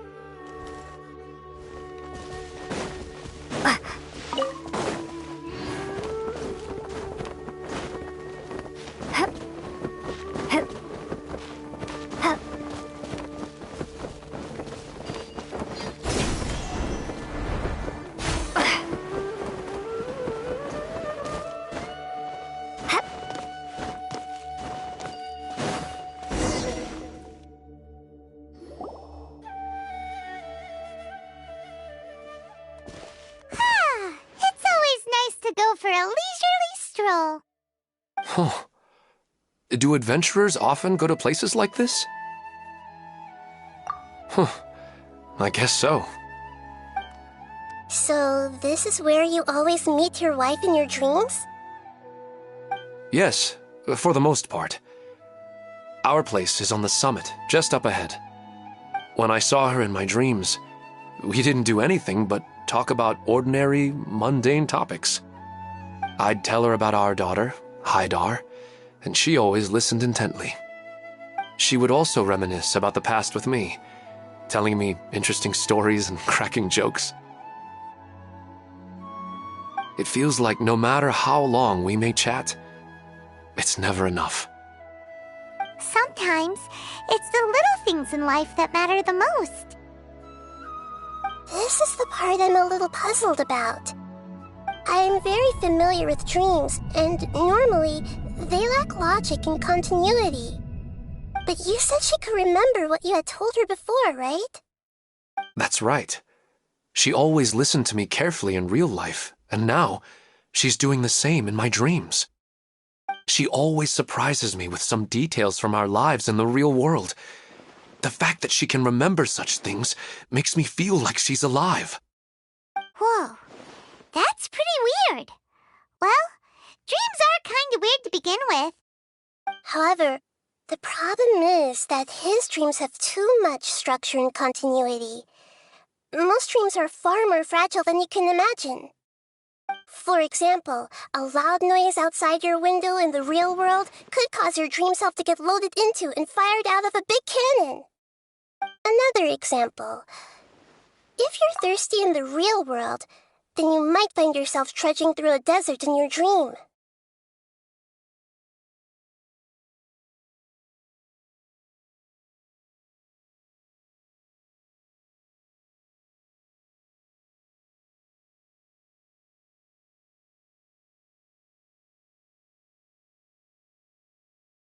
But the appearance of your wife seems unusually stable and unaffected by any outside interference.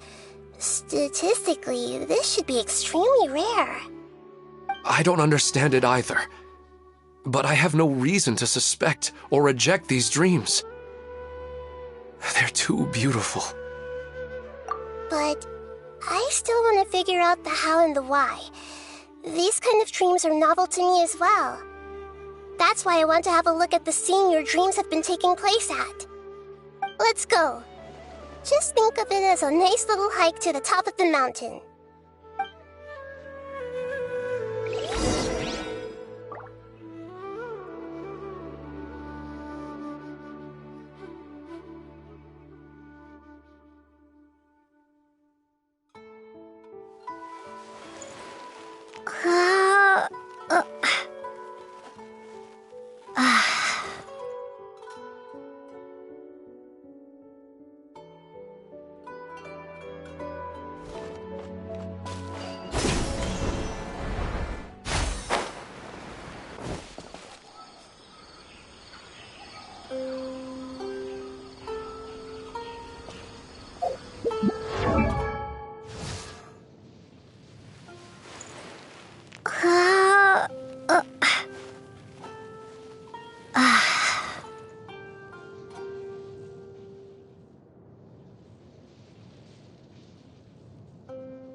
Well, he really wasn't kidding.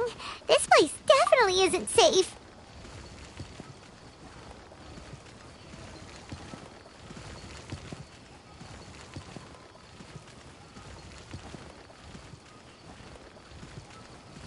No matter.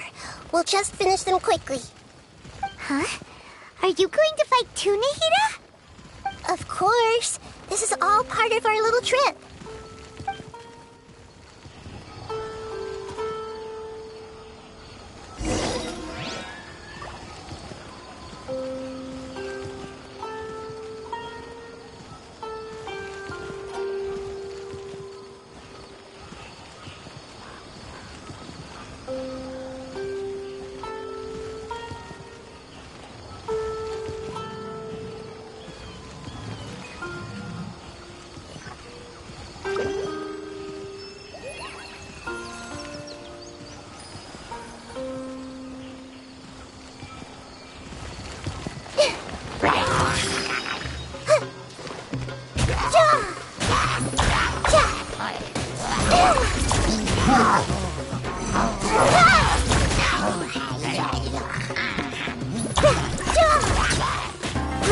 Grow!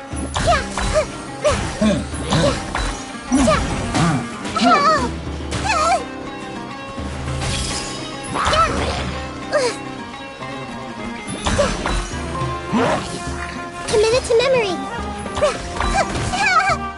Ouchie. This might hurt a little.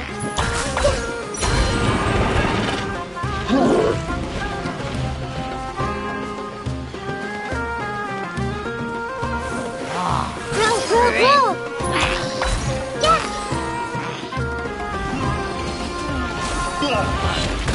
I've seen scars.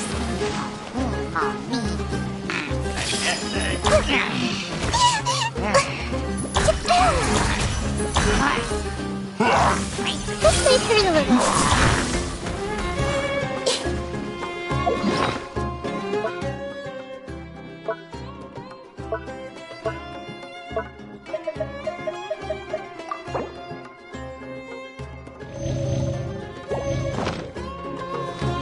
Committed to memory.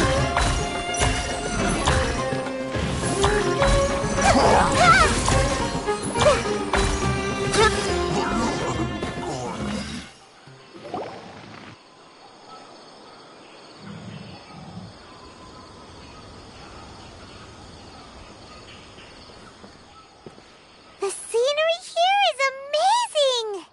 It also seems like a great spot for eating snacks and taking a nap. Paimon wouldn't mind spending some time here every day either. I've yet to see anything strange about this place. I do not plan to deny the power of longing. Such an intense but unquantifiable emotion could indeed have the power to organize dreams. His wife must be a really amazing person. Huh? Wait, where'd he go?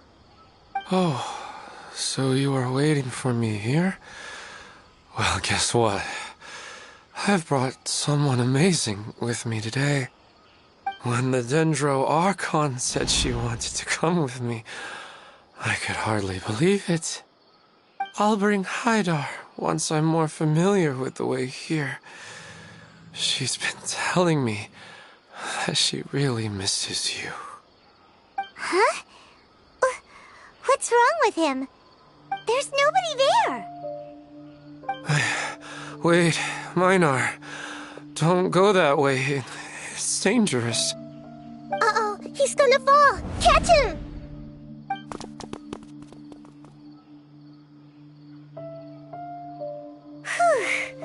Luckily he didn't fall. But what was all that rambling about? He also looks like he's passed out. He's in the dream now. What he said just now matches almost perfectly with the dreams he described to us earlier. Oh, so he fell asleep and started to have the same dream? I find it a little strange as well, but we mustn't awaken someone while they're sleepwalking. All we can do is sit here and wait. Huh? Minar. Where's Minar? Oh, good! You're finally awake! What happened?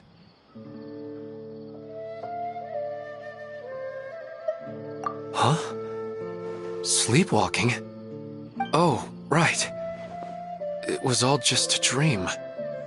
The moment I reached the summit, I saw my wife, Minar, sitting there, and walked over to her.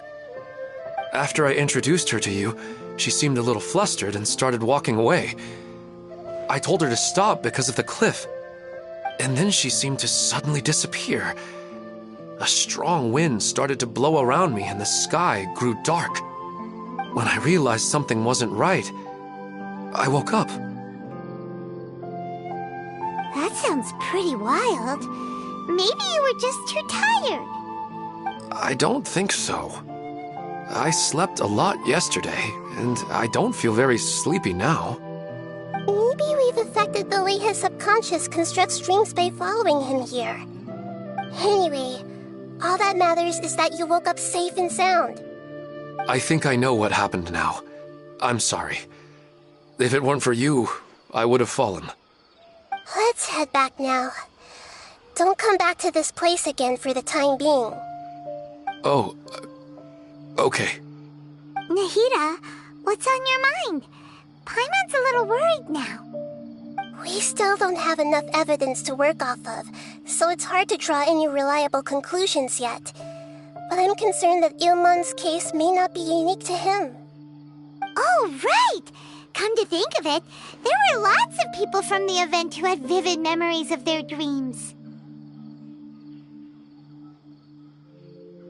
Right. And not only at a moment of dreams, there may be people like this all across Sumeru. We need to understand what's happening and the rate of its development as soon as possible. Then there's no time to lose. Let's head back.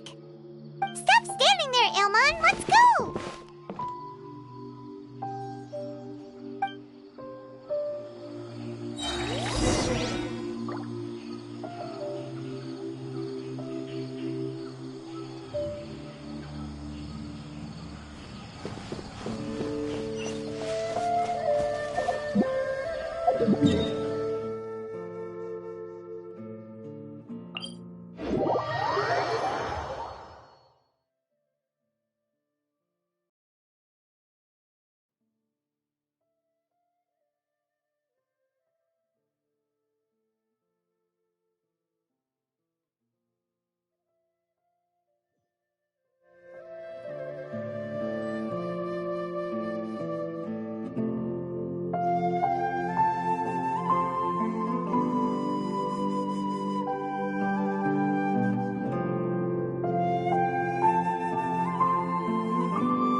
Oh, you're back already. How'd it go? We have an emergency on our hands. Please notify everyone here that while they can continue to discuss their dreams, they mustn't try to visit or recreate the locations and scenes that they have been experiencing in them. What? All right, if that's the wish of the great Dendro Archon. But could you at least tell me what happened? You all look so serious.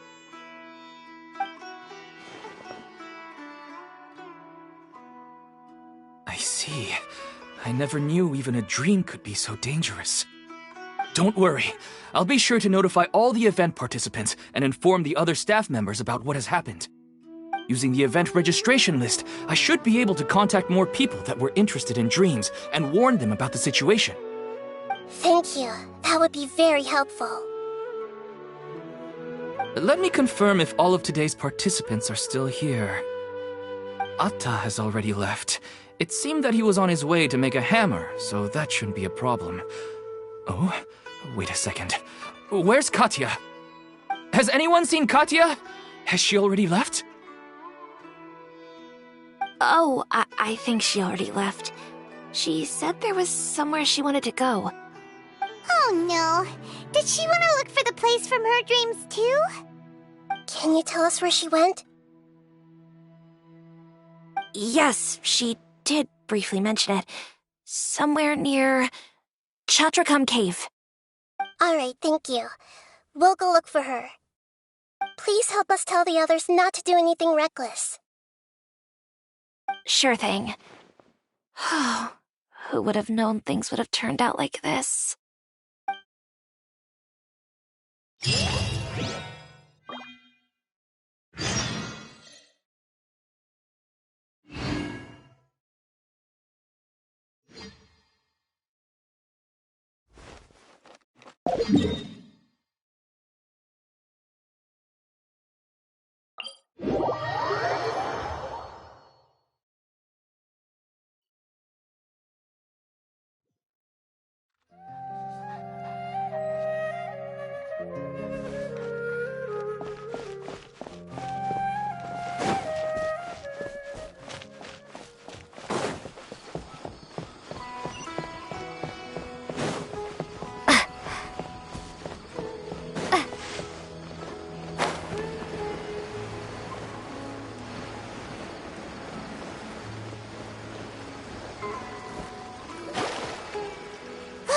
She's sitting over there, and surrounded by monsters! Come on, let's rescue her!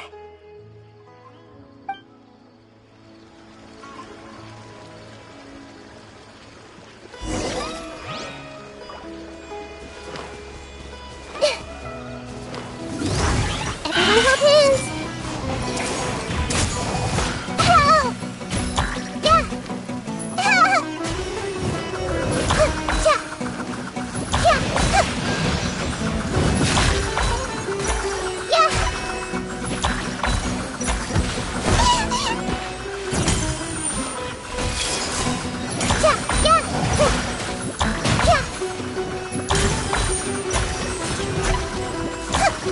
Let's play turtle.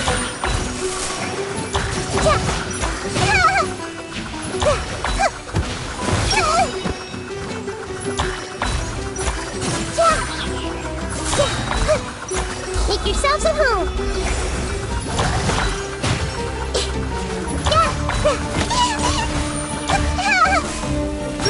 Grow.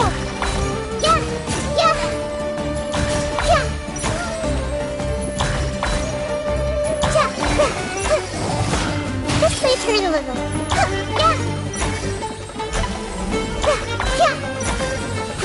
Grow.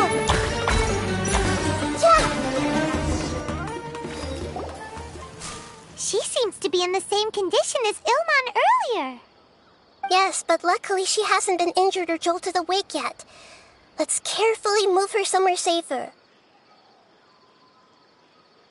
See you tomorrow, Professor Aisha. Huh? Why am I back here again?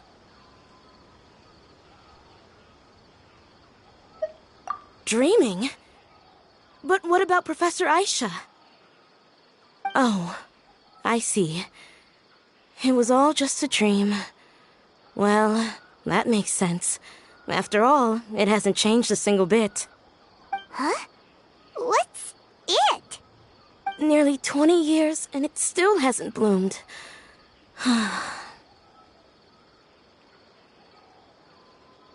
Does it have something to do with your dream? Please, tell us what you mean. Sorry. I'm still feeling a little groggy. Please give me a moment here. Alright, where to start? Right, this plant. So, Professor Aisha gave me this plant just before she left. She was a good friend of my parents, and my first real tutor. She was also an outstanding Amorta researcher. In addition to her extraordinary academic talents, she was also skilled in combat and would accept lots of work from the Adventurers Guild. Oh, so you mean she's left on an adventure? Yes. When I was about 10 years old, she told me that she must go look for the secrets of the Abyss, and that she would be gone for a long time. I grabbed hold of her and wouldn't let go. I didn't know what the Abyss was. I just knew that she was like family to me. She hugged me, and we cried for some time until I fell asleep. When I woke up, I was already back home. She still decided to leave, but had left behind a letter for me saying that I was the person she cared for most in this world. She claimed that investigating the Abyss could help more ordinary people protect the people and things they care about. She had obtained some important evidence during her past adventures. If she didn't set off right away, she might miss the perfect opportunity. Guess Ad Astra Abyssosque isn't just a slogan. She left a seed in the letter, telling me that if it sprouted and bloomed, then she'd come back no matter what sort of risky situation she was in. She said she looked forward to seeing me all grown up. But strangely, I've tried watering it, feeding it, everything I could think of.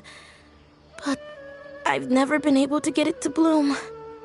I even went to ask the Amorta researchers, and they couldn't explain it either. May I have a look at the plant? Of course. I was hoping the great Dendro Archon could help me solve this problem. Let me see.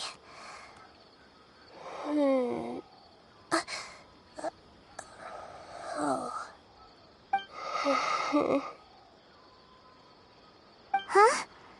We've never seen that look on Nahida's face before.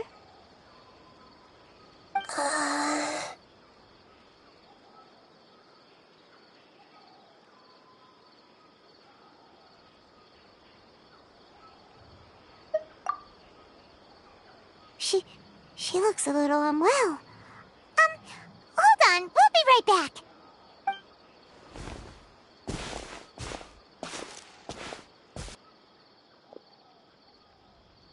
What's wrong, Nahida? You can't tell what's wrong with the plant either? No, I immediately understood what's happening with that plant. I'm just not sure if I should say it.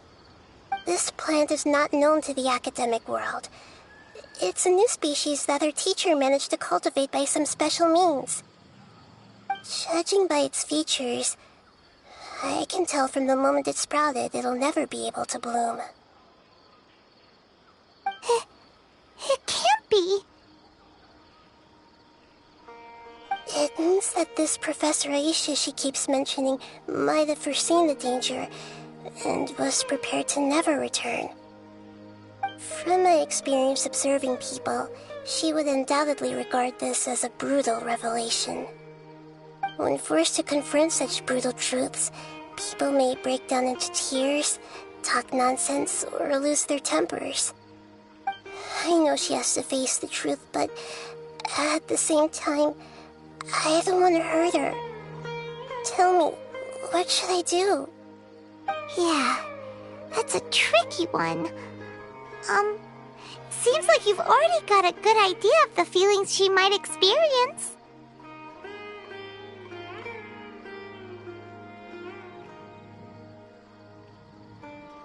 But wouldn't that mean I'm just pushing it all on you? What if she just gets angry at you instead? It's all right. There are all kinds of people, and the examples you observed are just the most extreme cases.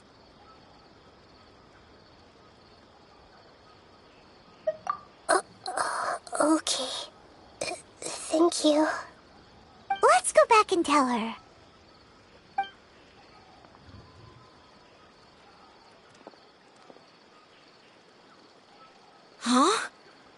It'll never bloom?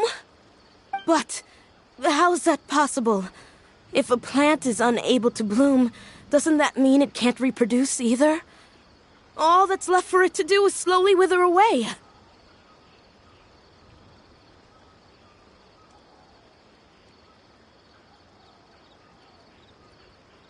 Are you saying she never intended to return? Seriously? So everything she said was a lie? But she meant well. Since the separation was inevitable, she hoped that you would be able to come to grips with such a cruel parting a little later in life.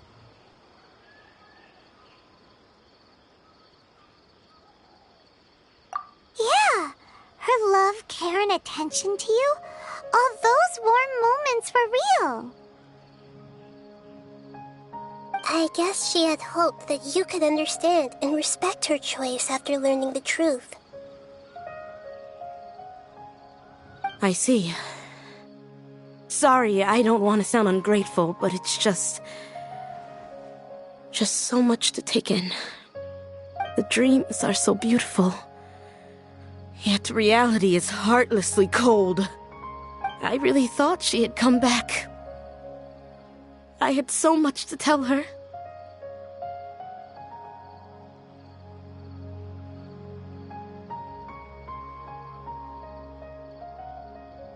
These dreams may not be as pure and beautiful as they seem.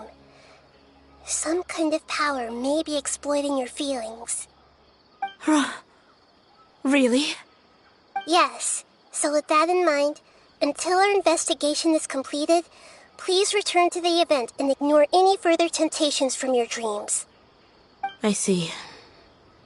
Thank you for rescuing me, and sorry for the trouble. Luckily, the plant didn't get hurt either. Otherwise, I wouldn't have anything left to remember her by. Thanks, Traveler and Paimon. She seems to have finally accepted the truth, but I think she'll still need a long time to come to terms with her feelings. I saw her waver the moment you mentioned love. It was almost like a gentle rain, arriving just in time to put out a fire that was about to spread. It's because people have something called empathy. Empathy? I see. This is valuable knowledge indeed. By the way, you said there may be something that's trying to exploit their feelings. Any idea what that might be? Yes. What's common between Ilmon and Katia's cases is that they've both lost someone dear to them. And now, they get to meet the people they cherish in their dreams again, and the people feel more real than anything a regular dream could hope to create. Instead of interpreting it as a result of their longing, I have to consider a more antagonistic explanation. Someone is taking advantage of their longing.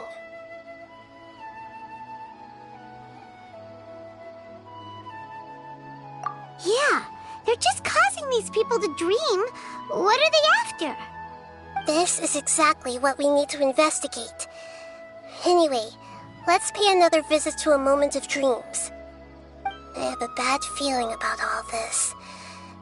I hope things haven't gotten any worse.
reward on the road.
ridiculously overdesigned. Why isn't it working?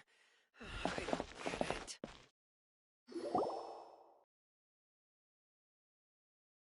We're back. How's everything here?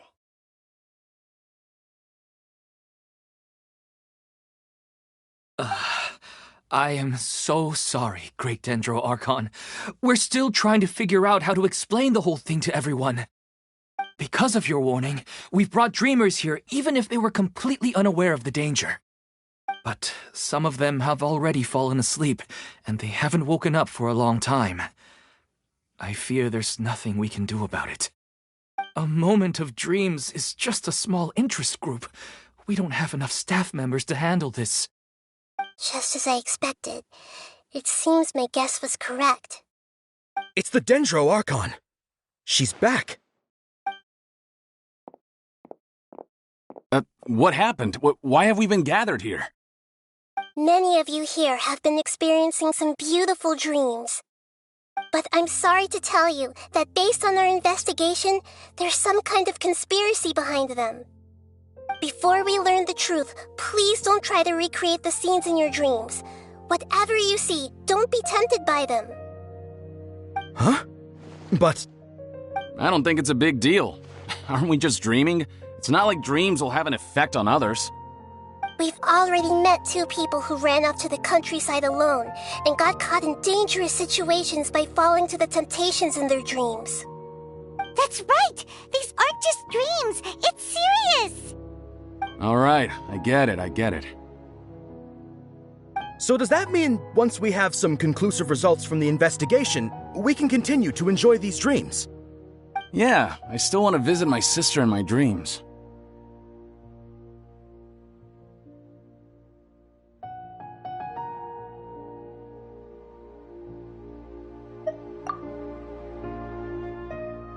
I'm sorry if what I'm about to say sounds a little offensive, Great Dendro Archon, but we had a discussion with the folks who just arrived here. In all of our dreams, we were able to reunite with people who were very close to us. They all seemed as if they were alive again, which makes us reluctant to wake up. Yes, that's also what we've observed in our investigation. So if the results of this investigation would mean an end to those dreams, that'd be quite cruel to us. All of us understand the danger, but perhaps you can't quite understand just how much those people mean to us. I don't think everyone will be on board with the plan to abandon these dreams for good. Before the conclusion of the investigation, they'll at least want to meet the people in their dreams one last time and say goodbye. We've never had such a difficult situation before. It appears that not many people are willing to cooperate. So they still want to return to their dreams despite knowing the danger?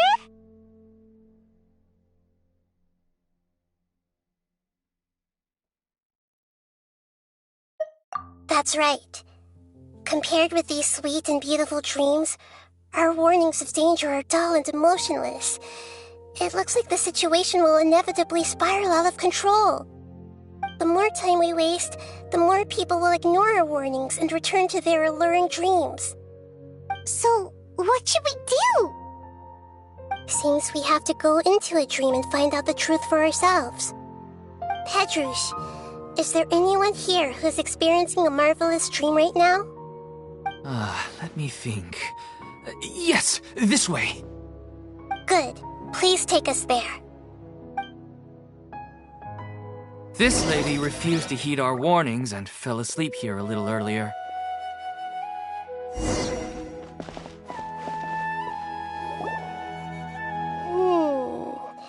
She's only asleep and hasn't started sleepwalking. It seems she hasn't sunk too deep into her dream yet. Do we also need to fall asleep if we want to go into her dream? Don't worry about that. I'm Lesser Lord Kusanali after all. Now, don't be nervous. Just close your eyes. Imagine yourselves as waves gradually rolling onto the beach. You slowly wash over the shore and sink into the sand.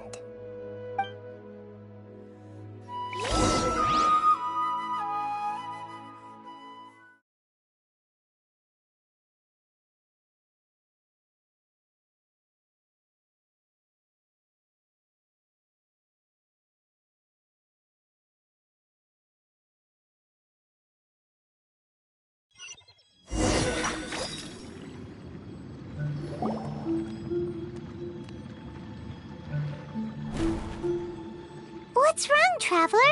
You look a little disoriented. Really? Paimon didn't notice anything. Anyway, seems like we've made it into the dream. I thought we would arrive at some familiar scene, but we seem to have landed in a completely unfamiliar place. Whoa! So many giant plants! Even in the sky! Amazing. Theoretically, we should have gone straight into Debbie's dream. Things do seem to have gone a bit sideways here. Anyway, let's see if we can find any leads.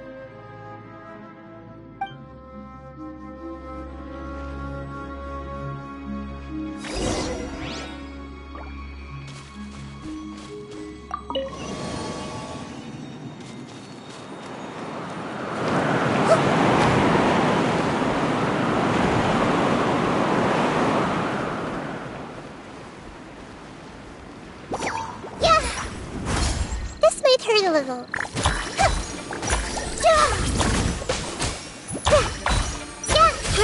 Grow.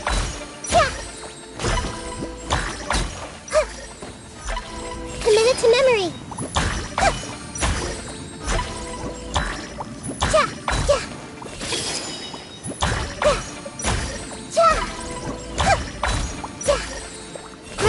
Grow.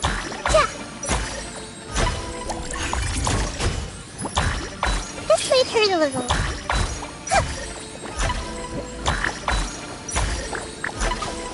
Hey!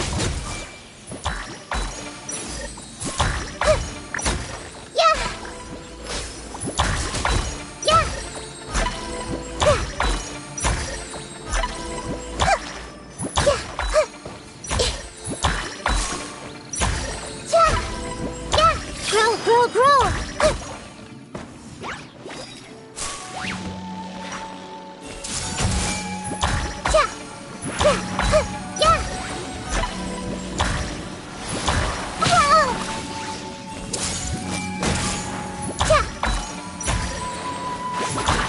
I'm seeing stuff. Everyone hold hands.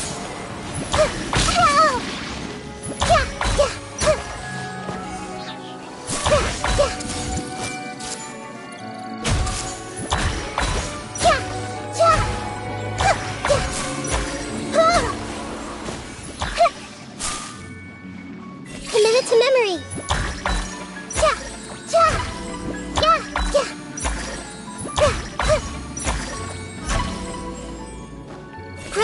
Grow.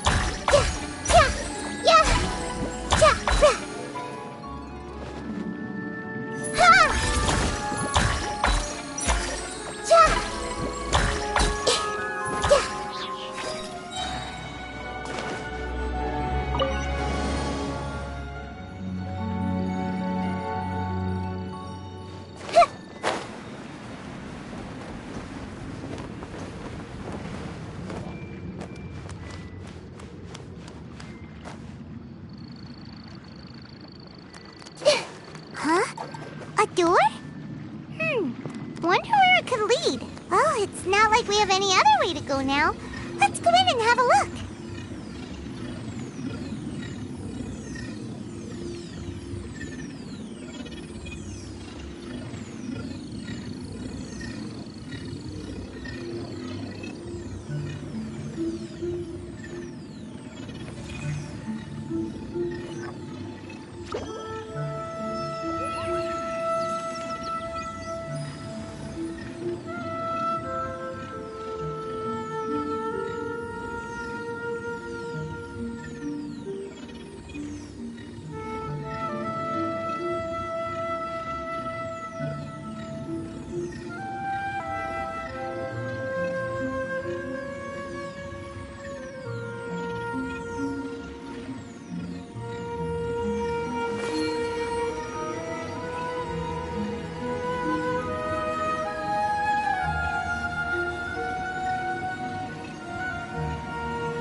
If you're not sure what to do next, how about I take you on a walk?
Hey, this place looks familiar.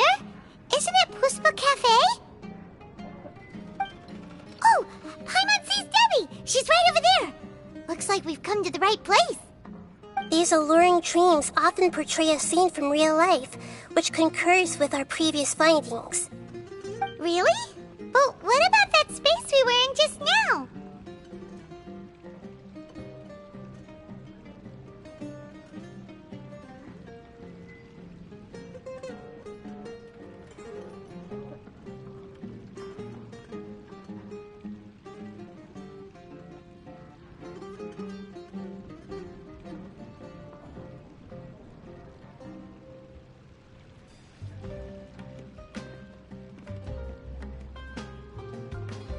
You can't mean this is another collective dream? Yes. Given that so many people have been experiencing these beautiful dreams, I would say it's very likely that they're interconnected. Compared to an interconnected dream, independent individual dreams would be much harder to manage and manipulate. Ah, Paimon gets it now. Well, let's go talk with Debbie. Oh, but there are some other people next to her. Are they dreaming too? If this space is exclusive to Debbie's dream, then the others beside her are most likely the people she cherishes. Anyway, we should confirm that first, just to be sure. Huh. How do we do that? Just leave it to me.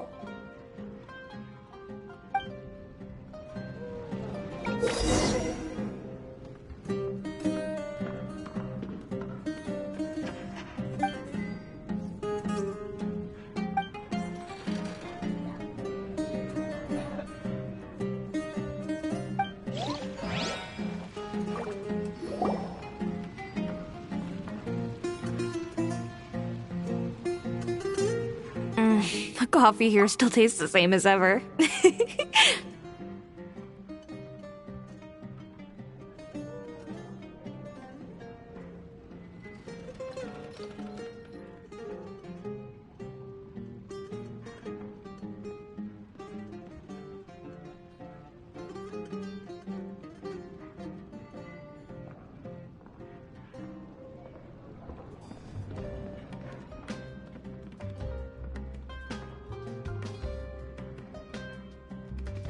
You two have traveled all around Tibet. Surely you've all tasted better coffee than this. I suppose so, but no matter how good things may be elsewhere, nothing beats the taste of home. That's right. It's hard to change your tastes. Anyway, here's to your return home. Welcome back, everyone.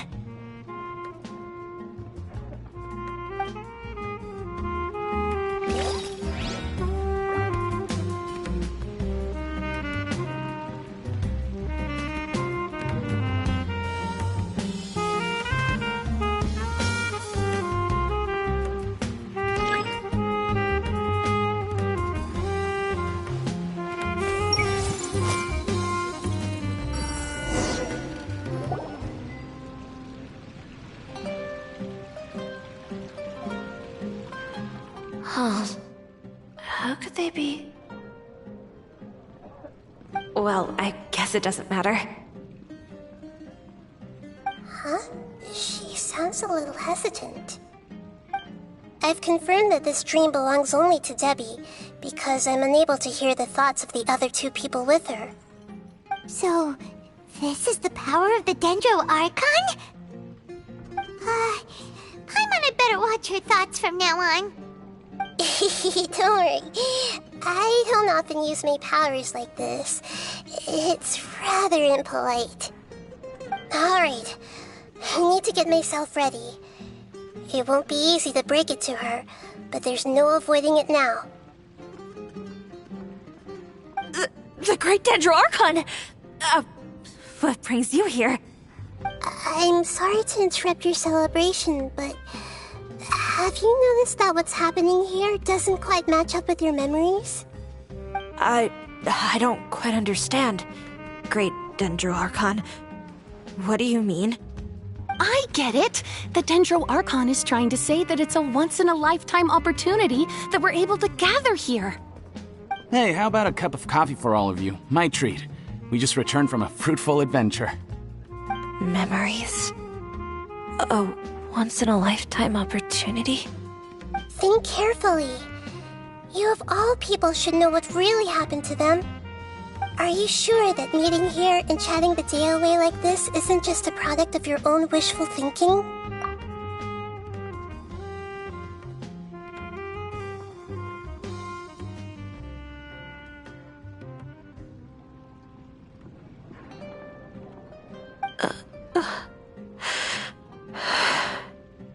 Yes. The reports from the Steambird were true. The ship they were on struck a reef and sank. And I never heard from Basima and Gaspar again. Hey, come on now. What are you talking about, Debbie? Yeah, trust your memories. Nothing you see here is real. I get it now. This is a dream, isn't it? But since it's my dream, it doesn't matter if this is real or not. I enjoy the way things are here. I no longer have to face the tragedies of real life. These friends mean the world to me. Nobody else can understand me like they do. There's nothing wrong with continuing this dream. Is there? I'm worried that if you were to continue dreaming like this, the lines between dreams and reality will gradually become too blurred for you. These dreams will always give you what you want, while reality remains full of pain and difficult situations. If you're not careful, you can get hurt. Don't worry. I still have control. I won't let it go that far. Are you sure? Hey, how about we put all this troublesome stuff aside and get back to our coffee and snacks, Whether it's just a dream or real life, you should be happy. You can't just brush off something like this. We don't even know how you people got here or where you even came from. Sorry. Paimon didn't mean to upset anyone. No, it's alright. I understand that you're just trying to look out for me. It seems that for now, this place is still relatively harmless for you. But I wonder if there's any way to go deeper into the dream. Huh. Now that you mention it, I once heard a strange voice tell me that there's an entrance here. I'm not interested in checking it out at the moment, but maybe I'll go in and have a look later. Okay, thanks for your help.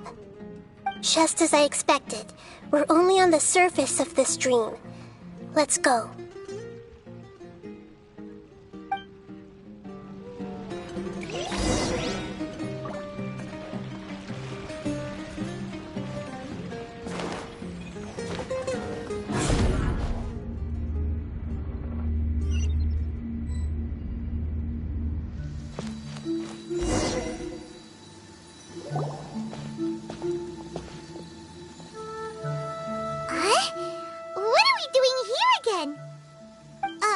Wait a second. We were just up there. No, down there? Did we go up or down? Don't panic. This is how dreams work. We've left Debbie's dream, but the dream is still continuing onward. I'm not sure where it'll lead us. This dream has the ability to create imaginary people, which is why people are so unwilling to wake up. If it weren't for what we just saw, Paimon might still find that a bit hard to believe. I have a guess. If these dreams are connected, then there should be some sort of order to them.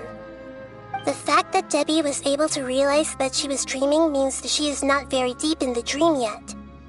But the space we're in has been turned upside down. Do you remember the characteristics of dreams that I mentioned earlier? Oh, right! Dreams are chaotic. That's right. It's possible that we're heading deeper into this dream now, and the deeper we go, the closer we'll get to the essence of the dream. Right! So the answers might be waiting for us deeper in the dream! Yes, and we should get ready for whatever we may encounter.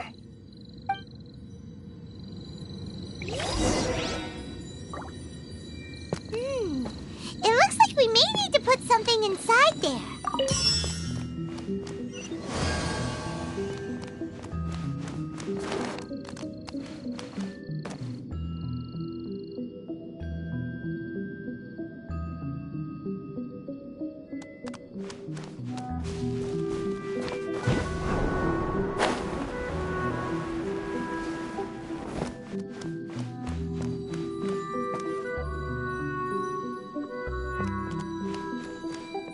Committed to memory. Sharing my knowledge. Really hurts. I see everything. I'm seeing stars. Really hurt.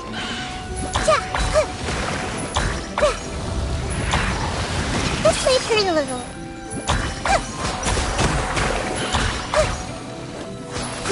Grow!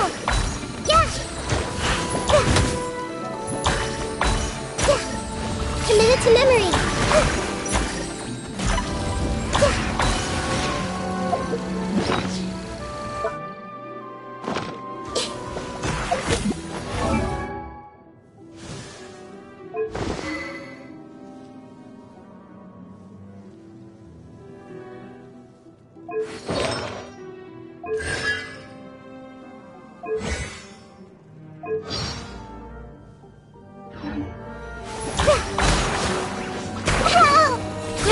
Grow! Let's do...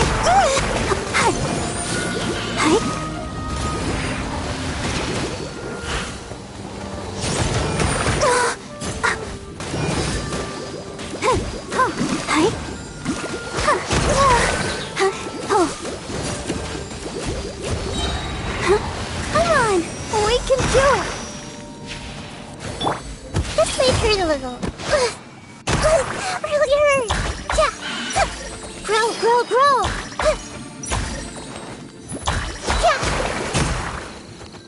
Everyone hold hands!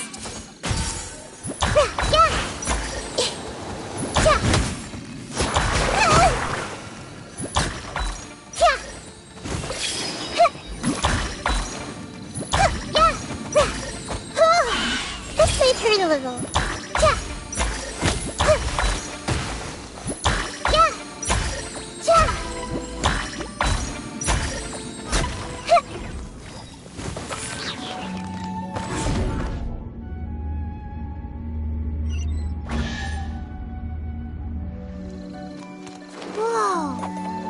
rains, it seems to disappear slowly. Yes, and it appears again as soon as the rain stops. It's less like a flower, and more like a dental slime that's trying to keep out of sight. Here we go again with Nahita's analogy.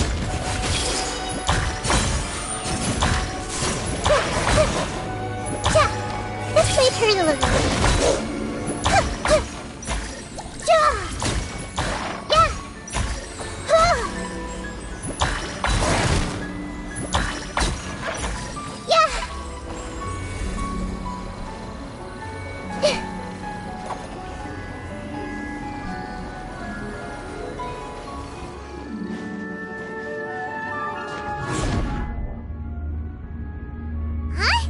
Are we back up here again? Wait. Paimon's confused. Are we up here or down there? Good thing we didn't fall. Yes, we did. We just fell upwards. That's not helping, Nahita! Paimon has no clue what's going on anymore.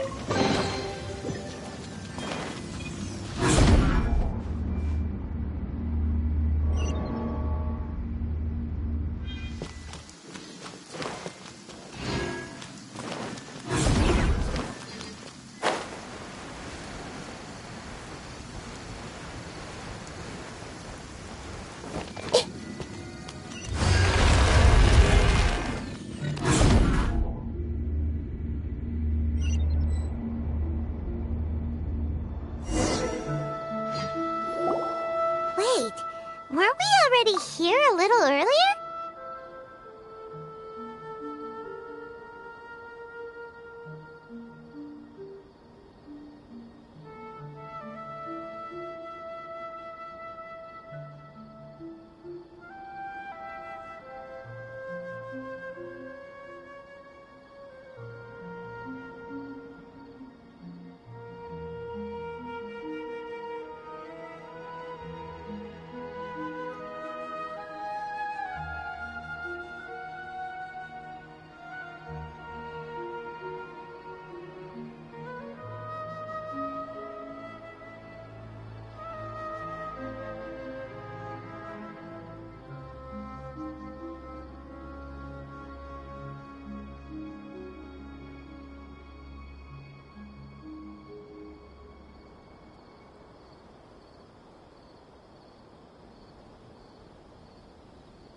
This is probably Ilmon's dream.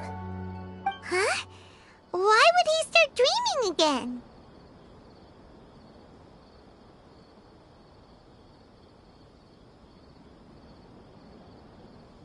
Yes, but it seems that the danger isn't enough to stop him from longing for his wife. Based on what we've learned so far, he must be sleeping more deeply for his dreams to appear here. But fortunately, he already knows us from before, so hopefully we'll be able to wake him up.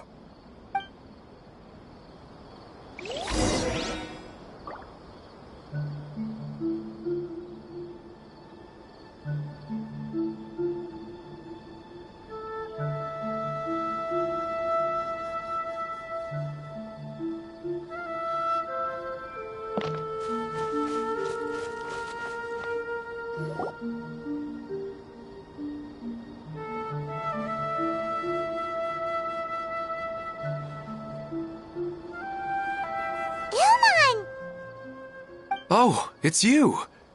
Incredible. I didn't know you would appear in my dream, too. Did you say dream? Wait, so you know this is a dream? Of course. Such good things rarely happen to me in real life these days. Here, let me introduce everyone. This is Minar, my wife who I mentioned before. And this is our daughter, Hydar. Hello. It's a great honor to meet the Dendro Archon. Whoa, Dad! You know the Dendro Archon? That's amazing! And what's this? Is it a new toy? No, it's Paimon, not a toy! Anyway, now's not the time for that! Nahida, this doesn't seem to add up with what we were expecting. You're right. Let me think for a bit here. Oh, right! We didn't see him in a moment of dreams earlier. Paimon thought he'd gone home. Sorry. I just had to make sure that Hydar could get a chance to see her mother.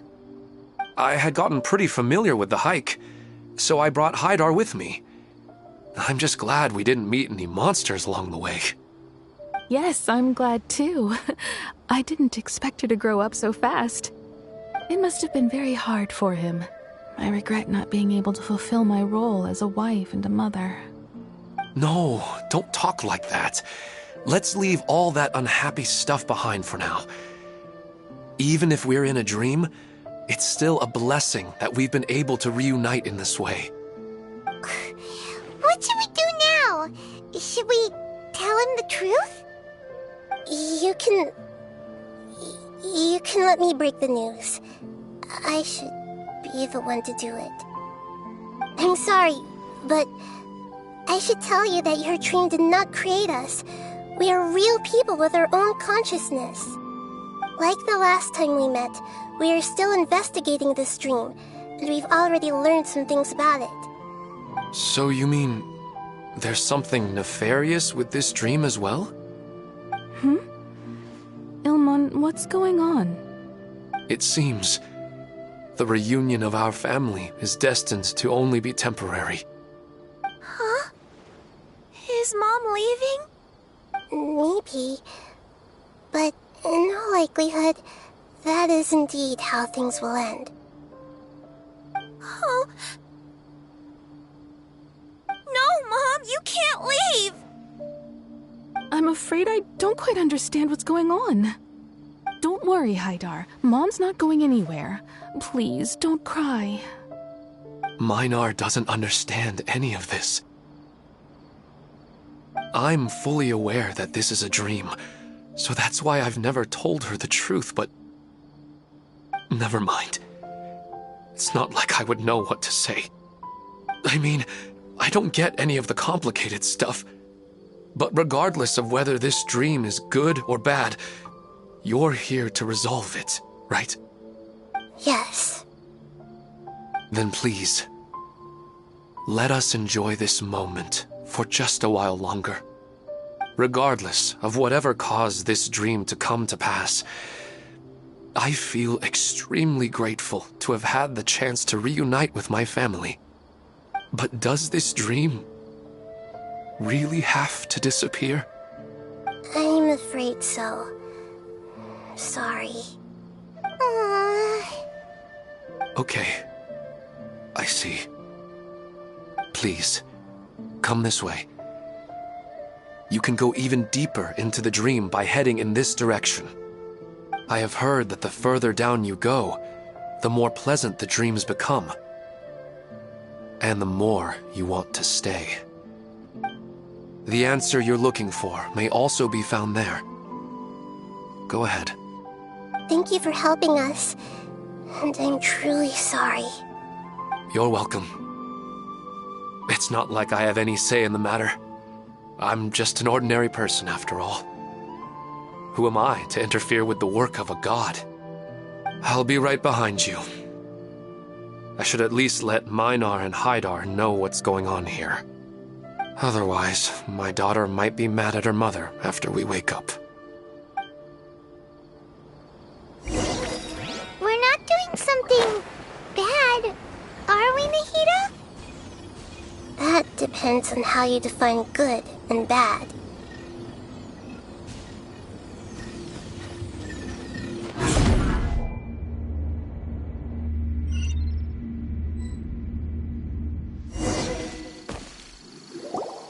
It's the same place again. This place is almost like a flight of stairs that connects all the dreams together. But they appear to be getting more and more aggressive. Regular stairs wouldn't try to attack us. Right. Something seems to be off about our theory. Ilmon is clearly aware that he's dreaming, and he's enjoying it. Rather than dreaming on a deeper level, he almost seemed more awake. I believe we're on the right track, but we just need another explanation. It's not that the dreams are getting deeper, it's the owner's attachment to the dreams that's getting stronger. But you would never mistake dreams for real life, right? Sometimes, Paimon almost wishes her dreams could be real. But it's just a quick thought. It's not long before Paimon's thinking about other things, like sticky honey roast. Listen, we're real beings living in the real world, and that's where our focus should be. This also explains the insubstantiality of our dreams. No matter what they may become, we don't really care. But if we decide to abandon reality and embrace our dreams, then our dreams would become far more substantial. Oh, wait! Paimon's starting to get it now! Your mind will begin to build the dream far more attentively, which in turn will make it feel more real. Do you remember how the Akasha can turn dreams into jnana energy? Constructing a realistic dream consumes a similar energy. Does that mean there's a host of these dreams here like Milu during the Sabzeruz festival? If we wake that person up, this collective dream will end, right? Most likely. But the collective dream in Sumeru City was created by the Akasha, and now the Akasha has been turned off. This has nothing to do with the Aranara, and humans are not capable of creating a collective dream, which means... Huh? So, did someone manage to restart the Akasha? That's impossible. But they are probably a scholar of the academia who had a close connection with the Akasha. Even so, how did they manage to do it? And how did they choose the host? Yeah, we haven't gotten to the end yet.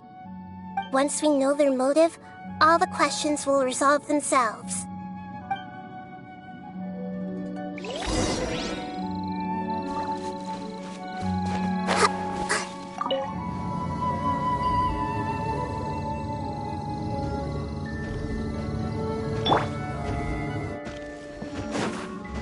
Let the show begin.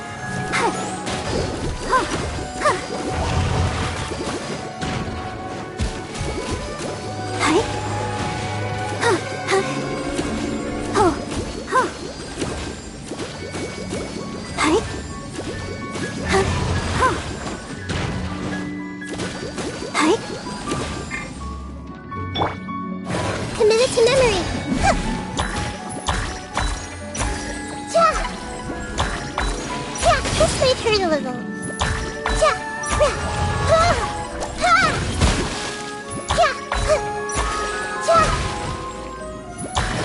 Commit it to memory.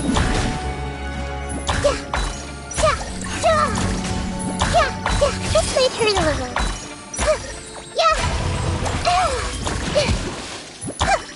Commit it to memory.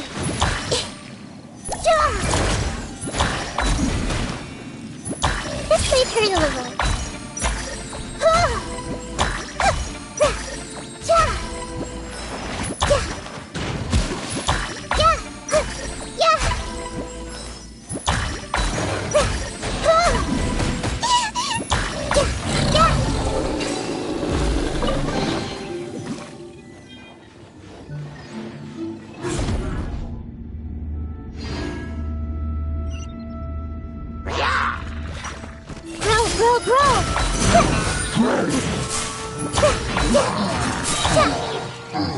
The Temple of Wisdom.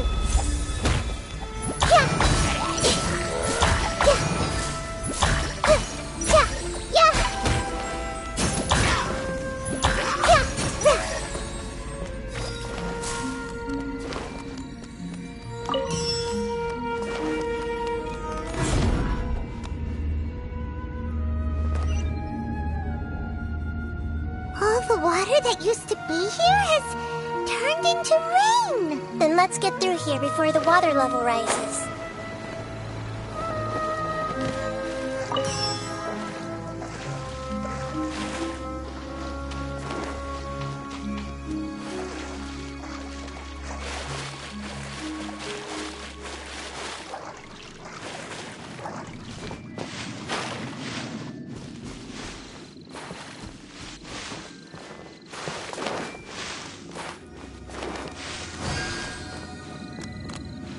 We finally made it!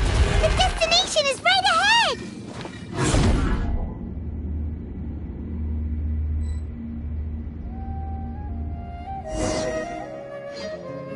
Wow! A new place!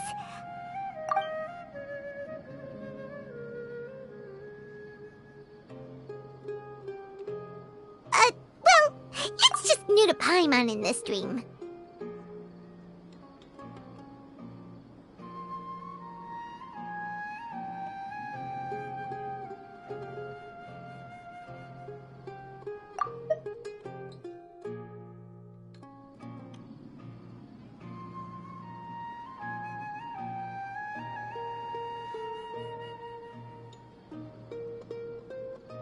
This should be the final destination. Huh? Really? Yeah, these are just ordinary city streets. I have powers related to dreams, so it's usually easy for me to tell who's dreaming and who's created by dreams. I guess only those who have thoroughly accepted this dream will be able to come here. There are so many people here. How can we find the host? Don't worry, I have a way.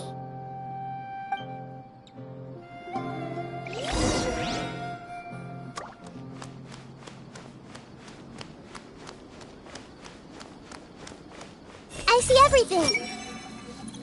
Anissa's always so calm. I wish I were the same. He's just in an ordinary dream, so it shouldn't be him. Shadia has such good taste. I can never go wrong with her opinion. No, it doesn't seem to be her.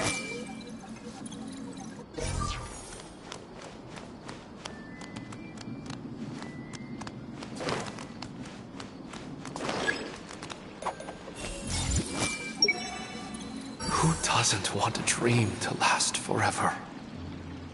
He's just entered the dream recently. It's definitely not him. However...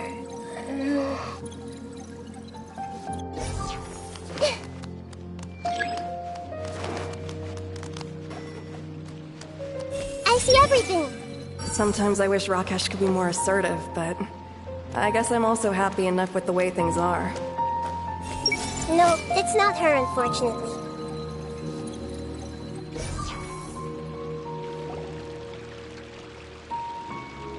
You know, I've heard that plants grow better if you play music for them. And on that note, it's been a while since I last heard you play. Sorry, I've been a little busy these last couple days.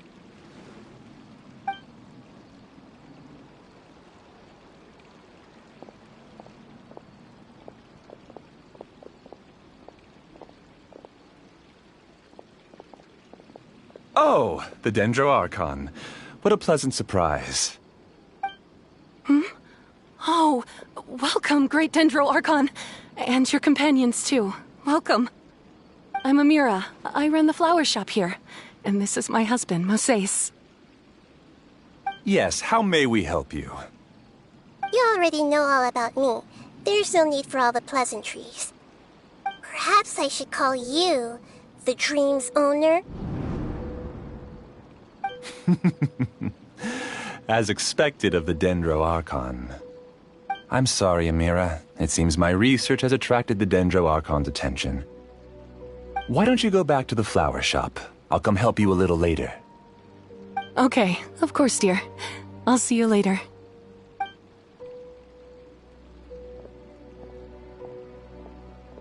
It appears that I was too naive to think I could deceive the Dendro Archon in person like this. To avoid looking like too much of a fool, allow me to ask the first question. How well would you say you understand this dream? This dream was built by the Akasha, and it has the power to create imaginary people who no longer exist in the real world.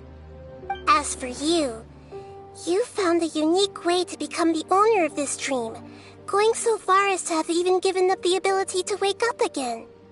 Given up the ability to wake up? Impressive! You truly are the embodiment of wisdom.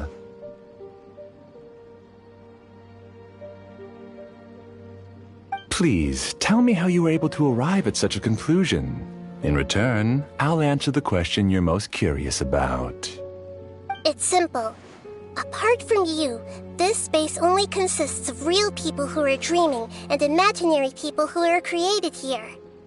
Although you are here and appear no different from the others, I can't sense your dream. How can I wake up a person who's already awake? Fascinating. Since you're the fully awake owner of this dream, it can never collapse from you waking up. Theoretically, this should also give you absolute control over this place. I have to admit, it really doesn't get much better than that. But even knowing all of that, one question remains. How did you do it? Isn't the answer right in front of you, great Dendro Archon? It's because I've dedicated my entire reality to this dream. I uploaded my entire consciousness into the Akasha when it was still running. Actually, this all started because of an accident. My original goal was not about the Akasha or a collective dream. No. You were motivated above all to create a hyper-realistic person. The desire to reconnect with a real loved one is the one shared sentiment between all our dreamers. That's right. However, human models are too complicated. Only the Akasha has a jnana energy supply powerful enough for me to generate and sustain my models. The Akasha is truly magnificent. If I siphoned a minuscule amount of its energy, nobody would even notice. And even this minuscule amount of energy was already more than enough for my purposes. Even using just crude methods, I was still able to train a fairly realistic person. I named my first work Amira. Huh? You mean the girl we just saw? She and I entered the academia on the same day. Starting with admission procedures, we bumped into each other 6 times on just that first day. And because of that one day, we eventually went on to fall in love. We studied, conducted research, and made breakthroughs together. Our rhythm was always in step. I felt like we were 2 separate bodies that shared the same heart. However, Elazar later took her from me. Yes, I need more training samples to perfect Amira's personality. I found their details in the Akasha's database. Using the pretext of testing for mental health disorders, I implanted signaling devices in their bodies. This way I could connect them to a network, and Amira could feel their yearning. Little by little, they helped her to grow and develop a warm, human personality. To improve my efficiency and allow myself to focus on nothing but my research, I uploaded my consciousness as well, and became a part of the network. So, technically speaking, it's not that you won't wake up, it's that you can't wake up. Yes, because the Akasha was suddenly turned off, I lost all of my jnana energy. I became imprisoned in the very network I had constructed. At first, I panicked. But, after coming to grips with the situation, I realized that I could restart this world as long as I could find a replacement source of jnana energy. That means everyone in the network is providing you with jnana energy! That's all there really is to it. I don't think I'm doing anything wrong. I'm just saving them as well as myself. I provide a beautiful dream, and in return, I harvest their jnana energy as fuel for the dream. They can wake up any time they wish. People need to sleep anyway, so why not have some beautiful dreams while they rest? I agree. This is the home we spent a great deal of effort on to build for ourselves. Yeah, she's right. We're staying here of our own free will.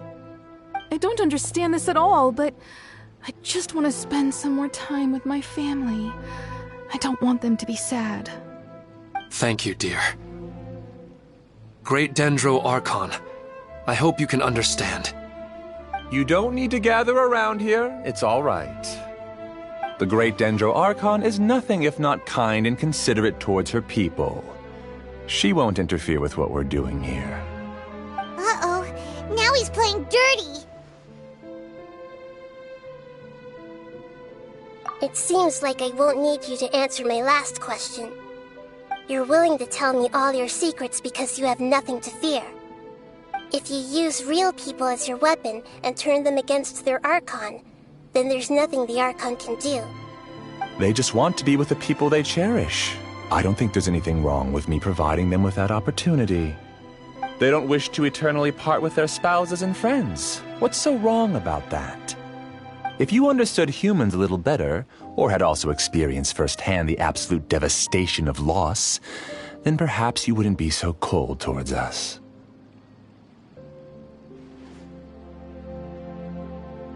If you had used your talents and determination for a just cause, you could have become a sage of the new generation. Unfortunately, you've committed one of the 6 cardinal sins of the Academia by attempting the forbidden and fearing none. You equated people's feelings with cold jnana energy and deprived them of the pain that they have to face. You lured them into these dreams and even now remain completely unaware of how evil all of this truly is. Pain? Luring? Those kinds of things haven't existed here from the moment this world was created. She's right here. This is Ilmon's child, Haidar. Huh? My daughter? What's wrong with her? This dream relies on a set network, which means that only those with devices planted in their bodies can enter this world. Carefully think back and retrace your steps. I secretly went back to the mountainside with Haidar. Minar was already there waiting for me, and Haidar was able to see her mother. You mean she isn't actually the real Haidar? No, because unlike you, she can't enter this dream. The moment you came into this dream, it created a Haidar to realize your wish of reuniting with your family. So, tell me, where's the real Haidar? She's still out there on the mountainside. That's right. And she must have been terrified to see her father not in his right mind. Not to mention the monsters in that area. The situation is very dangerous. If Hydar's still out there, then... What are you talking about, Dad? I don't understand. I must wake up right now. I can't leave her there alone. Oh. It seems the others have also remembered something. People try to avoid pain and stay in their perceived bubbles of safety out of an instinct to protect themselves. This is human nature, but it is also one of their weaknesses.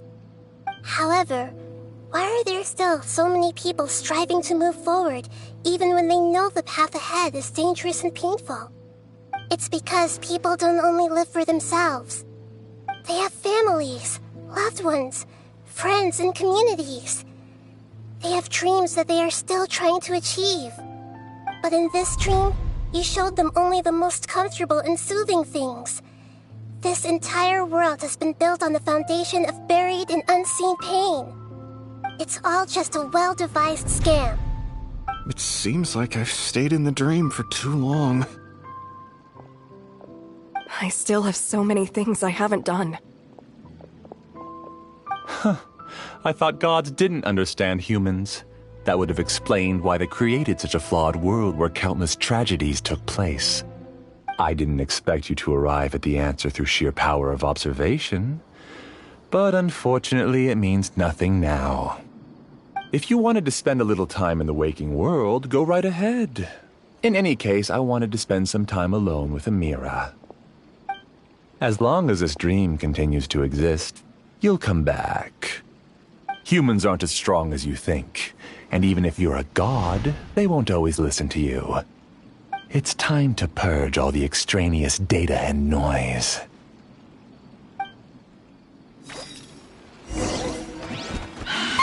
Monsters, be careful! All of you, please get out of here and find somewhere safe. I am the master of this dream. I can create endless waves of monsters with the snap of a finger. Don't worry, they'll wake up before they get hurt. Amira doesn't like to see others in pain. If you know what's good for you, leave now! I'll protect us.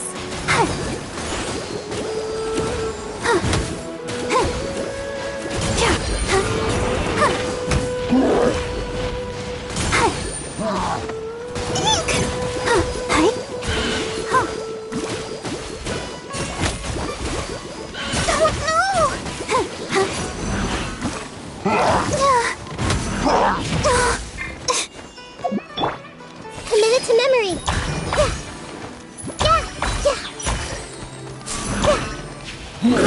Grow.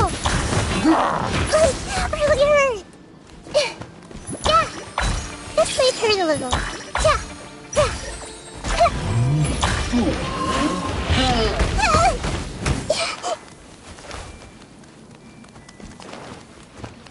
Committed to memory.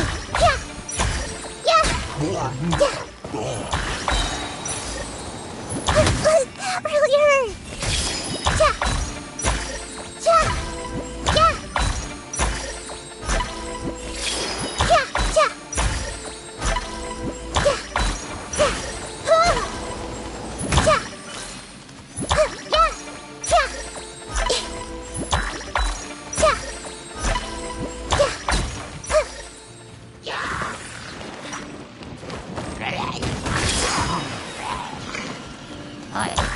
Sharing my knowledge.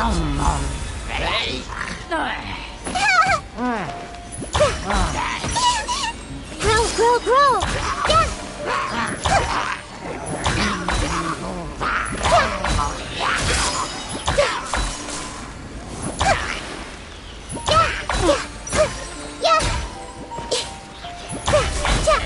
I see stars. This might hurt a little.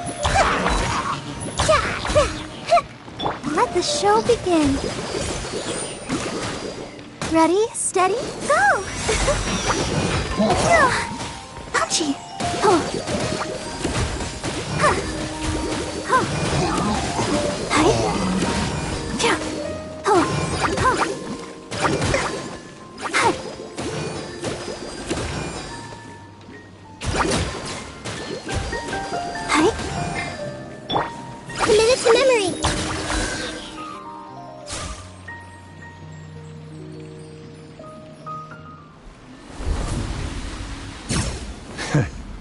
You haven't won just yet.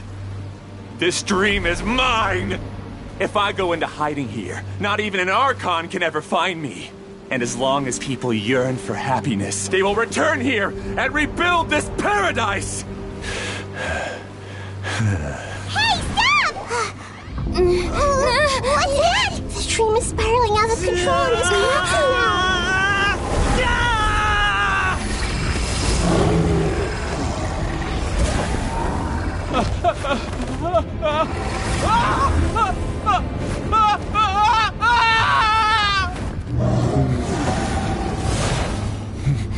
Oh no.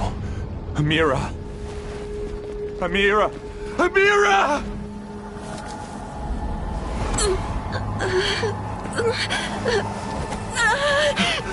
Amira, are you all right? I don't feel well. No, no, no! Please, no!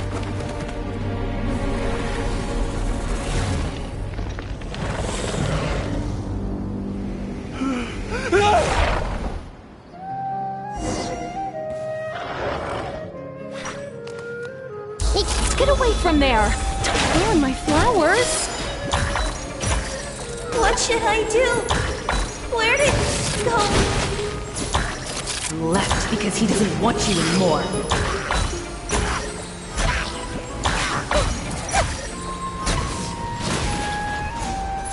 Grow, grow!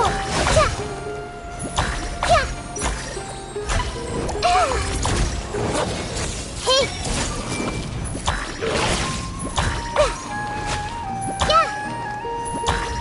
Committed to memory!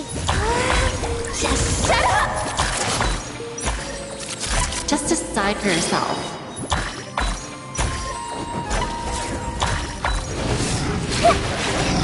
I see everything!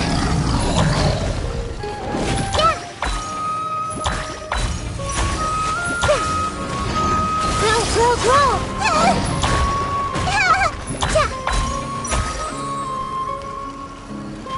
Let's leave her to look.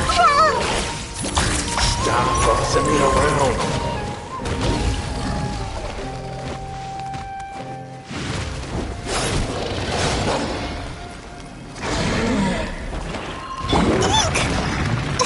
Let's dance.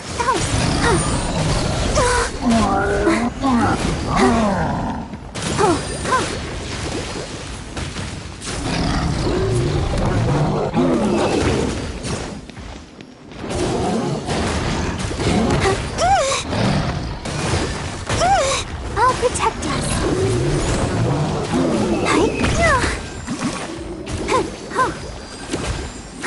Swift and merciful. But how? Committed to memory.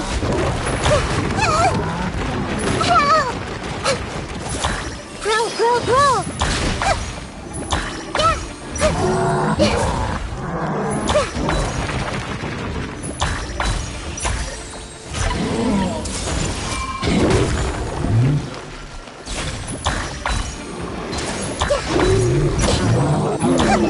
Committed to memory. The Temple of Wisdom. Let the show begin.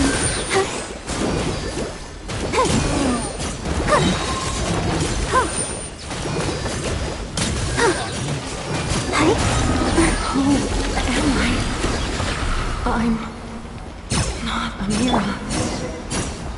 I'm...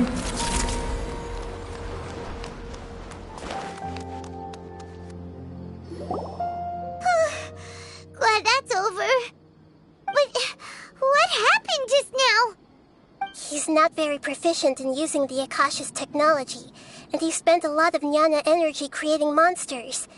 Now the system is out of control. All the people he created also turned into monsters, including Amira. It's terrible, even for a dream. Even Paimon's freaked out. Paimon can't imagine what they're going through. The good news is that the chaos seems to have subsided. Now we only need to wake up the people here and let them return to their real lives. Amira, My dear Amira, they're all gone. It was just a big dream after all. I couldn't change my fate, and my knowledge turned out to be useless. What a cruel world.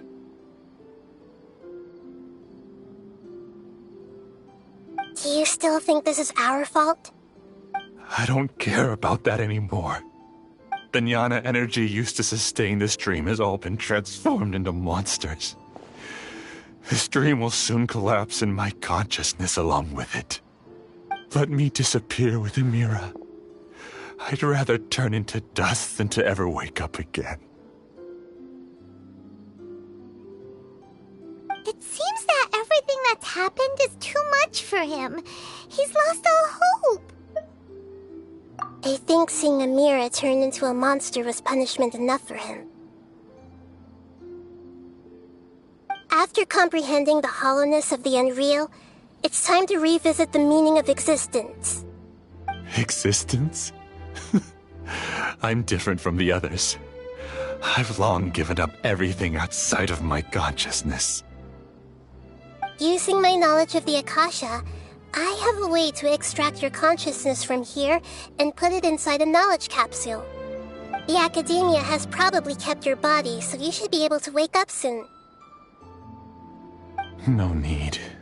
Just let me disappear. Reality means nothing to me now.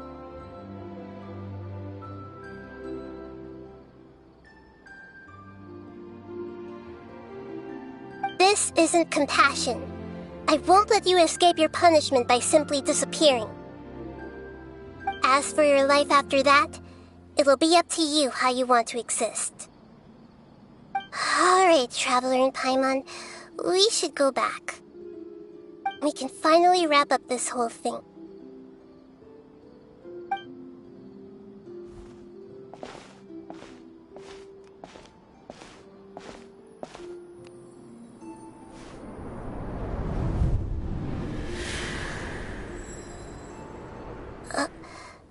Uh-huh?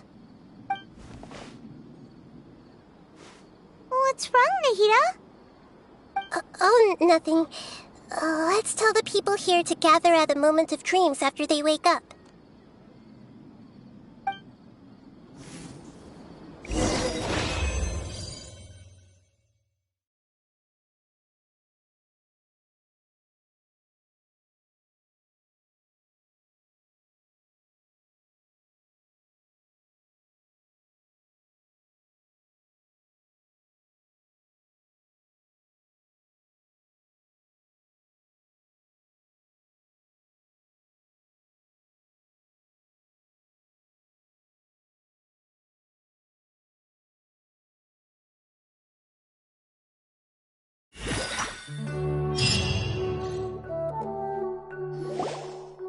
Oh, great!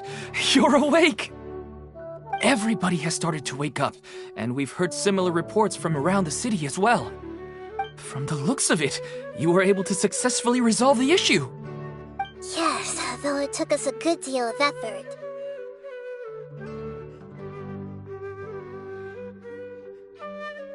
There will be many people gathering here shortly, so please do your best to maintain order. I need to go to the Academia with them now, but we'll be back soon.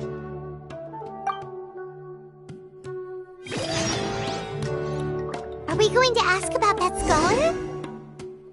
Yes, but it may take some time for him to wake up after his consciousness returns to his body. We can leave the rest to the Matra.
Why isn't it working?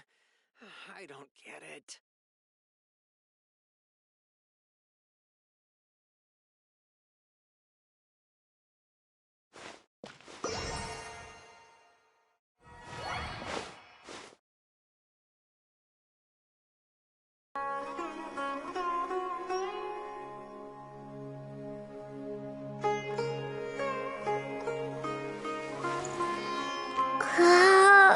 it. I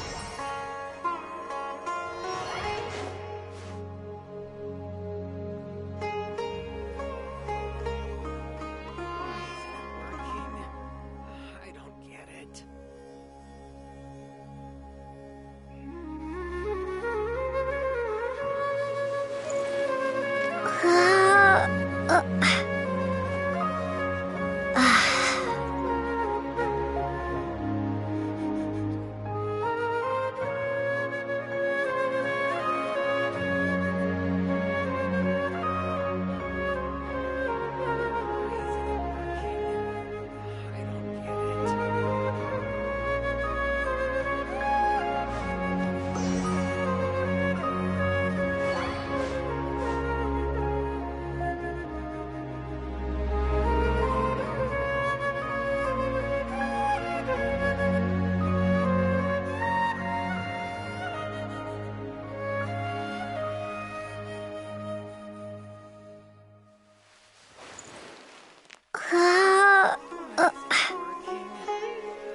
Why isn't it working?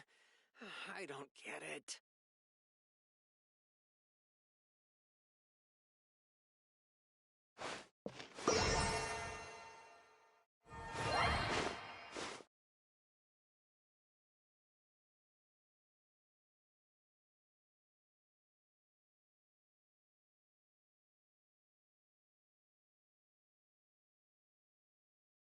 Why isn't it working?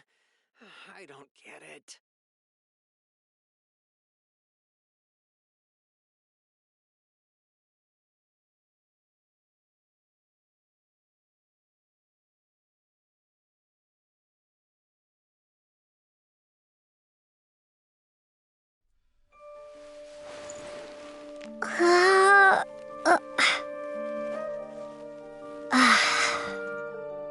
Why isn't it working?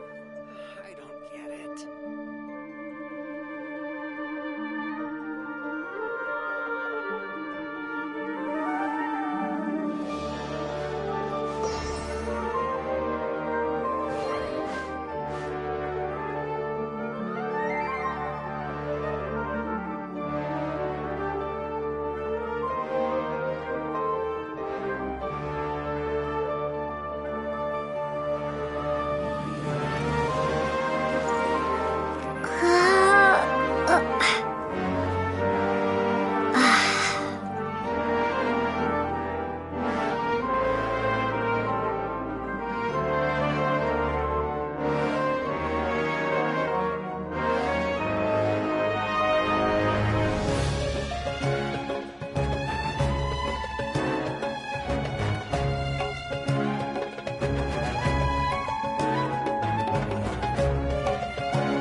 working? I don't get it.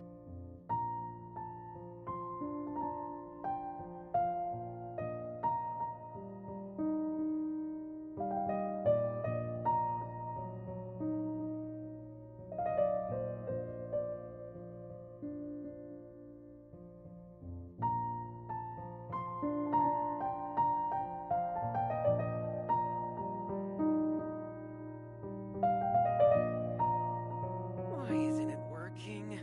I don't get it.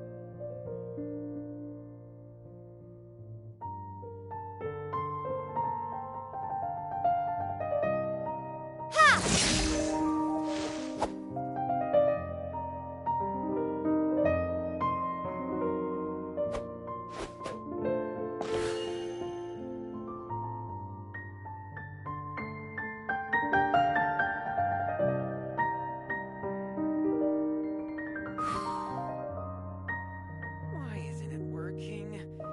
I don't get it. Why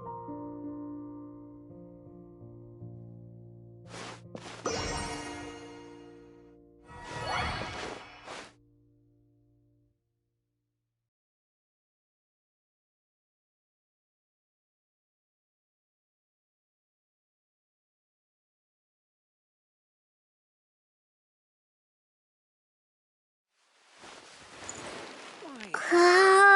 I don't get it.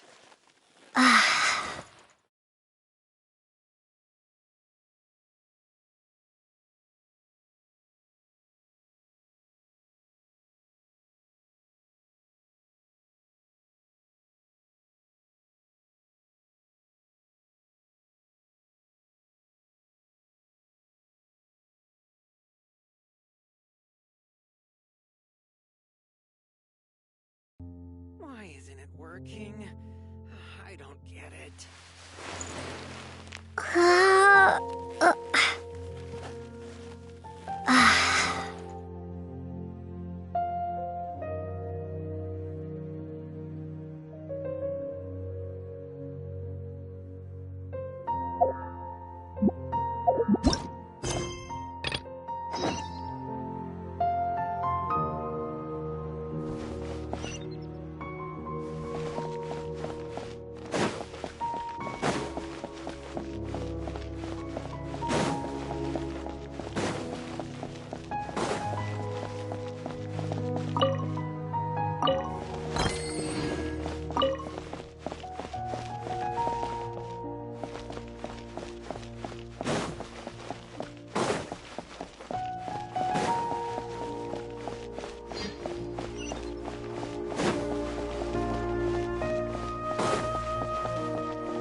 Oh, it's the great Dendro Archon. How can I help you? I would like to check the registration records of a Kasharawar scholar. He should be in an unconscious state right now. Okay, just a moment. Sorry to keep you waiting, Dendro Archon. We have confirmed that there's a scholar named Beinuni who's been unconscious for a while. The cause was improper operation of the Akasha. He hasn't regained consciousness yet, and is still receiving treatment at Bimarstan. Huh? Isn't his name Moses? I guess he didn't want to be recognized or bothered by anyone. Please, give the knowledge stored in this to the Matra and ask them to import it into Beinuni's brain. Understood. But for safety reasons, I need to know why. It's simple. This contains his consciousness. It's long been trapped inside of a dream. He's committed an act that affected the safety of Sumeru. After he wakes up, I'll inform the General Mahamatra of all the details. I see. I'll take care of this right away. Thank you, great Dendro Archon. No problem. All right. Everyone should have gathered at the Moment of Dreams by now. Let's head back.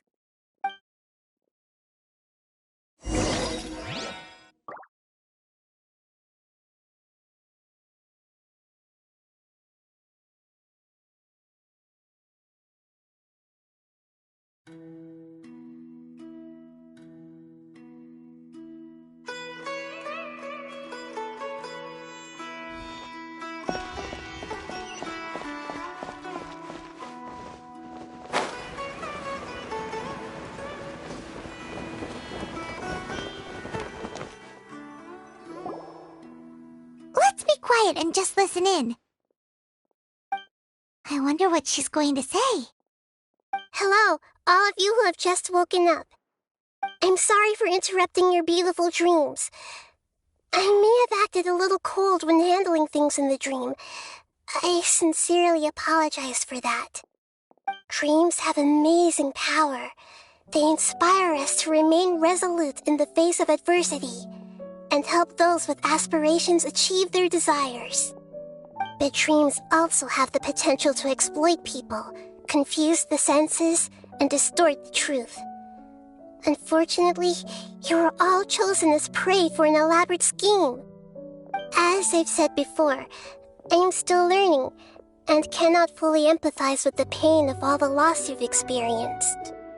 But just take a good look around you, and you'll see many other people who have had similar experiences. You should be proud that you've been able to gather here and look toward the future together. The path of life is long, and it's hard for us to see the destination. This leads us to ask a lot of difficult questions. What's the meaning of life? What's the purpose of my existence?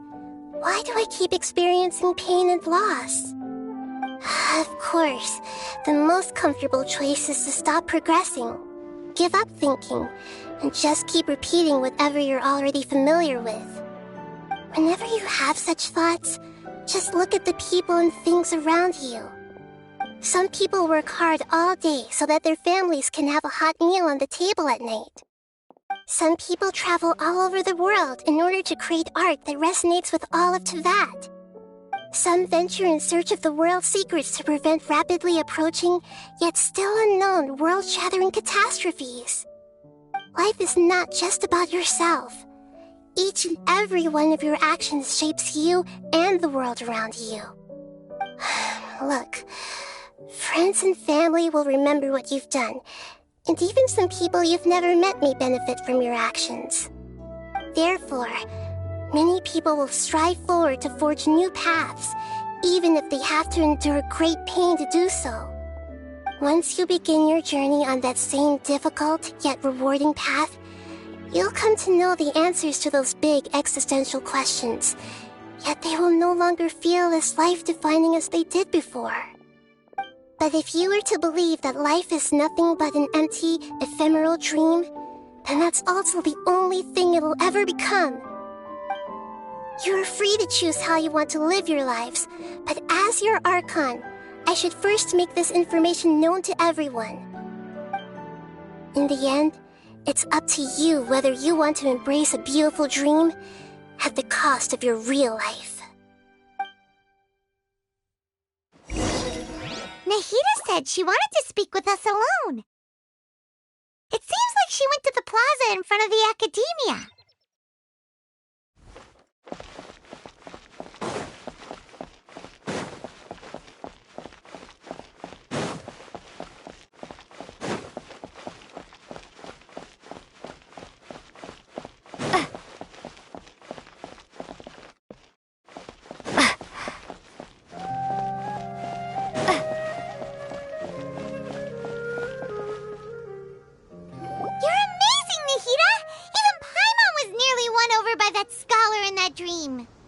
Well, he's very good at manipulating the weaknesses of human nature, but perhaps he himself had fallen prisoner to them long ago.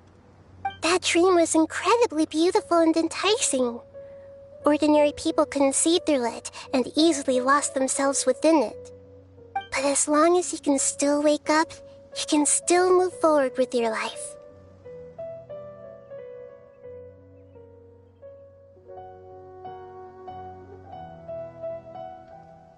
Huh?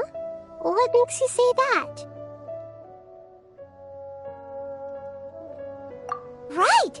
You said that you didn't understand human feelings, but we saw how considerate you were with all these people. Your speech just now really connected with everyone. You did a good job! Thank you. I've heard a lot of sad stories along this journey, and several of them have touched my heart. You can't say that the victims of the dream really did anything wrong, and what they wanted was also not unreasonable. That's why I could understand them when they tried to resist us and protect the dream. But all of my understanding and stirred feelings probably can't even account for even 1% of the pain they've experienced. I don't think this 1% can be seen as an example of what you call empathy. You're too hard on yourself, that's for sure.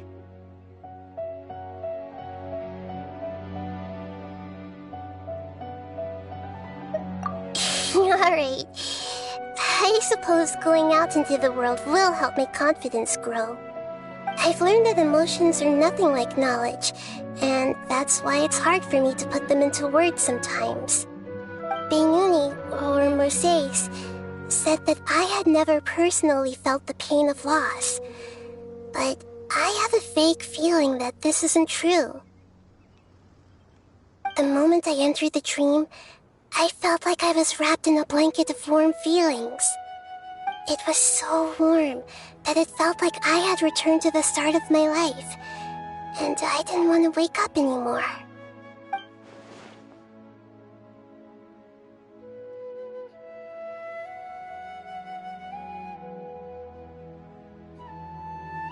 But when I opened my eyes, the feeling was gone without a trace. If I have to make an analogy for it, I would say I can no longer see words on a piece of paper after they have been erased, but I can still see the slight indentations of where the words had been written. But now that I've experienced this dream, I think I can say with confidence that I won't dwell too much on the meaning of that warmth. It's enough that I can tell I was once supported by that warmth, and its existence has allowed me to get to where I am today. If I dwell too much on its exact nature, I would be putting the cart before the horse. I gave a speech to inspire my people, so if I were to fail to live up to those words myself, then that would be too embarrassing.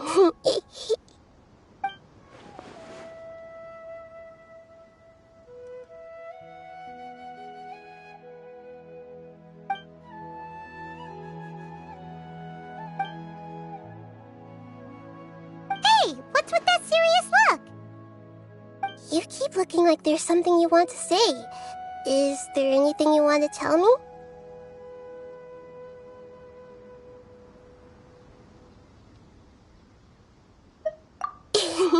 Okay.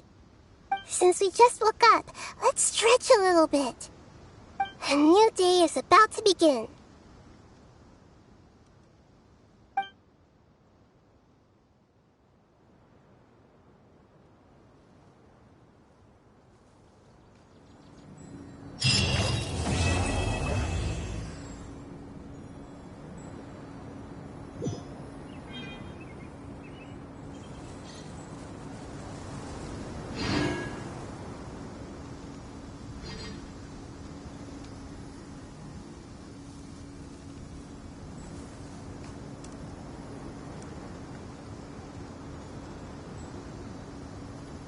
Well, your perspective is just tunnel visioning.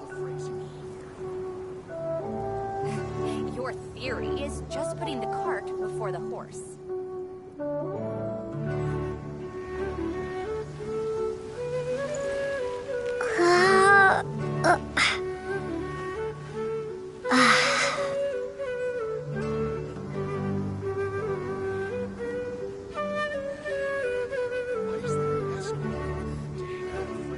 Well, your perspective is just tunnel visioning. Your theory is just putting the cart before the horse.